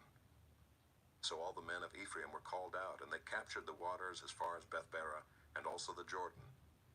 And they captured the 2 princes of Midian, Oreb and Zeeb. They killed Oreb at the rock of Oreb, and Zeeb they killed at the winepress of Zeeb. Then they pursued Midian, and they brought the heads of Oreb and Zeeb to Gideon across the Jordan. Chapter 8. Then the men of Ephraim said to him, What is this that you have done to us, not to call us when you went to fight against Midian? And they accused him fiercely. And he said to them, What have I done now in comparison with you? Is not the gleaning of the grapes of Ephraim better than the grape harvest of Abiezer? God has given into your hands the princes of Midian, Oreb and Zeeb. What have I been able to do in comparison with you? Then their anger against him subsided when he said this. And Gideon came to the Jordan and crossed over, he and the 300 men who were with him, exhausted yet pursuing. So he said to the men of Succoth, Please give loaves of bread to the people who follow me, for they are exhausted, and I am pursuing after Zebah and Zalmunna, the kings of Midian. And the officials of Succoth said, Are the hands of Zebah and Zalmunna already in your hand, that we should give bread to your army? So Gideon said, Well then, when the Lord has given Zebah and Zalmunna into my hand, I will flail your flesh with the thorns of the wilderness and with briars. And from there he went up to Penuel, and spoke to them in the same way. And the men of Penuel answered him as the men of Succoth had answered. And he said to the men of Penuel, When I come again in peace, I will break down this tower. Now Zebah and Zalmunna were in Karkor with their army, about 15,000 men, all who were left of all the army of the people of the east, for there had fallen 120,000 men who drew the sword. And Gideon went up by the way of the tent dwellers east of Nobah and Jogbehah, and attacked the army, for the army felt secure. And Zebah and Zalmunna fled, and he pursued them and captured the two kings of Midian, Zebah and Zalmunna, and he threw all the army into a panic. Then Gideon the son of Joash returned from the battle by the ascent of Heres. And he captured a young man of Succoth and questioned him. And he wrote down for him the officials and elders of Succoth, 77 men. And he came to the men of Succoth and said, Behold Zebah and Zalmunna, about whom you taunted me, saying, Are the hands of Zebah and Zalmunna already in your hand, that we should give bread to your men who were exhausted? And he took the elders of the city, and he took thorns of the wilderness and briars, and with them taught the men of Succoth a lesson.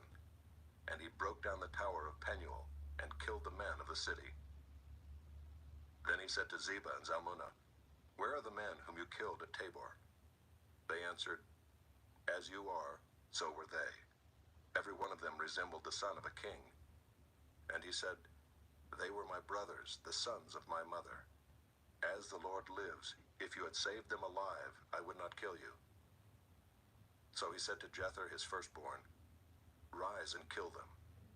But the young man did not draw his sword, for he was afraid, because he was still a young man.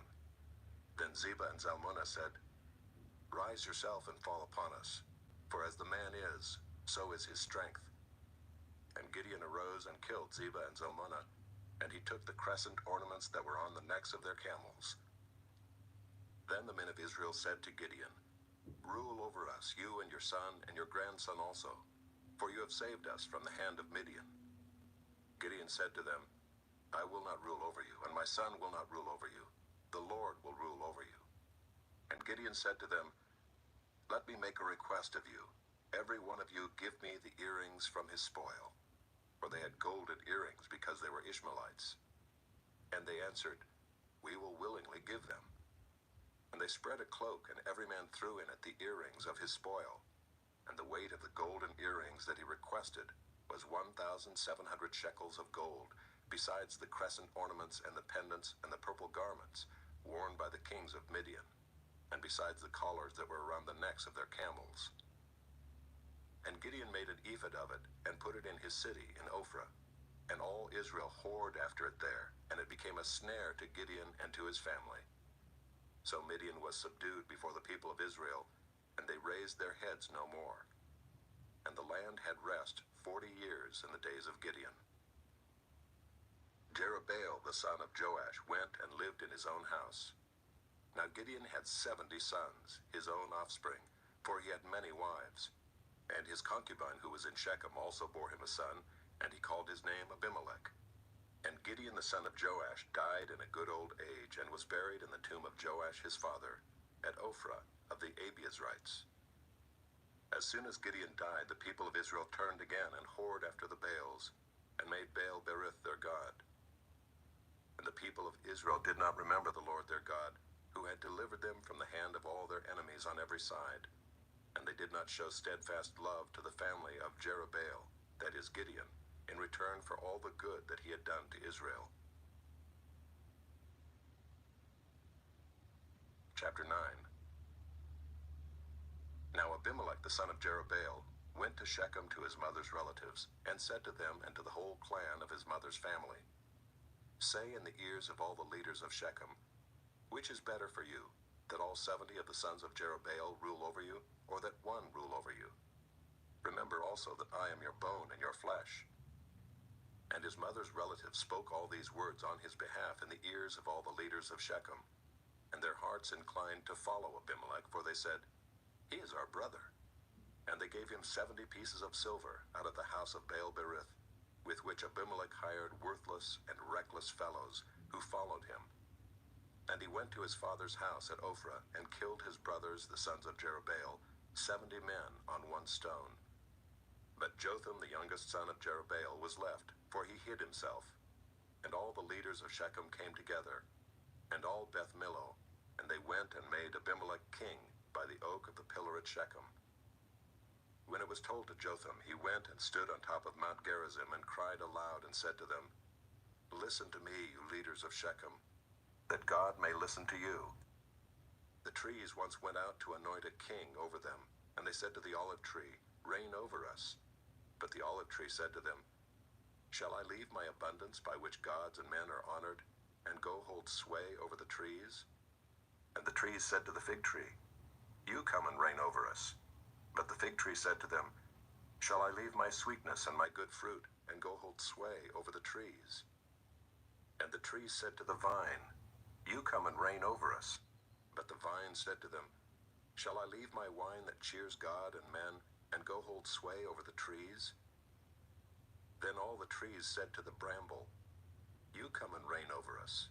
And the bramble said to the trees, "If in good faith you are anointing me king over you, then come and take refuge in my shade. But if not, let fire come out of the bramble and devour the cedars of Lebanon." Now therefore, if you acted in good faith and integrity when you made Abimelech king, and if you have dealt well with Jerubbaal and his house, and have done to him as his deeds deserved, for my father fought for you and risked his life, and delivered you from the hand of Midian, and you have risen up against my father's house this day, and have killed his sons, 70 men on one stone, and have made Abimelech, the son of his female servant, king over the leaders of Shechem, because he is your relative. If you then have acted in good faith and integrity with Jerubbaal and with his house this day, then rejoice in Abimelech, and let him also rejoice in you. But if not, let fire come out from Abimelech and devour the leaders of Shechem and Beth Millo, and let fire come out from the leaders of Shechem and from Beth Millo and devour Abimelech. And Jotham ran away and fled and went to Beer and lived there, because of Abimelech his brother. Abimelech ruled over Israel 3 years. And God sent an evil spirit between Abimelech and the leaders of Shechem, and the leaders of Shechem dealt treacherously with Abimelech, that the violence done to the 70 sons of Jerubbaal might come, and their blood be laid on Abimelech their brother, who killed them, and on the men of Shechem, who strengthened his hands to kill his brothers. And the leaders of Shechem put men in ambush against him on the mountaintops, and they robbed all who passed by them along that way. And it was told to Abimelech. And Gaal the son of Ebed moved into Shechem with his relatives, and the leaders of Shechem put confidence in him. And they went out into the field and gathered the grapes from their vineyards, and trod them and held a festival. And they went into the house of their God, and ate and drank, and reviled Abimelech. And Gaal the son of Ebed said, "Who is Abimelech, and who are we of Shechem, that we should serve him? Is he not the son of Jerubbaal? And is not Zebul his officer? Serve the men of Hamor, the father of Shechem, but why should we serve him? Would that this people were under my hand, then I would remove Abimelech. I would say to Abimelech, increase your army and come out." When Zebul, the ruler of the city, heard the words of Gaal the son of Ebed, his anger was kindled. And he sent messengers to Abimelech secretly, saying, "Behold, Gaal the son of Ebed and his relatives have come to Shechem, and they are stirring up the city against you. Now therefore go by night, you and the people who are with you, and set an ambush in the field. Then in the morning, as soon as the sun is up, rise early and rush upon the city.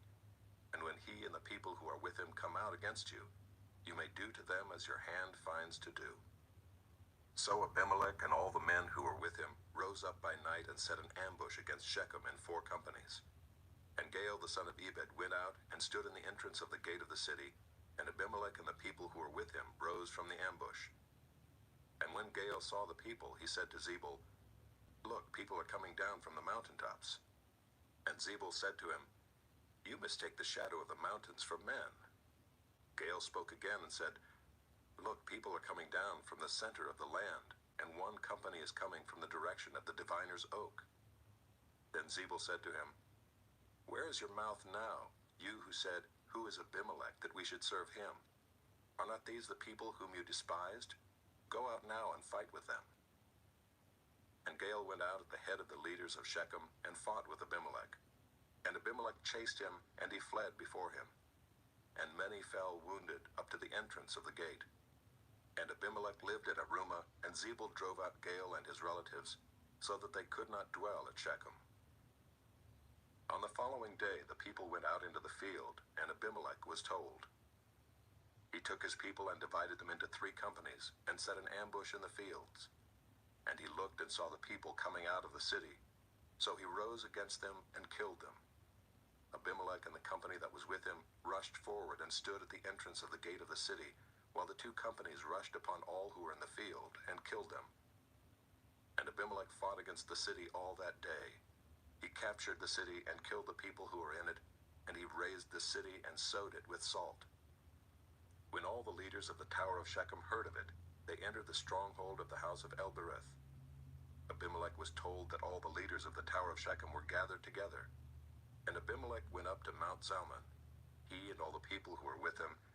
And Abimelech took an axe in his hand, and cut down a bundle of brushwood, and took it up and laid it on his shoulder. And he said to the men who were with him, "What you have seen me do, hurry and do as I have done."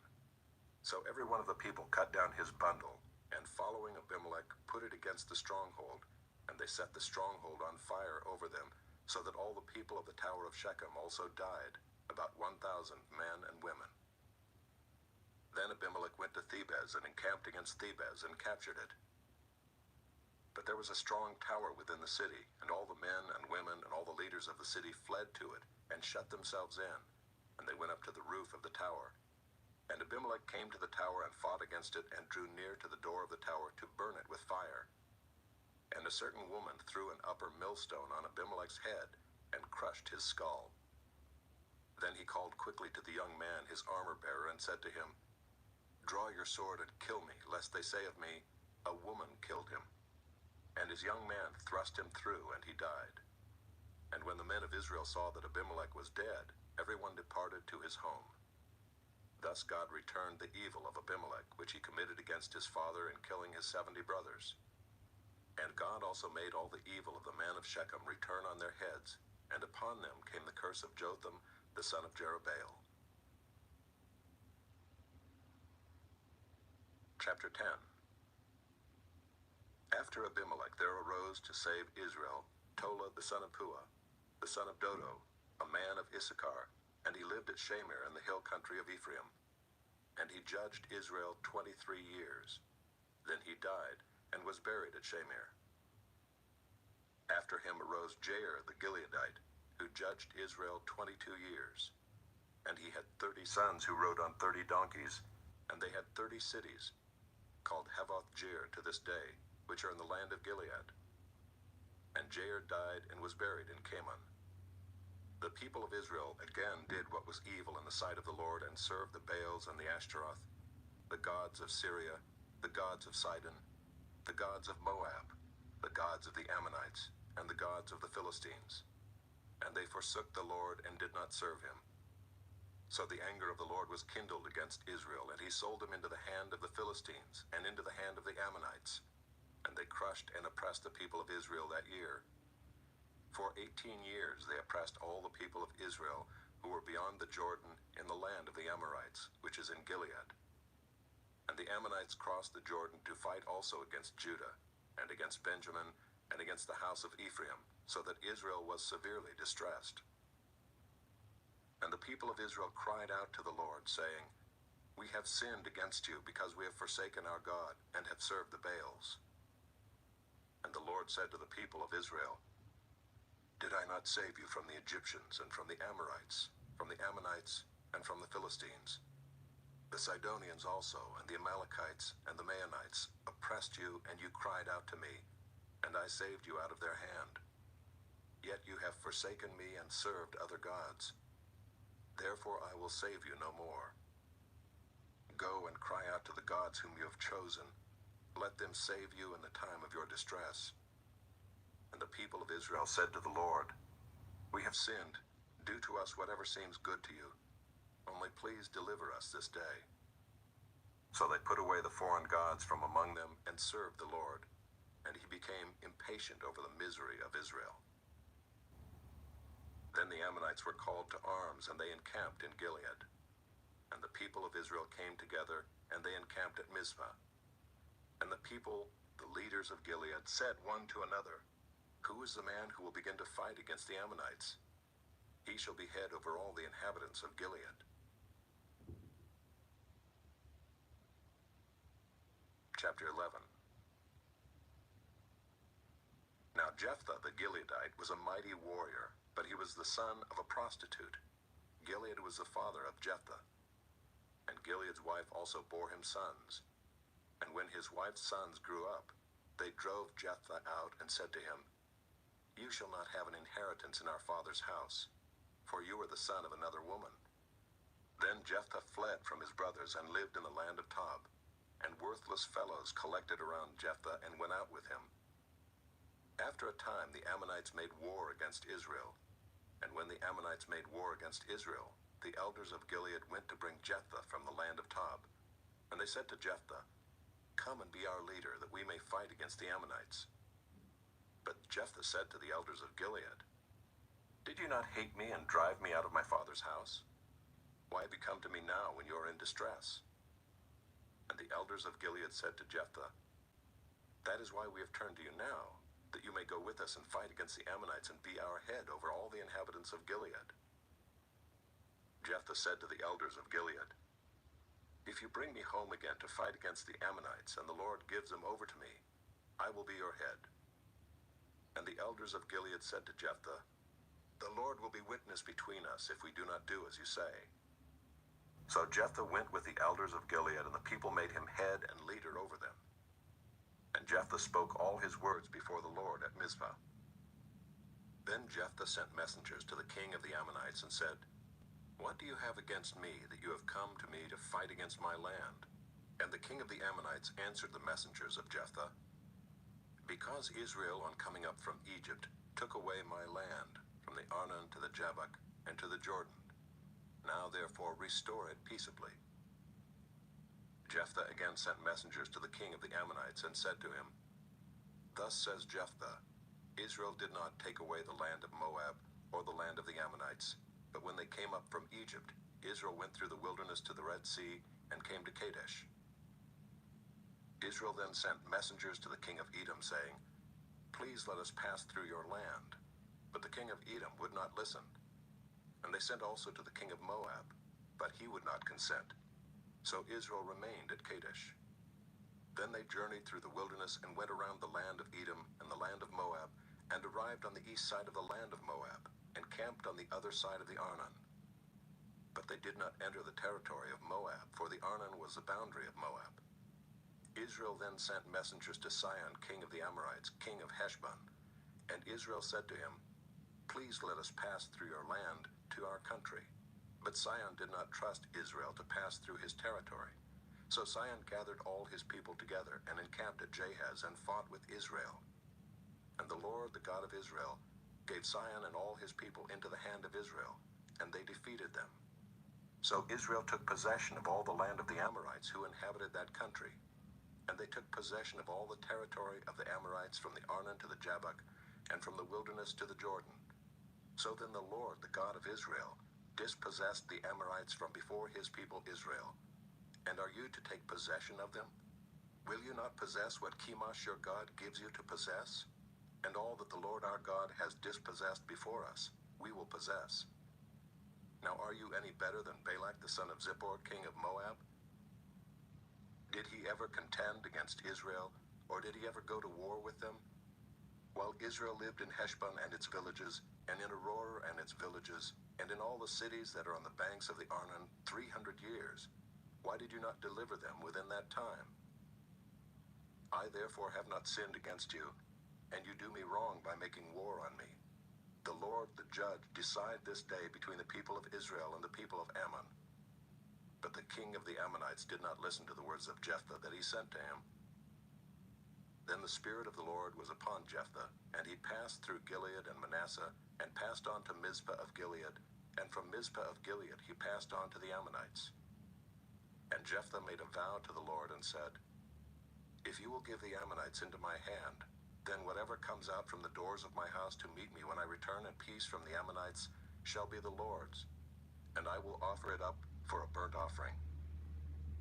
So Jephthah crossed over to the Ammonites to fight against them, and the Lord gave them into his hand. And he struck them from Aroer to the neighborhood of Minnith, 20 cities, and as far as Abel-keramim, with a great blow. So the Ammonites were subdued before the people of Israel. Then Jephthah came to his home at Mizpah, and behold, his daughter came out to meet him with tambourines and with dances. She was his only child. Besides her, he had neither son nor daughter. And as soon as he saw her, he tore his clothes and said, Alas, my daughter, you have brought me very low, and you have become the cause of great trouble to me. For I have opened my mouth to the Lord, and I cannot take back my vow. And she said to him, My father, you have opened your mouth to the Lord. Do to me according to what has gone out of your mouth, now that the Lord has avenged you on your enemies, on the Ammonites. So she said to her father, Let this thing be done for me. Leave me alone 2 months, that I may go up and down in the mountains and weep for my virginity, I and my companions. So he said, Go. Then he sent her away for 2 months, and she departed, she and her companions, and wept for her virginity on the mountains. And at the end of 2 months, she returned to her father, who did with her according to his vow that he had made. She had never known a man, and it became a custom in Israel that the daughters of Israel went year by year to lament the daughter of Jephthah the Gileadite 4 days in the year. Chapter 12. The men of Ephraim were called to arms, and they crossed to Zaphon and said to Jephthah, Why did you cross over to fight against the Ammonites, and did not call us to go with you? We will burn your house over you with fire. And Jephthah said to them, I and my people had a great dispute with the Ammonites, and when I called you, you did not save me from their hand. And when I saw that you would not save me, I took my life in my hand and crossed over against the Ammonites. And the Lord gave them into my hand. Why then have you come up to me this day to fight against me? Then Jephthah gathered all the men of Gilead and fought with Ephraim. And the men of Gilead struck Ephraim, because they said, You are fugitives of Ephraim, you Gileadites, in the midst of Ephraim and Manasseh. And the Gileadites captured the fords of the Jordan against the Ephraimites. And when any of the fugitives of Ephraim said, Let me go over, the men of Gilead said to him, Are you an Ephraimite? When he said no, they said to him, Then say Shibboleth. And he said, Sibboleth, for he could not pronounce it right. Then they seized him and slaughtered him at the fords of the Jordan. At that time 42,000 of the Ephraimites fell. Jephthah judged Israel 6 years. Then Jephthah the Gileadite died and was buried in his city in Gilead. After him Ibzan of Bethlehem judged Israel. He had 30 sons and 30 daughters he gave in marriage outside his clan, and 30 daughters he brought in from outside for his sons. And he judged Israel 7 years.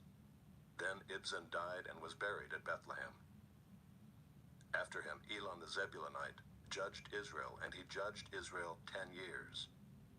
Then Elon the Zebulunite died and was buried at Aijalon in the land of Zebulun. After him Abdon the son of Hillel the Pirathonite judged Israel. He had 40 sons and 30 grandsons, who rode on 70 donkeys, and he judged Israel 8 years. Then Abdon the son of Hillel the Pirathonite died and was buried at Pirathon, in the land of Ephraim, in the hill country of the Amalekites.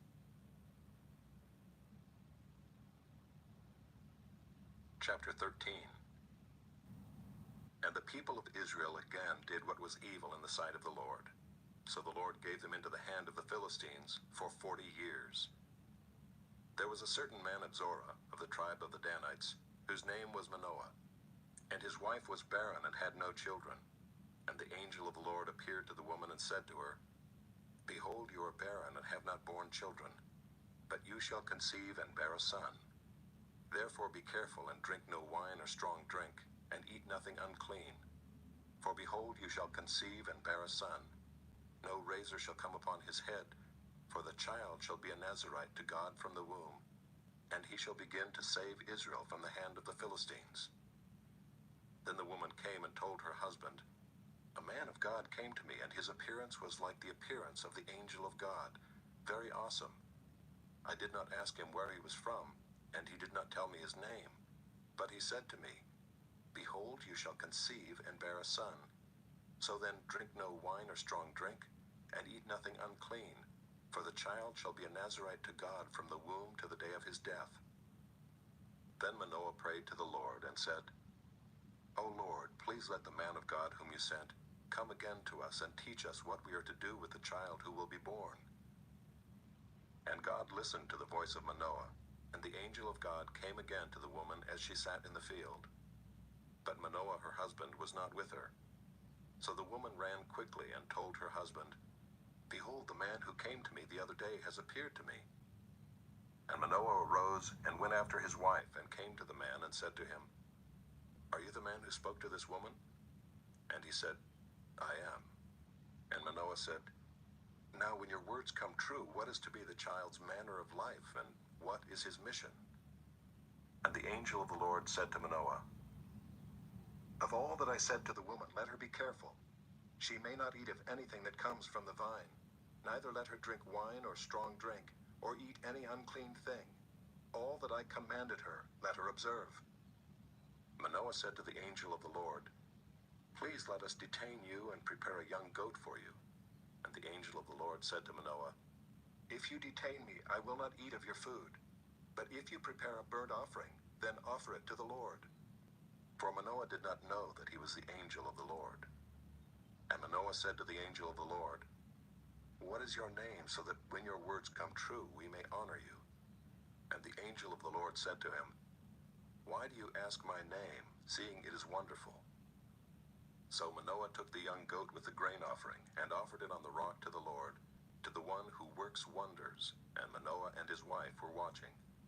And when the flame went up toward heaven from the altar, the angel of the Lord went up in the flame of the altar. Now Manoah and his wife were watching, and they fell on their faces to the ground. The angel of the Lord appeared no more to Manoah and to his wife. Then Manoah knew that he was the angel of the Lord. And Manoah said to his wife, 'We shall surely die, for we have seen God.' But his wife said to him, 'If the Lord had meant to kill us, he would not have accepted a burnt offering and a grain offering at our hands, or shown us all these things, or now announced to us such things as these.' And the woman bore a son, and called his name Samson. And the young man grew, and the Lord blessed him. And the Spirit of the Lord began to stir him in Mahanadan, between Zorah and Eshtaol. Chapter 14. Samson went down to Timnah, and at Timnah he saw one of the daughters of the Philistines. Then he came up and told his father and mother, 'I saw one of the daughters of the Philistines at Timnah. Now get her for me as my wife.' But his father and mother said to him, 'Is there not a woman among the daughters of your relatives, or among all our people, that you must go to take a wife from the uncircumcised Philistines?' But Samson said to his father, 'Get her for me, for she is right in my eyes.' His father and mother did not know that it was from the Lord, for he was seeking an opportunity against the Philistines. At that time the Philistines ruled over Israel. Then Samson went down with his father and mother to Timnah, and they came to the vineyards of Timnah. And behold, a young lion came toward him, roaring. Then the Spirit of the Lord rushed upon him, and although he had nothing in his hand, he tore the lion in pieces as one tears a young goat. But he did not tell his father or his mother what he had done. Then he went down and talked with the woman, and she was right in Samson's eyes. After some days he returned to take her, and he turned aside to see the carcass of the lion, and behold, there was a swarm of bees in the body of the lion, and honey. He scraped it out into his hands and went on, eating as he went. And he came to his father and mother and gave some to them, and they ate. But he did not tell them that he had scraped the honey from the carcass of the lion. His father went down to the woman, and Samson prepared a feast there, for so the young men used to do. As soon as the people saw him, they brought 30 companions to be with him. And Samson said to them, "Let me now put a riddle to you. If you can tell me what it is within the 7 days of the feast and find it out, then I will give you 30 linen garments and 30 changes of clothes. But if you cannot tell me what it is, then you shall give me 30 linen garments and 30 changes of clothes." And they said to him, "Put your riddle that we may hear it." And he said to them, "Out of the eater came something to eat. Out of the strong came something sweet.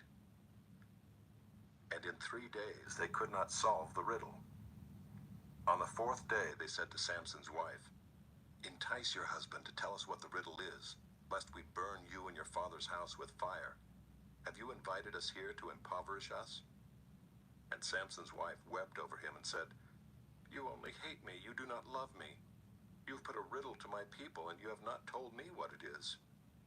And he said to her, "Behold, I have not told my father nor my mother. And shall I tell you?" She wept before him the 7 days that their feast lasted, and on the 7th day he told her, because she pressed him hard. Then she told the riddle to her people. And the men of the city said to him on the 7th day before the sun went down, "What is sweeter than honey? What is stronger than a lion?"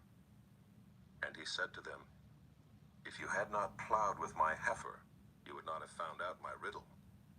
And the Spirit of the Lord rushed upon him, and he went down to Ashkelon, and struck down 30 men of the town, and took their spoil, and gave the garments to those who had told the riddle.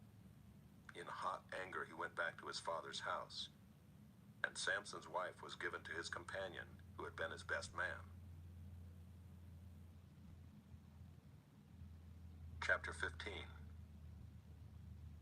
After some days, at the time of wheat harvest, Samson went to visit his wife with a young goat. And he said, "I will go into my wife in the chamber." But her father would not allow him to go in. And her father said, "I really thought that you utterly hated her, so I gave her to your companion. Is not her younger sister more beautiful than she? Please take her instead."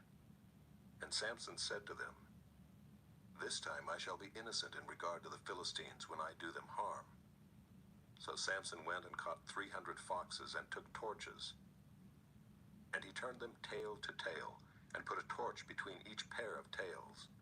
And when he had set fire to the torches, he let the foxes go into the standing grain of the Philistines, and set fire to the stacked grain and the standing grain, as well as the olive orchards. Then the Philistines said, "Who has done this?" And they said, "Samson, the son-in-law of the Timnite, because he has taken his wife and given her to his companion." And the Philistines came up and burned her and her father with fire. And Samson said to them, "If this is what you do, I swear I will be avenged on you, and after that I will quit." And he struck them hip and thigh with a great blow, and he went down and stayed in the cleft of the rock of Edom. Then the Philistines came up and encamped in Judah and made a raid on Lehi. And the men of Judah said, "Why have you come up against us?" They said, "We have come up to bind Samson, to do to him as he did to us." Then 3,000 men of Judah went down to the cleft of the rock of Edom and said to Samson, "Do you not know that the Philistines are rulers over us? What then is this that you have done to us?" And he said to them, "As they did to me, so have I done to them." And they said to him, "We have come down to bind you, that we may give you into the hands of the Philistines." And Samson said to them, "Swear to me that you will not attack me yourselves." They said to him, "No, we will only bind you and give you into their hands. We will surely not kill you." So they bound him with 2 new ropes and brought him up from the rock. When he came to Lehi, the Philistines came shouting to meet him. Then the Spirit of the Lord rushed upon him, and the ropes that were on his arms became as flax that has caught fire, and his bonds melted off his hands. And he found a fresh jawbone of a donkey, and put out his hand and took it, and with it he struck 1,000 men. And Samson said, "With the jawbone of a donkey, heaps upon heaps. With the jawbone of a donkey have I struck down 1,000 men." As soon as he had finished speaking, he threw away the jawbone out of his hand. And that place was called Ramath Lehi. And he was very thirsty, and he called upon the Lord and said, You have granted this great salvation by the hand of your servant. And shall I now die of thirst and fall into the hands of the uncircumcised? And God split open the hollow place that is at Lehi, and water came out from it. And when he drank, his spirit returned, and he revived. Therefore the name of it was called En-Hakkore. It is at Lehi to this day. And he judged Israel in the days of the Philistines 20 years.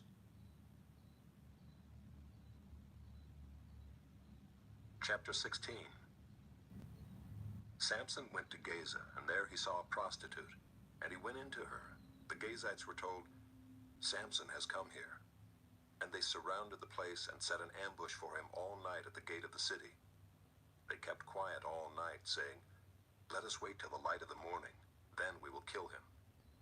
But Samson lay till midnight, and at midnight he arose and took hold of the doors of the gate of the city and the 2 posts, and pulled them up, bar and all, and put them on his shoulders and carried them to the top of the hill that is in front of Hebron. After this he loved a woman in the valley of Sorek, whose name was Delilah. And the lords of the Philistines came up to her and said to her, Seduce him and see where his great strength lies, and by what means we may overpower him, that we may bind him to humble him. And we will each give you 1,100 pieces of silver. So Delilah said to Samson, Please tell me where your great strength lies, and how you might be bound, that one could subdue you. Samson said to her, If they bind me with 7 fresh bowstrings that have not been dried, then I shall become weak and be like any other man. Then the lords of the Philistines brought up to her 7 fresh bowstrings that had not been dried, and she bound him with them. Now she had men lying in ambush in an inner chamber, and she said to him, The Philistines are upon you, Samson. But he snapped the bowstrings as a thread of flax snaps when it touches the fire. So the secret of his strength was not known. Then Delilah said to Samson, Behold, you have mocked me and told me lies. Please tell me how you might be bound. And he said to her, If they bind me with new ropes that have not been used, then I shall become weak and be like any other man. So Delilah took new ropes and bound him with them and said to him, The Philistines are upon you, Samson. And the men lying in ambush were in an inner chamber, but he snapped the ropes off his arms like a thread. Then Delilah said to Samson, Until now you have mocked me and told me lies. Tell me how you might be bound. And he said to her, If you weave the 7 locks of my head with the web and fasten it tight with a pin, then I shall become weak and be like any other man. So while he slept, Delilah took the 7 locks of his head and wove them into the web. And she made them tight with a pin and said to him, The Philistines are upon you, Samson. But he awoke from his sleep and pulled away the pin, the loom, and the web. And she said to him, How can you say, I love you, when your heart is not with me? You have mocked me these 3 times, and you have not told me where your great strength lies. And when she pressed him hard with her words day after day and urged him, his soul was vexed to death. And he told her all his heart and said to her, A razor has never come upon my head, for I have been a Nazirite to God from my mother's womb. If my head is shaved, then my strength will leave me, and I shall become weak and be like any other man. When Delilah saw that he had told her all his heart, she sent and called the lords of the Philistines, saying, Come up again, for he has told me all his heart. Then the lords of the Philistines came up to her and brought the money in their hands. She made him sleep on her knees, and she called a man and had him shave off the 7 locks of his head. Then she began to torment him, and his strength left him. And she said, The Philistines are upon you, Samson. And he awoke from his sleep and said, I will go out as at other times and shake myself free. But he did not know that the Lord had left him. And the Philistines seized him and gouged out his eyes, and brought him down to Gaza and bound him with bronze shackles. And he ground at the mill in the prison. But the hair of his head began to grow again after it had been shaved. Now the lords of the Philistines gathered to offer a great sacrifice to Dagon their god, and to rejoice. And they said, Our God has given Samson our enemy into our hand. And when the people saw him, they praised their God. For they said, Our God has given our enemy into our hand, the ravager of our country, who has killed many of us. And when their hearts were merry, they said, Call Samson that he may entertain us. So they called Samson out of the prison, and he entertained them. They made him stand between the pillars. And Samson said to the young man who held him by the hand, Let me feel the pillars on which the house rests, that I may lean against them. Now the house was full of men and women. All the lords of the Philistines were there, and on the roof there were about 3,000 men and women who looked on while Samson entertained. Then Samson called to the Lord and said, O Lord God, please remember me and please strengthen me only this once, O God, that I may be avenged on the Philistines for my 2 eyes. And Samson grasped the 2 middle pillars on which the house rested, and he leaned his weight against them, his right hand on the one and his left hand on the other. And Samson said, Let me die with the Philistines. Then he bowed with all his strength, and the house fell upon the lords and upon all the people who were in it. So the dead whom he killed at his death were more than those whom he had killed during his life. Then his brothers and all his family came down and took him and brought him up and buried him between Zorah and Eshtaol in the tomb of Manoah his father. He had judged Israel 20 years. Chapter 17.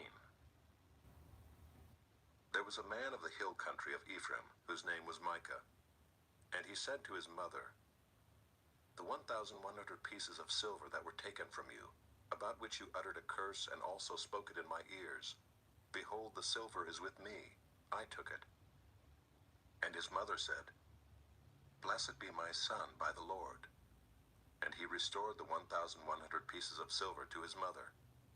And his mother said, I dedicate the silver to the Lord from my hand for my son, to make a carved image and a metal image. Now, therefore, I will restore it to you. So when he restored the money to his mother took 200 pieces of silver and gave it to the silversmith, who made it into a carved image and a metal image. And it was in the house of Micah. And the man Micah had a shrine, and he made an ephod and household gods, and ordained one of his sons who became his priest. In those days there was no king in Israel. Everyone did what was right in his own eyes. Now there was a young man of Bethlehem in Judah, of the family of Judah, who was a Levite, and he sojourned there. And the man departed from the town of Bethlehem in Judah to sojourn where he could find a place. And as he journeyed, he came to the hill country of Ephraim, to the house of Micah. And Micah said to him, Where do you come from? And he said to him, I am a Levite of Bethlehem in Judah, and I am going to sojourn where I may find a place. And Micah said to him, Stay with me and be to me a father and a priest, and I will give you 10 pieces of silver a year, and a suit of clothes and your living. And the Levite went in, and the Levite was content to dwell with the man, and the young man became to him like one of his sons. And Micah ordained the Levite, and the young man became his priest and was in the house of Micah. Then Micah said, Now I know that the Lord will prosper me, because I have a Levite as priest. Chapter 18. In those days there was no king in Israel, and in those days the tribe of the people of Dan was seeking for itself an inheritance to dwell in. For until then, no inheritance among the tribes of Israel had fallen to them. So the people of Dan sent 5 able men from the whole number of their tribe, from Zorah and from Eshtaol, to spy out the land and to explore it. And they said to them, Go and explore the land. And they came to the hill country of Ephraim, to the house of Micah, and lodged there. When they were by the house of Micah, they recognized the voice of the young Levite. And they turned aside and said to him, Who brought you here? What are you doing in this place? What is your business here? And he said to them, This is how Micah dealt with me, He has hired me, and I have become his priest. And they said to him, Inquire of God, please, that we may know whether the journey on which we are setting out will succeed. And the priest said to them, Go in peace. The journey on which you go is under the eye of the Lord. Then the 5 men departed and came to Laish, and saw the people who were there, how they lived in security, after the manner of the Sidonians, quiet and unsuspecting, lacking nothing that is in the earth, and possessing wealth, and how they were far from the Sidonians and had no dealings with anyone. And when they came to their brothers at Zorah and Eshtaol, their brothers said to them, What do you report? They said, Arise and let us go up against them, for we have seen the land, and behold, it is very good. And will you do nothing? Do not be slow to go, to enter in and possess the land. As soon as you go, you will come to an unsuspecting people. The land is spacious, for God has given it into your hands, a place where there is no lack of anything that is in the earth. So 600 men of the tribe of Dan, armed with weapons of war, set out from Zorah and Eshtaol, and went up and encamped at Kiriath-Jearim in Judah. On this account that place is called Mahaneh-dan to this day. Behold, it is west of Kiriath-Jearim. And they passed on from there to the hill country of Ephraim, and came to the house of Micah. Then the 5 men who had gone to scout out the country of Laish said to their brothers, Do you know that in these houses there are an ephod, household gods, a carved image, and a metal image? Now therefore consider what you will do. And they turned aside there and came to the house of the young Levite, at the home of Micah, and asked him about his welfare. Now the 600 men of the Danites, armed with their weapons of war, stood by the entrance of the gate. And the 5 men who had gone to scout out the land went up and entered and took the carved image, the ephod, the household gods, and the metal image, while the priest stood by the entrance of the gate with the 600 men armed with weapons of war. And when these went into Micah's house and took the carved image, the ephod, the household gods, and the metal image, the priest said to them, What are you doing? And they said to him, Keep quiet, put your hand on your mouth, and come with us, and be to us a father and a priest. Is it better for you to be priest to the house of one man, or to be priest to a tribe and clan in Israel? And the priest's heart was glad. He took the ephod and the household gods and the carved image, and went along with the people. So they turned and departed, putting the little ones and the livestock and the goods in front of them. When they had gone a distance from the home of Micah, the men who were in the houses near Micah's house were called out, and they overtook the people of Dan. And they shouted to the people of Dan, who turned around and said to Micah, What is the matter with you that you come with such a company? And he said, You take my gods that I made and the priest and go away, and what have I left? How then do you ask me, What is the matter with you? And the people of Dan said to him, Do not let your voice be heard among us, lest angry fellows fall upon you, and you lose your life with the lives of your household. Then the people of Dan went their way. And when Micah saw that they were too strong for him, he turned and went back to his home. But the people of Dan took what Micah had made and the priest who belonged to him, and they came to Laish to a people quiet and unsuspecting, and struck them with the edge of the sword and burned the city with fire. And there was no deliverer, because it was far from Sidon, and they had no dealings with anyone. It was in the valley that belongs to Beth-rehob. Then they rebuilt the city and lived in it. And they named the city Dan, after the name of Dan their ancestor, who was born to Israel. But the name of the city was Laish at the first. And the people of Dan set up the carved image for themselves, and Jonathan the son of Gershom, son of Moses, and his sons were priests to the tribe of the Danites until the day of the captivity of the land.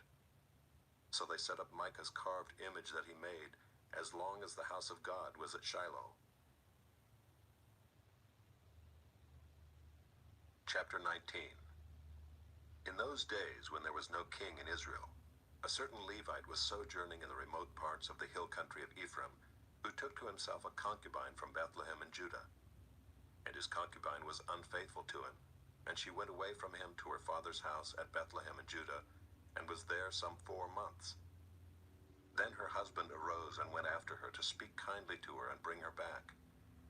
He had with him his servant and a couple of donkeys, and she brought him into her father's house. And when the girl's father saw him, he came with joy to meet him.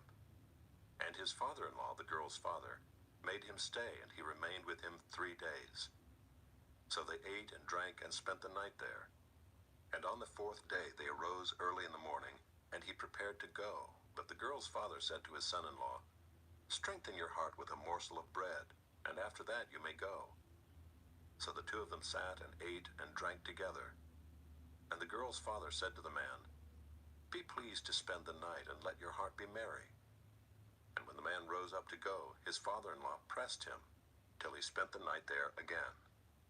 And on the 5th day he arose early in the morning to depart. And the girl's father said, "Strengthen your heart and wait until the day declines." So they ate, both of them. And when the man and his concubine and his servant rose up to depart, his father-in-law, the girl's father, said to him, "Behold, now the day is waned toward evening. Please spend the night. Behold, the day draws to its close. Lodge here and let your heart be merry, and tomorrow you shall arise early in the morning for your journey and go home." But the man would not spend the night. He rose up and departed and arrived opposite Jebus, that is, Jerusalem. He had with him a couple of saddled donkeys, and his concubine was with him. When they were near Jebus, the day was nearly over, and the servant said to his master, "Come now, let us turn aside to the city of the Jebusites and spend the night in it." And his master said to him, "We will not turn aside into the city of foreigners who do not belong to the people of Israel, but we will pass on to Gibeah." And he said to his young man, "Come and let us draw near to one of these places and spend the night at Gibeah or at Ramah." So they passed on and went their way. And the sun went down on them near Gibeah, which belongs to Benjamin, and they turned aside there to go in and spend the night at Gibeah. And he went in and sat down in the open square of the city, for no one took them into his house to spend the night. And behold, an old man was coming from his work in the field at evening. The man was from the hill country of Ephraim, and he was sojourning in Gibeah. The men of the place were Benjaminites. And he lifted up his eyes and saw the traveler in the open square of the city. And the old man said, "Where are you going? And where do you come from?" And he said to him, "We are passing from Bethlehem in Judah to the remote parts of the hill country of Ephraim, from which I come. I went to Bethlehem in Judah, and I am going to the house of the Lord, but no one has taken me into his house. We have straw and feed for our donkeys, with bread and wine for me and your female servant, and the young man with your servants. There is no lack of anything." And the old man said, "Peace be to you. I will care for all your wants. Only do not spend the night in the square." So he brought him into his house and gave the donkeys feed. And they washed their feet and ate and drank. As they were making their hearts merry, behold, the men of the city, worthless fellows, surrounded the house, beating on the door. And they said to the old man, the master of the house, "Bring out the man who came into your house, that we may know him." And the man, the master of the house, went out to them and said to them, "No, my brothers, do not act so wickedly. Since this man has come into my house, do not do this vile thing. Behold, here are my virgin daughter and his concubine. Let me bring them out now. Violate them and do with them what seems good to you, but against this man do not do this outrageous thing." But the man would not listen to him. So the man seized his concubine and made her go out to them.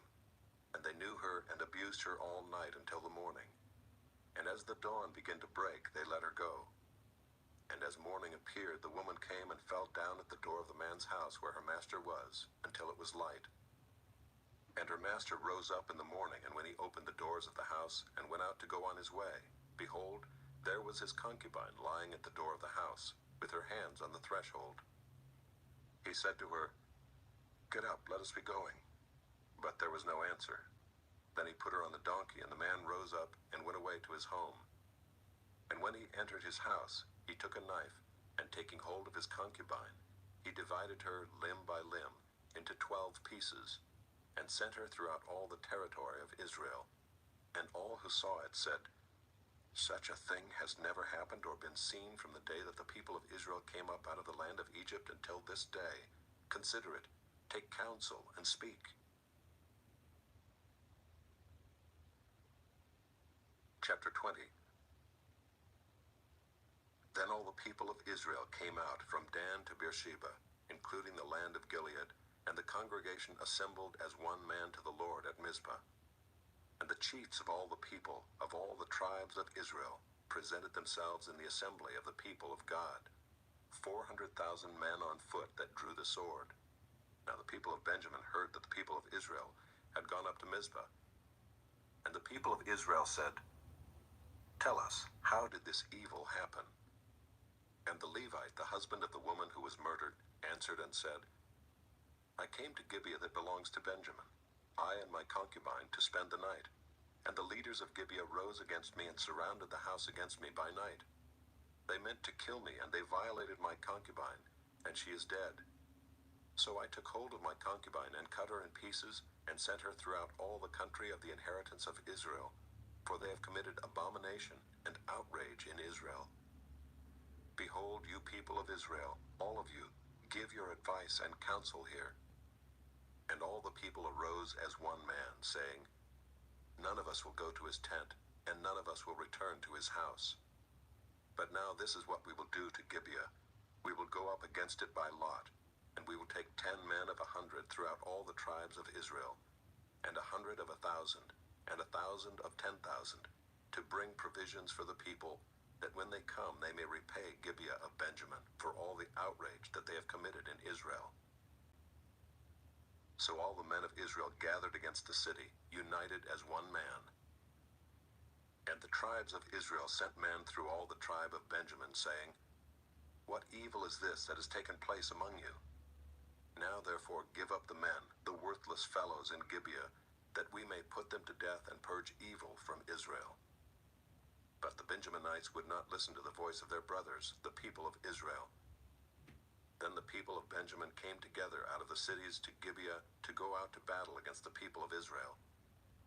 And the people of Benjamin mustered out of their cities on that day 26,000 men who drew the sword, besides the inhabitants of Gibeah, who mustered 700 chosen men.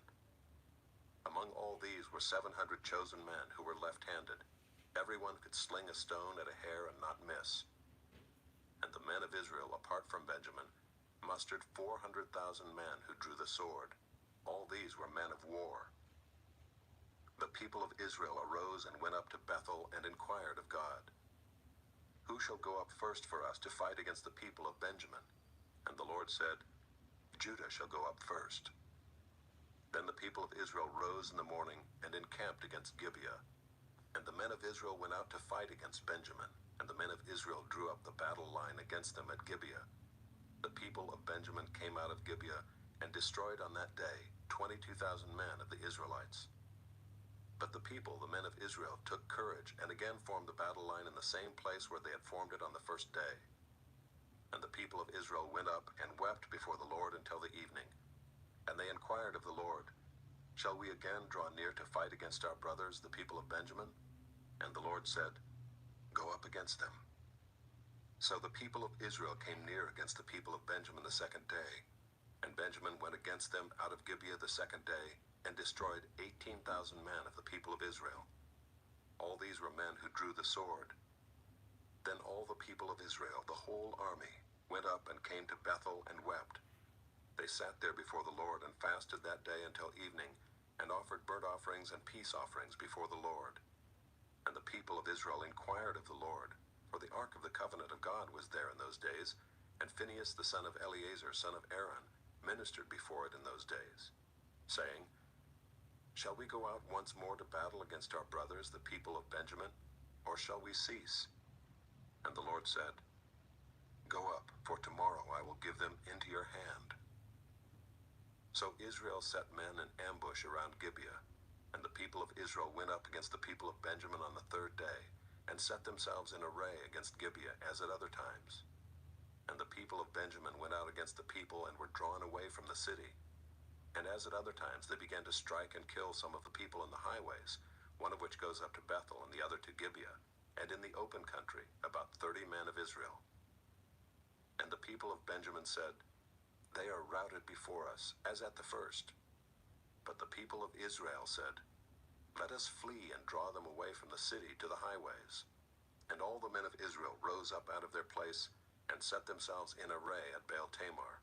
And the men of Israel who were in ambush rushed out of their place from Merageba. And there came against Gibeah 10,000 chosen men out of all Israel, and the battle was hard. But the Benjaminites did not know that disaster was close upon them.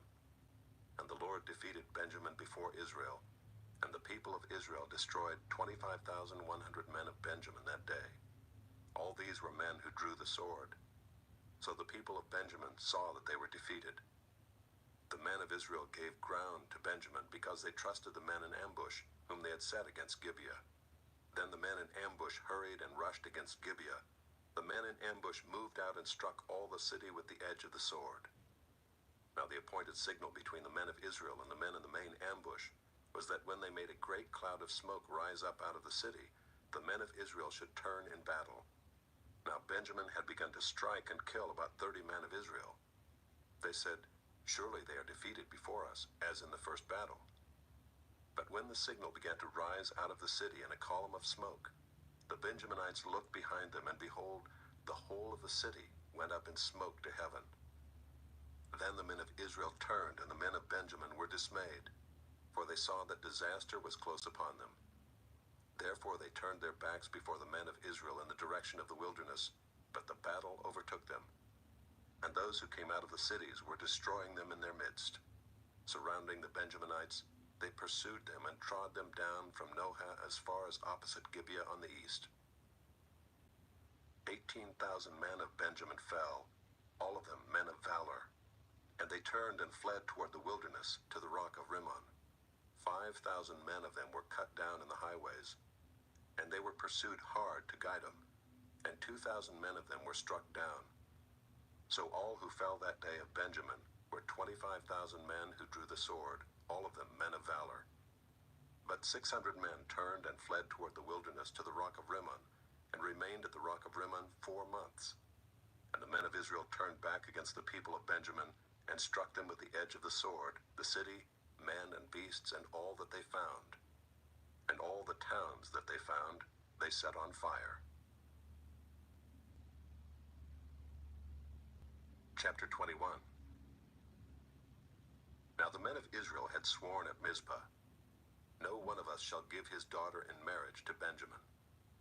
And the people came to Bethel, and sat there till evening before God, and they lifted up their voices and wept bitterly. And they said, "O Lord, the God of Israel, why has this happened in Israel, that today there should be one tribe lacking in Israel?" And the next day the people rose early and built there an altar and offered burnt offerings and peace offerings. And the people of Israel said, "Which of all the tribes of Israel did not come up in the assembly to the Lord?"